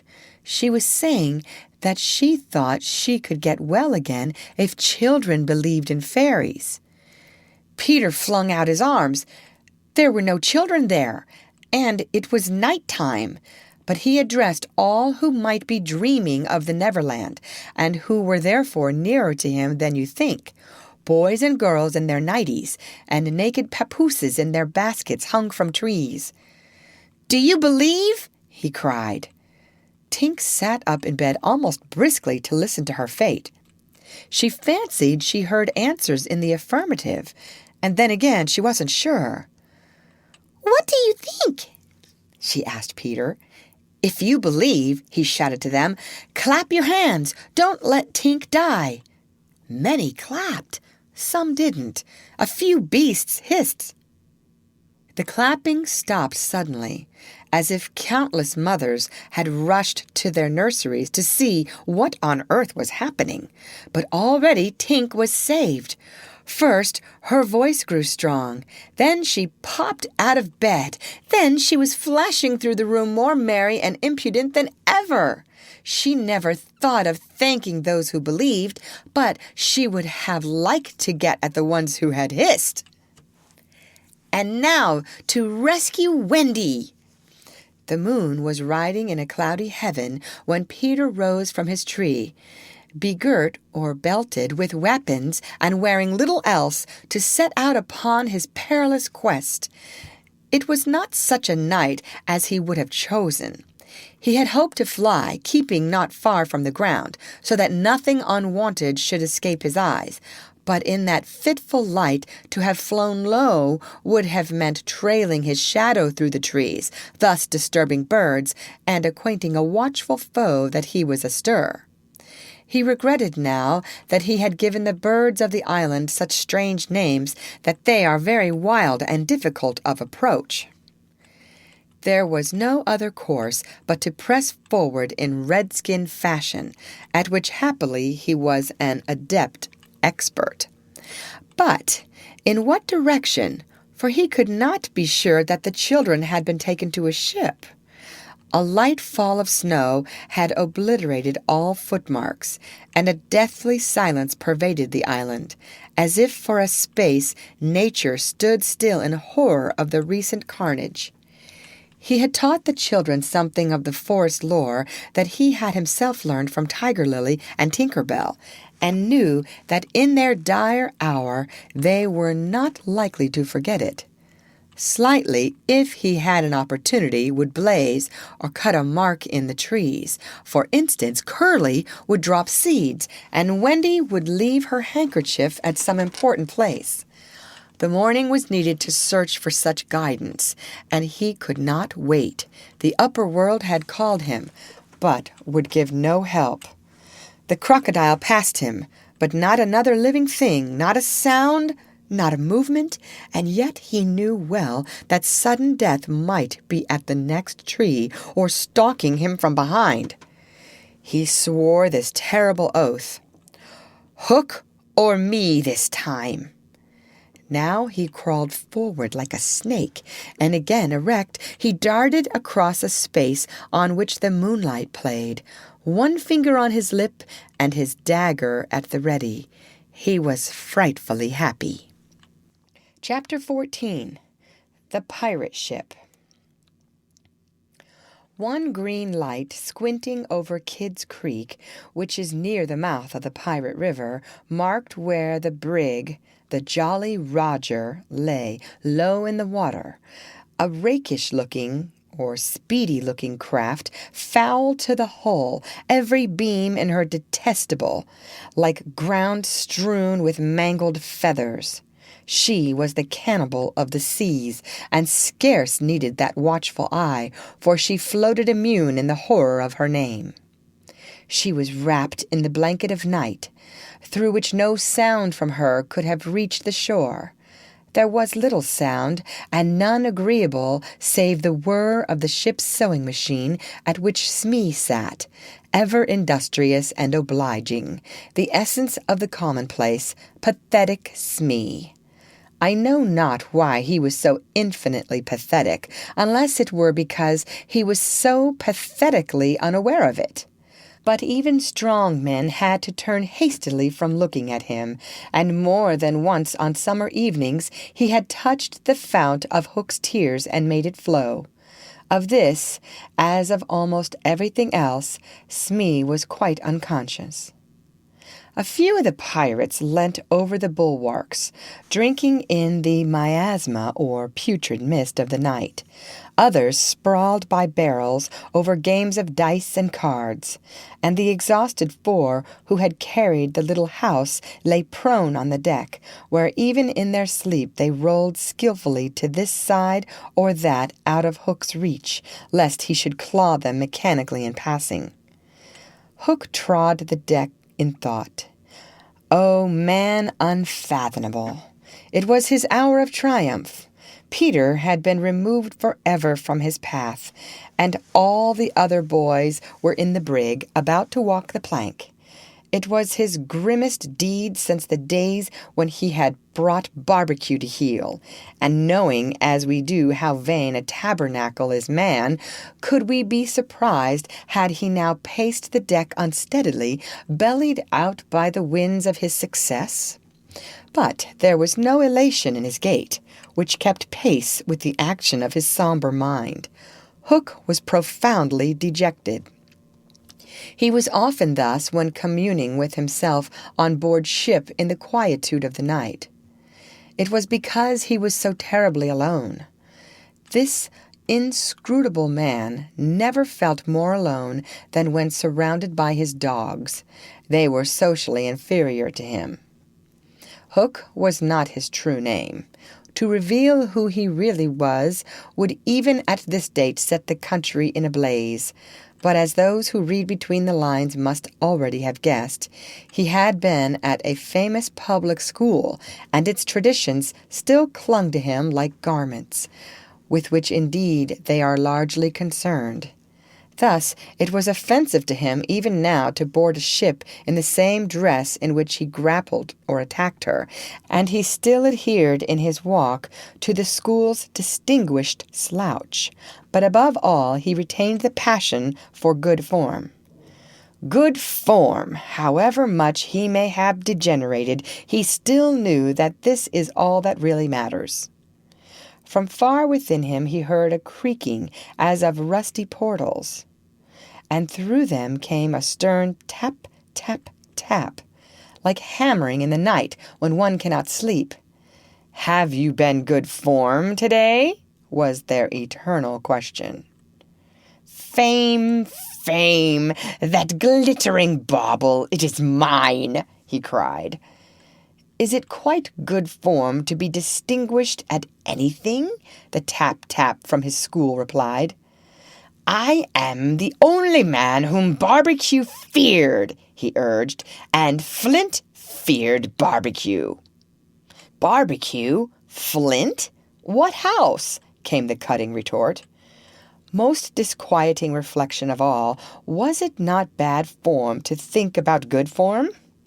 His vitals were tortured by this problem. It was a claw within him sharper than the iron one, and as it tore him, the perspiration dripped down his tallow or waxy countenance and streaked his doublet.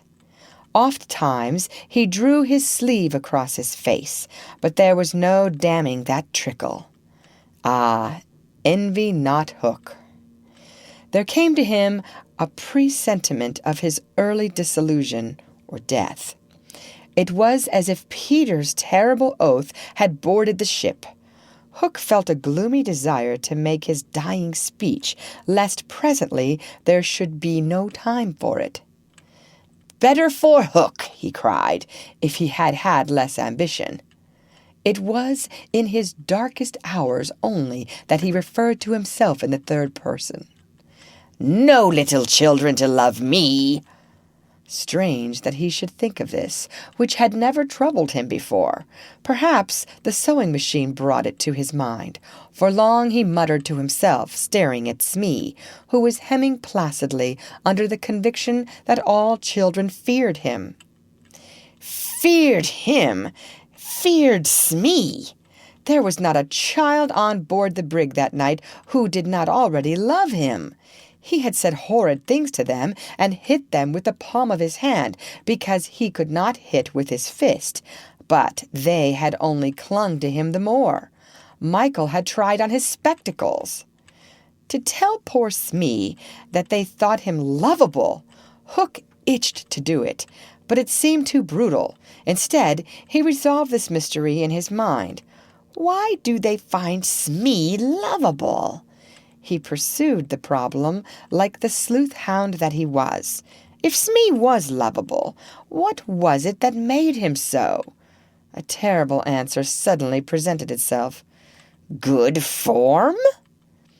Had the bo'sun good form without knowing it, which is the best form of all?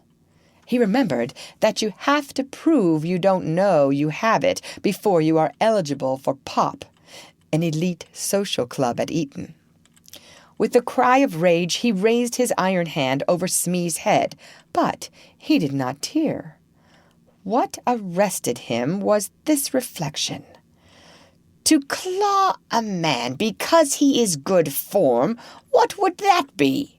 Bad form! The unhappy Hook was as impotent or powerless as he was damp, and he fell forward like a cut flower. His dogs, thinking him out of the way for a time, discipline instantly relaxed, and they broke into a bacchanalian or drunken dance, which brought him to his feet at once, all traces of human weakness gone, as if a bucket of water had passed over him. "Quiet, you scugs!" he cried, "or I'll cast anchor in you." And at once the din was hushed. "Are all the children chained so that they cannot fly away?" "Aye, aye." "Then hoist them up."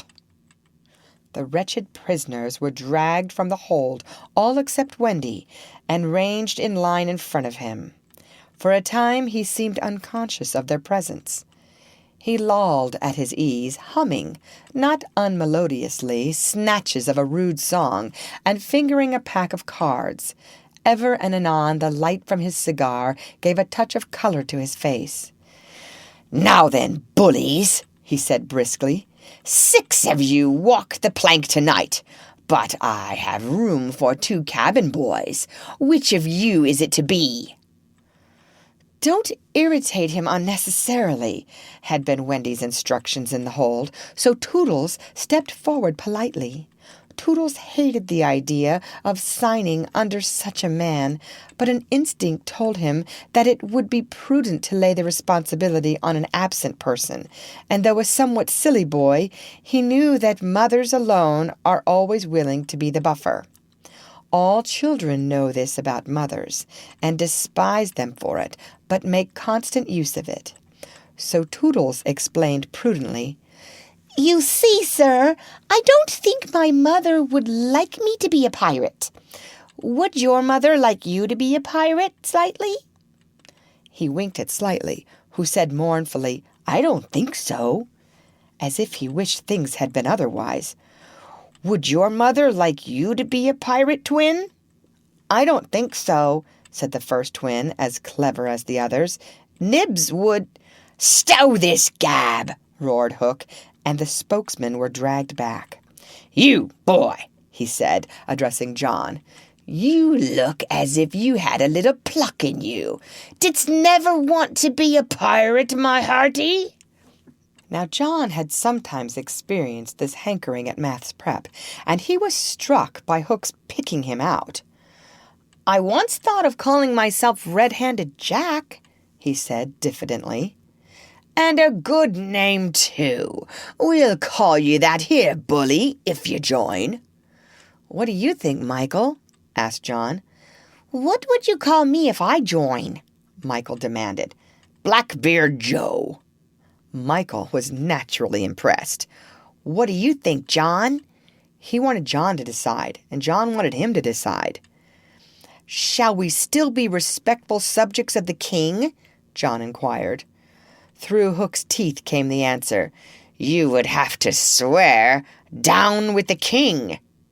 Perhaps John had not behaved very well so far, but he shone out now. "Then I refuse," he cried, banging the barrel in front of Hook. "And I refuse," cried Michael. "Rule Britannia," squeaked Curly. The infuriated pirates buffeted them in the mouth, and Hook roared out, "That seals your doom. Bring up their mother. Get the plank ready." They were only boys, and they went white as they saw Jukes and Satcho preparing the fatal plank. But they tried to look brave when Wendy was brought up. No words of mine can tell you how Wendy despised those pirates. To the boys, there was at least some glamour in the pirate calling, but all that she saw was that the ship had not been tidied for years. There was not a porthole on the grimy glass of which you might not have written with your finger, "Dirty Pig," and she had already written it on several. But as the boys gathered round her, she had no thought, of course, save for them. "So, my beauty," said Hook, as if he spoke in syrup, "you are to see your children walk the plank." Fine gentleman though he was, the intensity of his communings had soiled his ruff, and suddenly he knew that she was gazing at it. With a hasty gesture, he tried to hide it, but he was too late. "Are they to die?" asked Wendy, with a look of such frightful contempt that he nearly fainted. "They are," he snarled. "Silence all," he called gloatingly, "for a mother's last words to her children." At this moment, Wendy was grand. "These are my last words, dear boys," she said firmly. "I feel that I have a message to you from your real mothers, and it is this. We hope our sons will die like English gentlemen." Even the pirates were awed, and Toodles cried out hysterically, "I am going to do what my mother hopes. What are you to do, Nibs?" "What my mother hopes. What are you to do, Twin?" "What my mother hopes. John, what are—" But Hook had found his voice again. "Tie her up!" he shouted. It was Smee who tied her to the mast. "See here, honey," he whispered, "I'll save you if you promise to be my mother." But not even for Smee would she make such a promise. "I would almost rather have no children at all," she said disdainfully or scornfully. It is sad to know that not a boy was looking at her as Smee tied her to the mast. The eyes of all were on the plank, that last little walk they were about to take. They were no longer able to hope that they would walk it manfully, for the capacity to think had gone from them. They could stare and shiver only. Hook smiled on them with his teeth closed and took a step toward Wendy. His intention was to turn her face so that she should see the boys walking the plank one by one. But he never reached her. He never heard the cry of anguish he hoped to wring from her.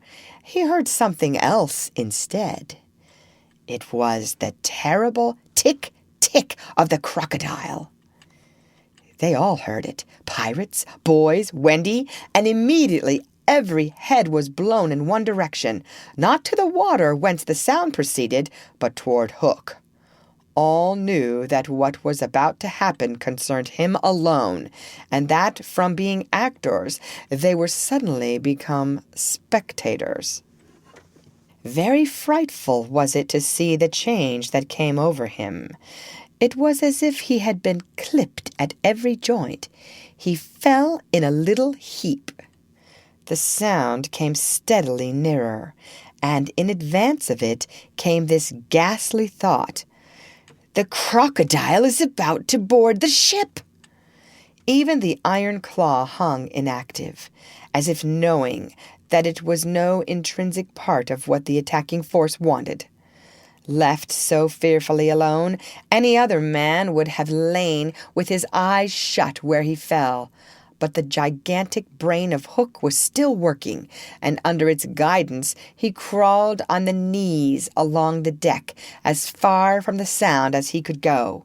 The pirates respectfully cleared a passage for him, and it was only when he brought up against the bulwarks that he spoke. "Hide me!" he cried hoarsely. They gathered round him, all eyes averted from the thing that was coming aboard. They had no thought of fighting it. It was fate. Only when Hook was hidden from them did curiosity loosen the limbs of the boys so that they could rush to the ship's side to see the crocodile climbing it. Then they got the strangest surprise of the night of nights, for it was no crocodile that was coming to their aid. It was Peter. He signed to them not to give vent to any cry of admiration that might rouse suspicion. Then he went on ticking. Chapter 15. Hook or me this time. Odd things happen to all of us on our way through life without our noticing for a time that they have happened. Thus, to take an instance, we suddenly discover that we have been deaf in one ear for we don't know how long, but say half an hour. Now such an experience had come that night to Peter. When last we saw him, he was stealing across the island with one finger to his lips and his dagger at the ready. He had seen the crocodile pass by without noticing anything peculiar about it, but by and by he remembered that it had not been ticking. At first he thought this eerie, but soon concluded rightly that the clock had run down. Without giving a thought to what might be the feelings of a fellow creature thus abruptly deprived of its closest companion, Peter began to consider how he could turn the catastrophe to his own use, and he decided to tick so that wild beasts should believe he was the crocodile and let him pass unmolested. He ticked superbly, but with one unforeseen result. The crocodile was among those who heard the sound, and it followed him, though whether with the purpose of regaining what it had lost, or merely as a friend under the belief that it was again ticking itself, will never be certainly known, for like slaves to a fixed idea, it was a stupid beast. Peter reached the shore without mishap, and went straight on, his legs encountering the water as if quite unaware that they had entered a new element. Thus many animals pass from land to water, but no other human of whom I know. As he swam, he had but one thought: Hook or me this time. He had ticked so long that he now went on ticking without knowing that he was doing it. Had he known, he would have stopped, for to board the brig by help of the tick, though an ingenious idea, had not occurred to him. On the contrary, he thought he had scaled her side as noiseless as a mouse, and he was amazed to see the pirates cowering from him, with Hook in their midst as abject as if he had heard the crocodile. The crocodile! No sooner did Peter remember it than he heard the ticking. At first he thought the sound did come from the crocodile, and he looked behind him swiftly. Then he realized that he was doing it himself, and in a flash he understood the situation. "How clever of me!" he thought at once, and signed to the boys not to burst into applause. It was at this moment that Ed Tente, the quartermaster, emerged from the forecastle and came along the deck. "Now, reader, time what happened by your watch." Peter struck true and deep. John clapped his hands on the ill-fated pirate's mouth to stifle the dying groan. He fell forward. 4 boys caught him to prevent the thud. Peter gave the signal, and the carrion was cast overboard. There was a splash, and then silence. "How long has it taken?" 1, Slightly had begun to count. None too soon. Peter, every inch of him on tiptoe, vanished into the cabin, for more than one pirate was screwing up his courage to look round. They could hear each other's distressed breathing now, which showed them that the more terrible sound had passed. "It's gone, Captain," Smee said, wiping off his spectacles. "All still again." Slowly, Hook let his head emerge from his ruff, and listened so intently that he could have caught the echo of the tick. There was not a sound, and he drew himself up firmly to his full height. "Then here's to Johnny Plank!" he cried brazenly, hating the boys more than ever because they had seen him unbend. He broke into the villainous ditty. Yo-ho, the frisky plank. You walks along it so, till it goes down, and you goes down to Davy Jones below. To terrorize the prisoners the more, though with a certain loss of dignity, he danced along an imaginary plank, grimacing at them as he sang, and when he finished he cried, "Do you want a touch of the cat-o'-nine-tails before you walk the plank?" At that they fell on their knees. "No, no!" they cried so piteously that every pirate smiled. "Fetch the cat, Jukes," said Hook. "It's in the cabin." The cabin? Peter was in the cabin. The children gazed at each other. "Aye, aye," said Jukes blithely, and he strode into the cabin. They followed him with their eyes. They scarce knew that Hook had resumed his song, his dogs joining in with him. Yo-ho, the scratching cat, its tails are 9, you know, and when they're writ upon your back. What was the last line will never be known, for of a sudden the song was stayed by a dreadful screech from the cabin. It wailed through the ship and died away. Then was heard a crowing sound, which was well understood by the boys, but to the pirates was almost more eerie than the screech. "What was that?" cried Hook. "2," said Slightly solemnly. The Italian Sacco hesitated for a moment, and then swung into the cabin. He tottered out, haggard. "What's the matter with you, Bill Jukes, you dog?" hissed Hook, towering over him.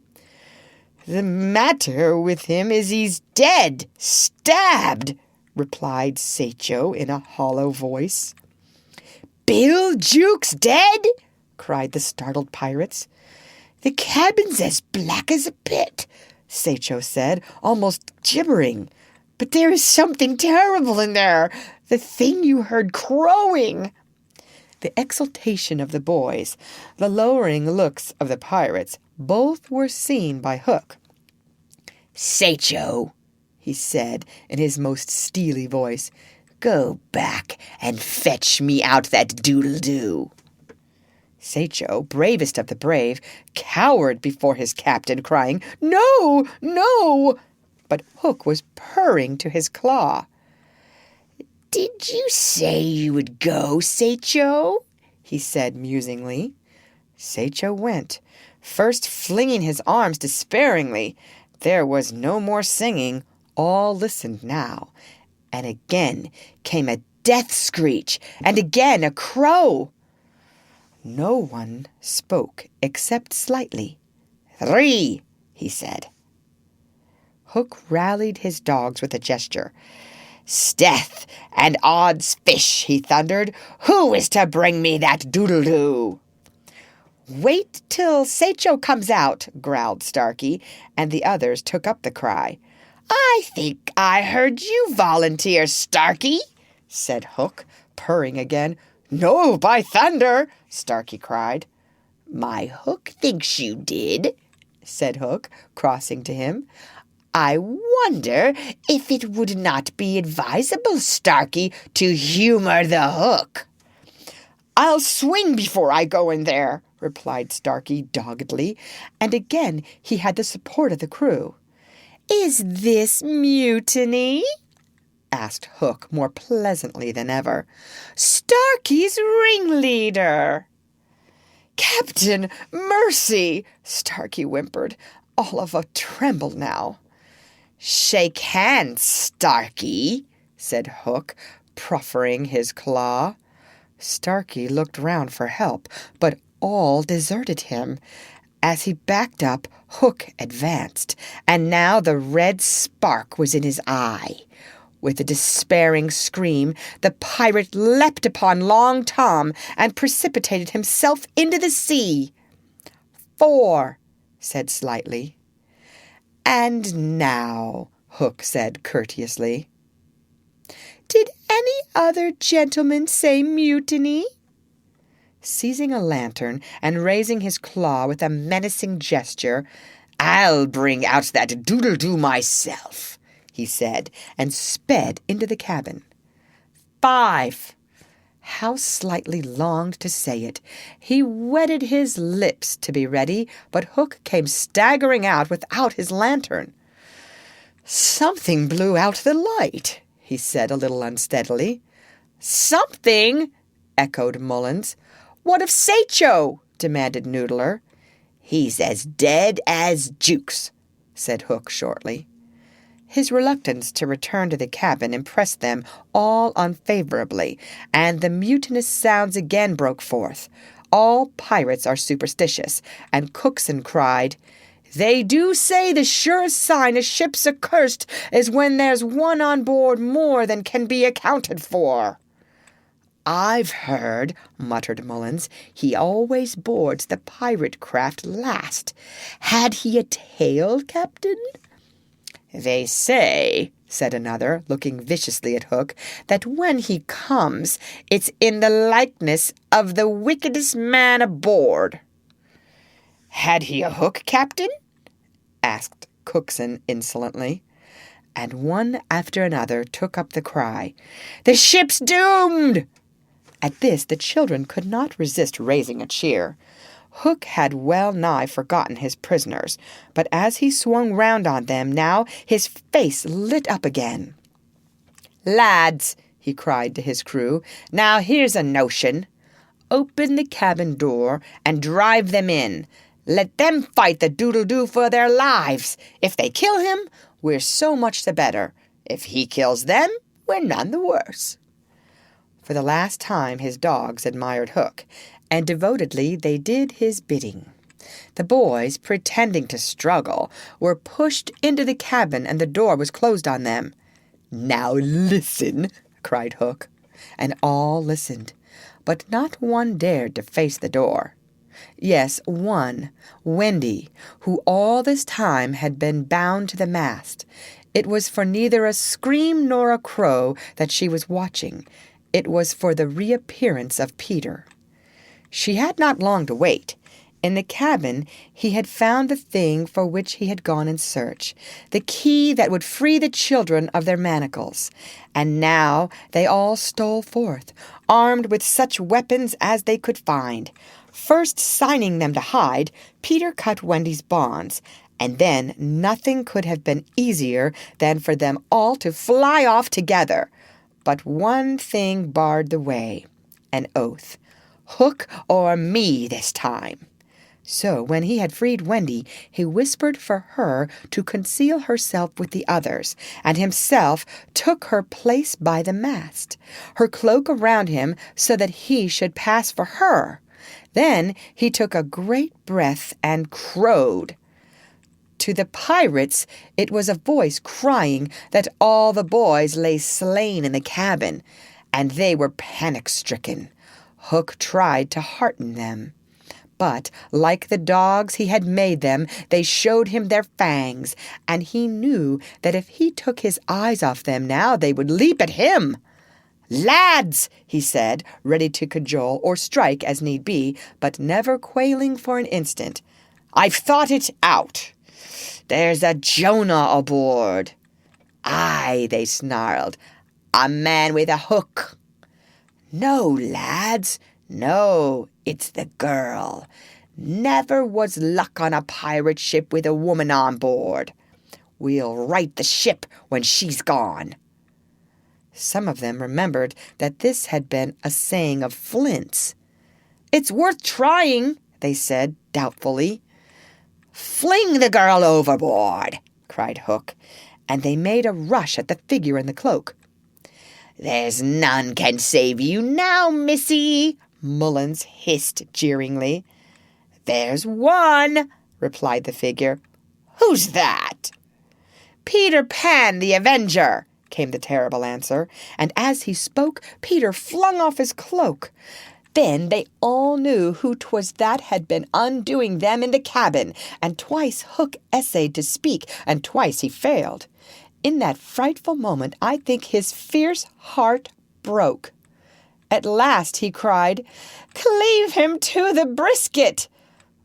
but without conviction. "Down, boys, and at them!" Peter's voice rang out, and in another moment the clash of arms was resounding through the ship. Had the pirates kept together, it is certain that they would have won, but the onset came when they were still unstrung, and they ran hither and thither, striking wildly, each thinking himself the last survivor of the crew. Man to man they were the stronger, but they fought on the defensive only, which enabled the boys to hunt in pairs and choose their quarry. Some of the miscreants leapt into the sea.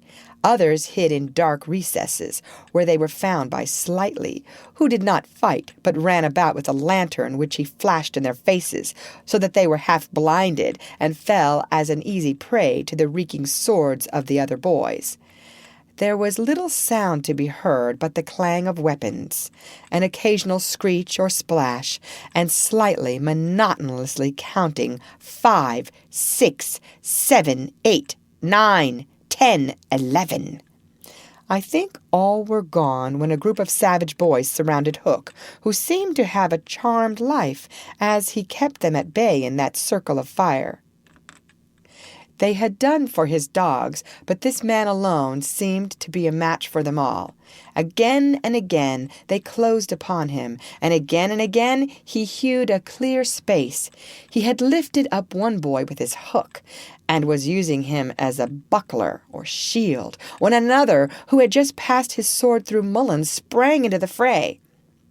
"Put up your swords, boys!" cried the newcomer. "This man is mine!" Thus suddenly Hook found himself face to face with Peter. The others drew back and formed a ring around them. For long the two enemies looked at one another, Hook shuddering slightly, and Peter with the strange smile upon his face. "So, Pan," said Hook at last, "this is all your doing." "Aye, James Hook," came the stern answer, "it is all my doing." "Proud and insolent youth," said Hook, "prepare to meet thy doom." dark and sinister man," Peter answered. "Have at thee!" Without more words they fell to, and for a space there was no advantage to either blade. Peter was a superb swordsman, and parried with dazzling rapidity. Ever and anon he followed up a feint with a lunge that got past his foe's defense. But his shorter reach stood him in ill stead, and he could not drive the steel home. Hook, scarcely his inferior in brilliancy, but not quite so nimble in wrist play, forced him back by the weight of his onset, hoping suddenly to end all with a favorite thrust, taught him long ago by barbecue at Rio. But, to his astonishment, he found this thrust turned aside again and again. Then he sought to close and give the quietus with his iron hook, which all this time had been pawing the air. But Peter doubled under it and, lunging fiercely, pierced him in the ribs. At the sight of his own blood, whose peculiar color, you remember, was offensive to him, the sword fell from Hook's hand, and he was at Peter's mercy. "Now!" cried all the boys, but with a magnificent gesture Peter invited his opponent to pick up his sword. Hook did so instantly, but with a tragic feeling that Peter was showing good form. Hitherto he had thought it was some fiend fighting him, but darker suspicions assailed him now. "Pan, who and what art thou?" he cried huskily. "I'm youth, I'm joy," Peter answered at a venture. "I'm a little bird that has broken out of the egg." This, of course, was nonsense, but it was proof to the unhappy Hook that Peter did not know in the least who or what he was, which is the very pinnacle of good form. "To it again!" he cried despairingly. He fought now like a human flail, and every sweep of that terrible sword would have severed in twain any man or boy who obstructed it. But Peter fluttered round him as if the very wind it made blew him out of the danger zone, and again he darted in and pricked. Hook was fighting now without hope. That passionate breast no longer asked for life, but for one boon it craved, to see Peter show bad form before it was cold forever. Abandoning the fight, he rushed into the powder magazine and fired it. "In 2 minutes," he cried, "the ship will be blown to pieces." Now, he thought, true form will show. But Peter issued from the powder magazine with the shell in his hands and calmly flung it overboard. What sort of form was Hook himself showing? Misguided man though he was, we may be glad, without sympathizing with him, that in the end he was true to the traditions of his race. The other boys were flying around him now, flouting, scornful, and he staggered about the deck, striking up at them impotently. His mind was no longer with them. It was slouching in the playing fields of long ago, or being sent up to the headmaster for good, or watching the wall game from a famous wall. And his shoes were right, and his waistcoat was right, and his tie was right, and his socks were right. James Hook, though not wholly unheroic figure, farewell. For we have come to his last moment. Seeing Peter slowly advancing upon him through the air with dagger poised, he sprang upon the bulwarks to cast himself into the sea. He did not know that the crocodile was waiting for him, for we purposely stopped the clock that this knowledge might be spared him. A little mark of respect from us at the end. He had one last triumph, which I think we need not grudge him. As he stood on the bulwark, looking over his shoulder at Peter gliding through the air, he invited him with a gesture to use his foot. It made Peter kick instead of stab. At last Hook had got the boon for which he craved. "Bad form!" he cried jeeringly, and went content to the crocodile. Thus perished James Hook. 17, slightly sang out, but he was not quite correct in his figures. 15 paid the penalty for their crimes that night, but 2 reached the shore. Starkey to be captured by the Redskins, who made him nurse for all their papooses, a melancholy come-down for a pirate, and Smee, who henceforth wandered about the world in his spectacles, making a precarious living by saying he was the only man that James Hook had feared. Wendy, of course, had stood by, taking no part in the fight, though watching Peter with glistening eyes. But now that all was over, she became prominent again. She praised them equally and shuddered delightfully when Michael showed her the place where he had killed one. And then she took them into Hook's cabin and pointed to his watch, which was hanging on a nail. It said 1:30. The lateness of the hour was almost the biggest thing of all. She got them to bed in the pirates' bunks pretty quickly, you may be sure. All but Peter, who strutted up and down on the deck until at last he fell asleep by the side of Long Tom. He had one of his dreams that night and cried in his sleep for a long time, and Wendy held him tightly. Chapter 17. When Wendy Grew Up. I hope you want to know what became of the other boys. They were waiting below to give Wendy time to explain about them, and when they had counted 500, they went up. They went up by the stair, because they thought this would make a better impression. They stood in a row in front of Mrs. Darling with their hats off, and wishing they were not wearing their pirate clothes. They said nothing, but their eyes asked her to have them. They ought to have looked at Mr. Darling also, but they forgot about him. Of course, Mrs. Darling said at once that she would have them, but Mr. Darling was curiously depressed, and they saw that he considered 6 a rather large number. "I must say," he said to Wendy, "that you don't do things by halves," a grudging remark which the twins thought was pointed at them. The first twin was the proud one, and he asked, flushing, "Do you think we should be too much of a handful, sir? Because if so, we can go away." "Father!" Wendy cried, shocked, but still the cloud was on him. He knew he was behaving unworthily, but he could not help it. "We could lie doubled up," said Nibs. "I always cut their hair myself," said Wendy. "George!" Mrs. Darling exclaimed, pained to see her dear one showing himself in such an unfavorable light. Then he burst into tears, and the truth came out. He was as glad to have them as she was, he said, but he thought they should have asked his consent as well as hers, instead of treating him as a cipher or 0 in his own house. "I don't think he is a cipher," Toodles cried instantly. "Do you think he is a cipher, Curly?" "No, I don't. Do you think he is a cipher, Slightly?" "Rather not. Twin, what do you think?" It turned out that not one of them thought him a cipher, and he was absurdly gratified, and said he would find space for them all in the drawing-room if they fitted in. "We'll fit in, sir," they assured him. "Then follow the leader," he cried gaily. "Mind you, I am not sure that we have a drawing-room, but we pretend we have, and it's all the same. Hoopla!" He went off dancing through the house, and they all cried hoopla and danced after him, searching for the drawing-room. And I forget whether they found it, but at any rate they found corners, and they all fitted in.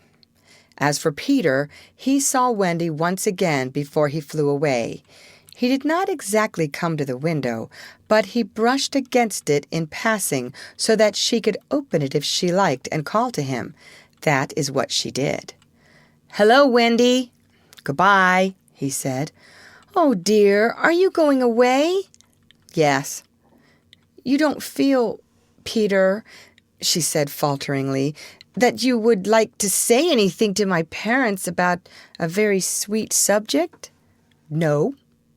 "About me, Peter?" "No." Mrs. Darling came to the window, for at present she was keeping a sharp eye on Wendy.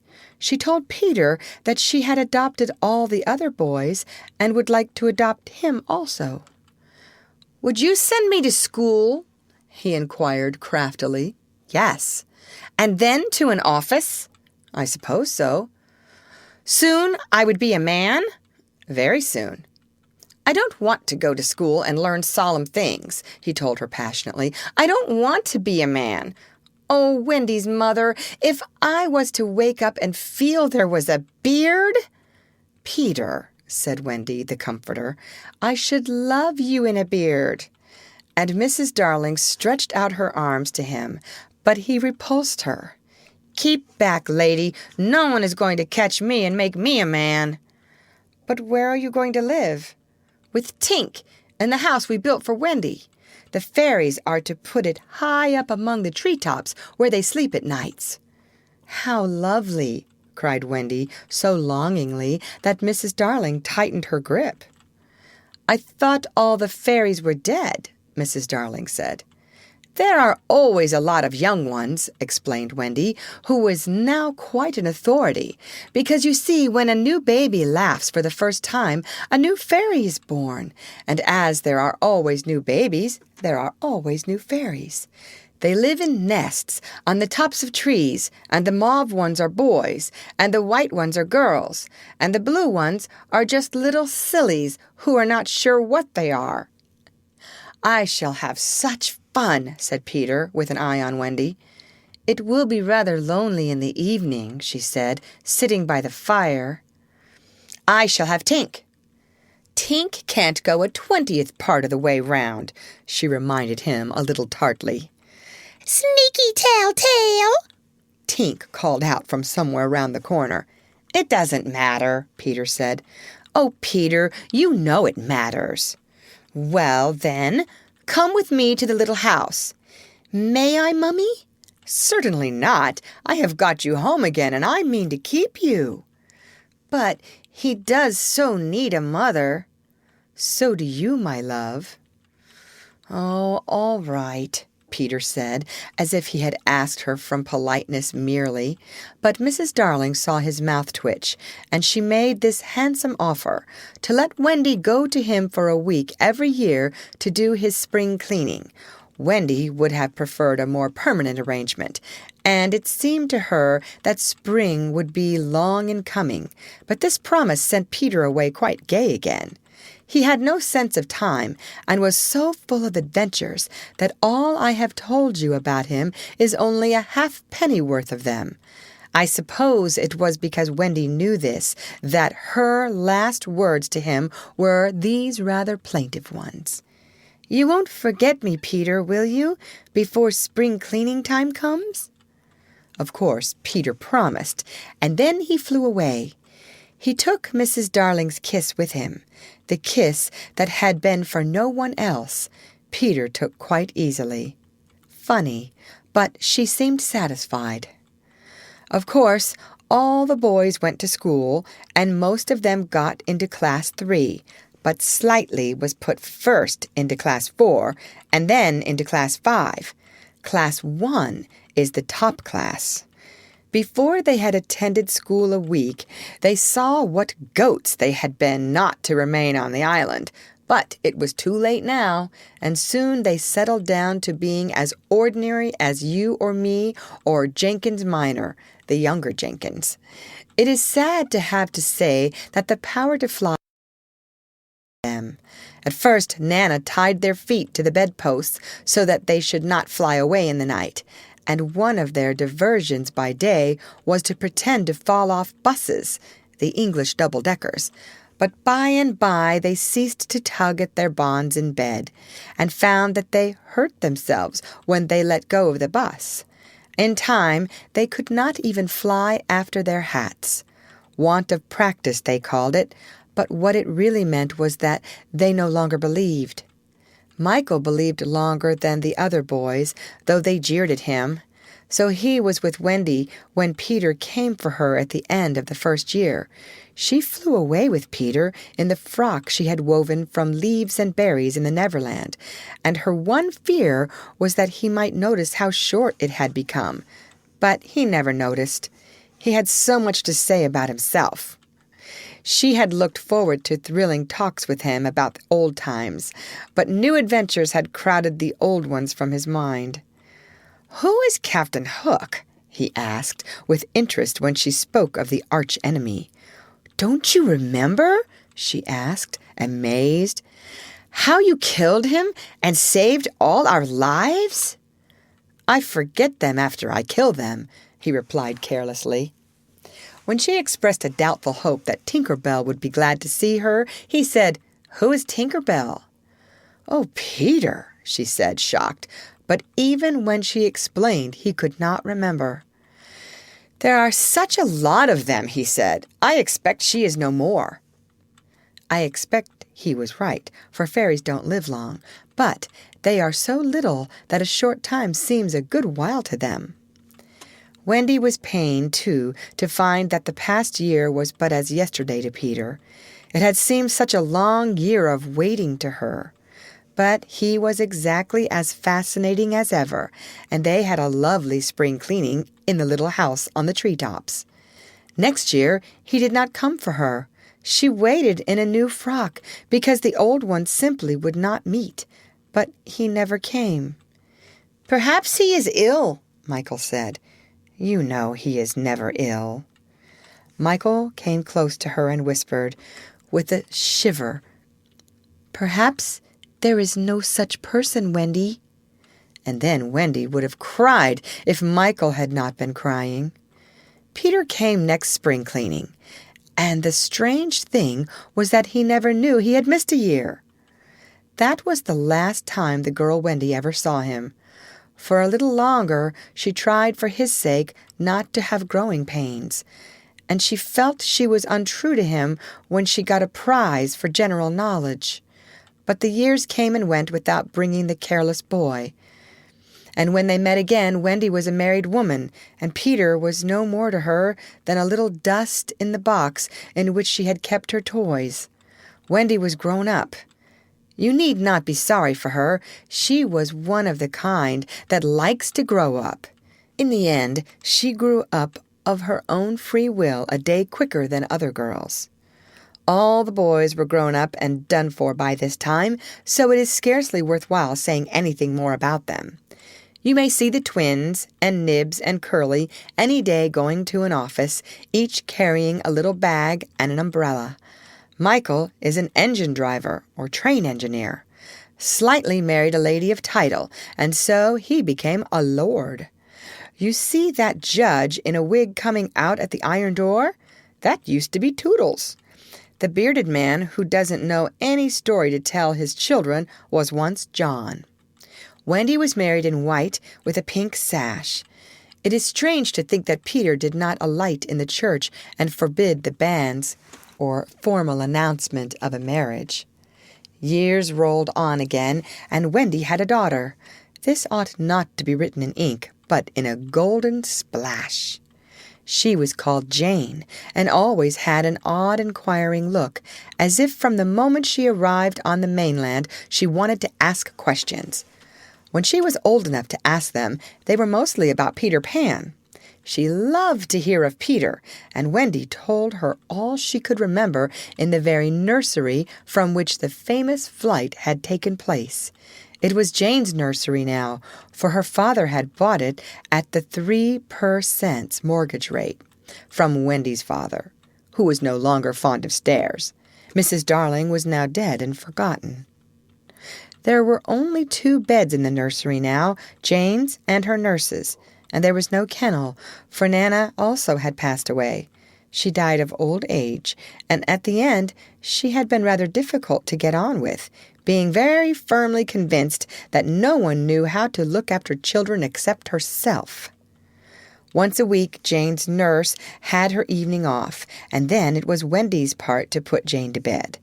That was the time for stories. It was Jane's invention to raise the sheet over her mother's head and her own, this making a tent, and in the awful darkness to whisper, What do we see now? I don't think I see anything tonight, says Wendy, with a feeling that if Nana were here, she would object to further conversation. Yes, you do, says Jane. You see when you were a little girl.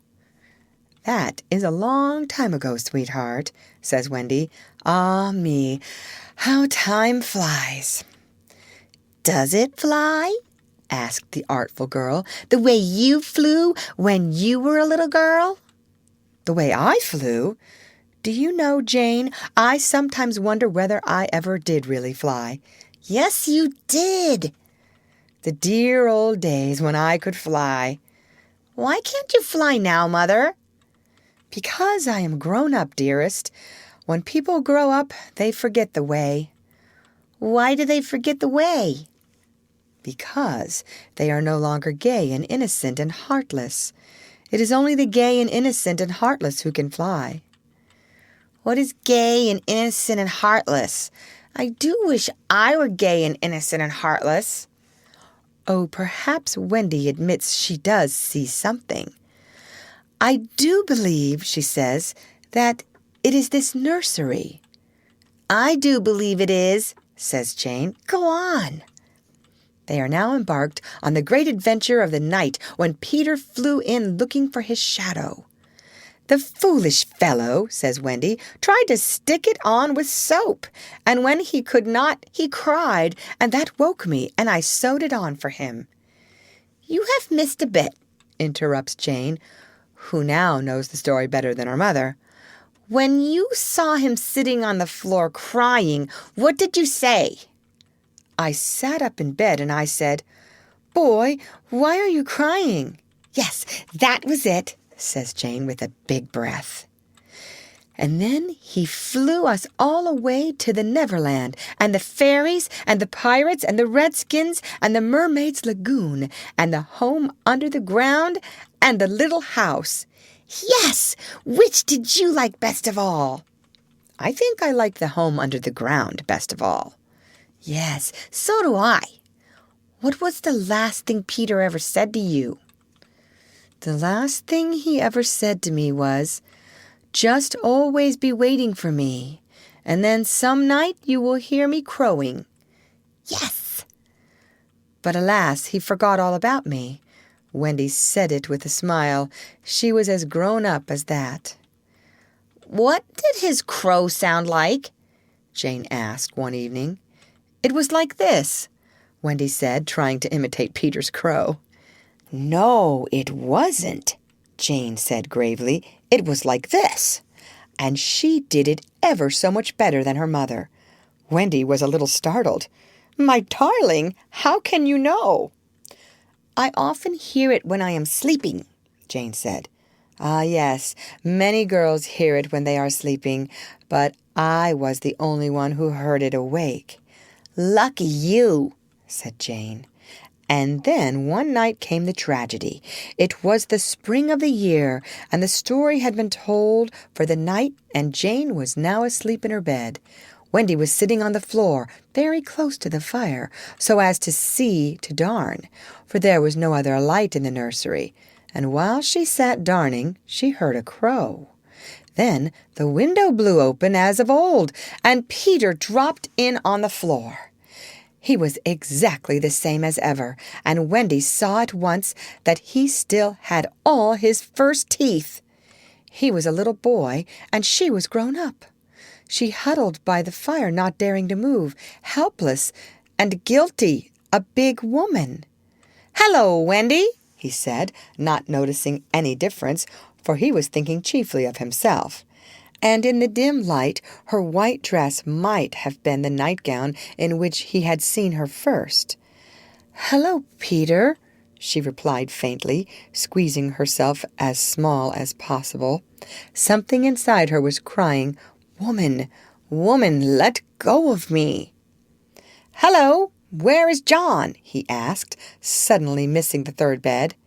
"John is not here now," she gasped. "Is Michael asleep?"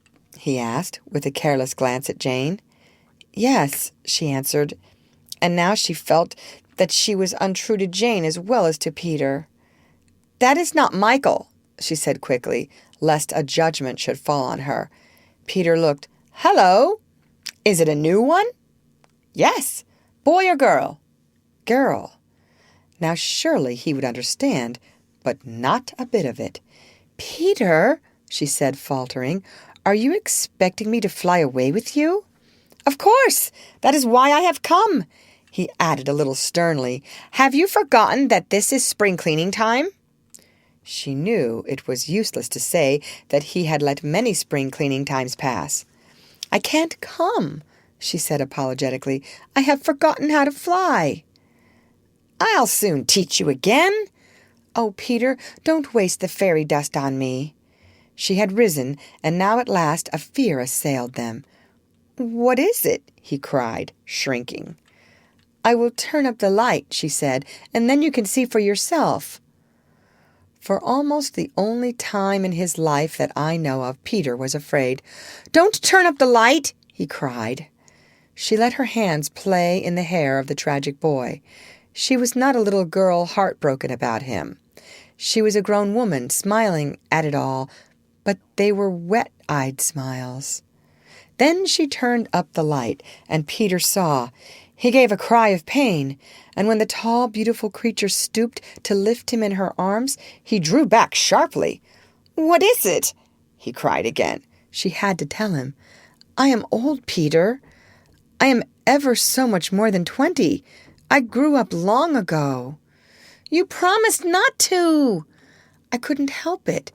I'm a married woman, Peter. No, you're not. Yes, and the little girl in the bed is my baby. No, she's not. But he supposed she was, and he took a step towards the sleeping child with his dagger upraised. Of course, he did not strike. He sat down on the floor instead and sobbed, and Wendy did not know how to comfort him, though she could have done it so easily once. She was only a woman now, and she ran out of the room to try to think.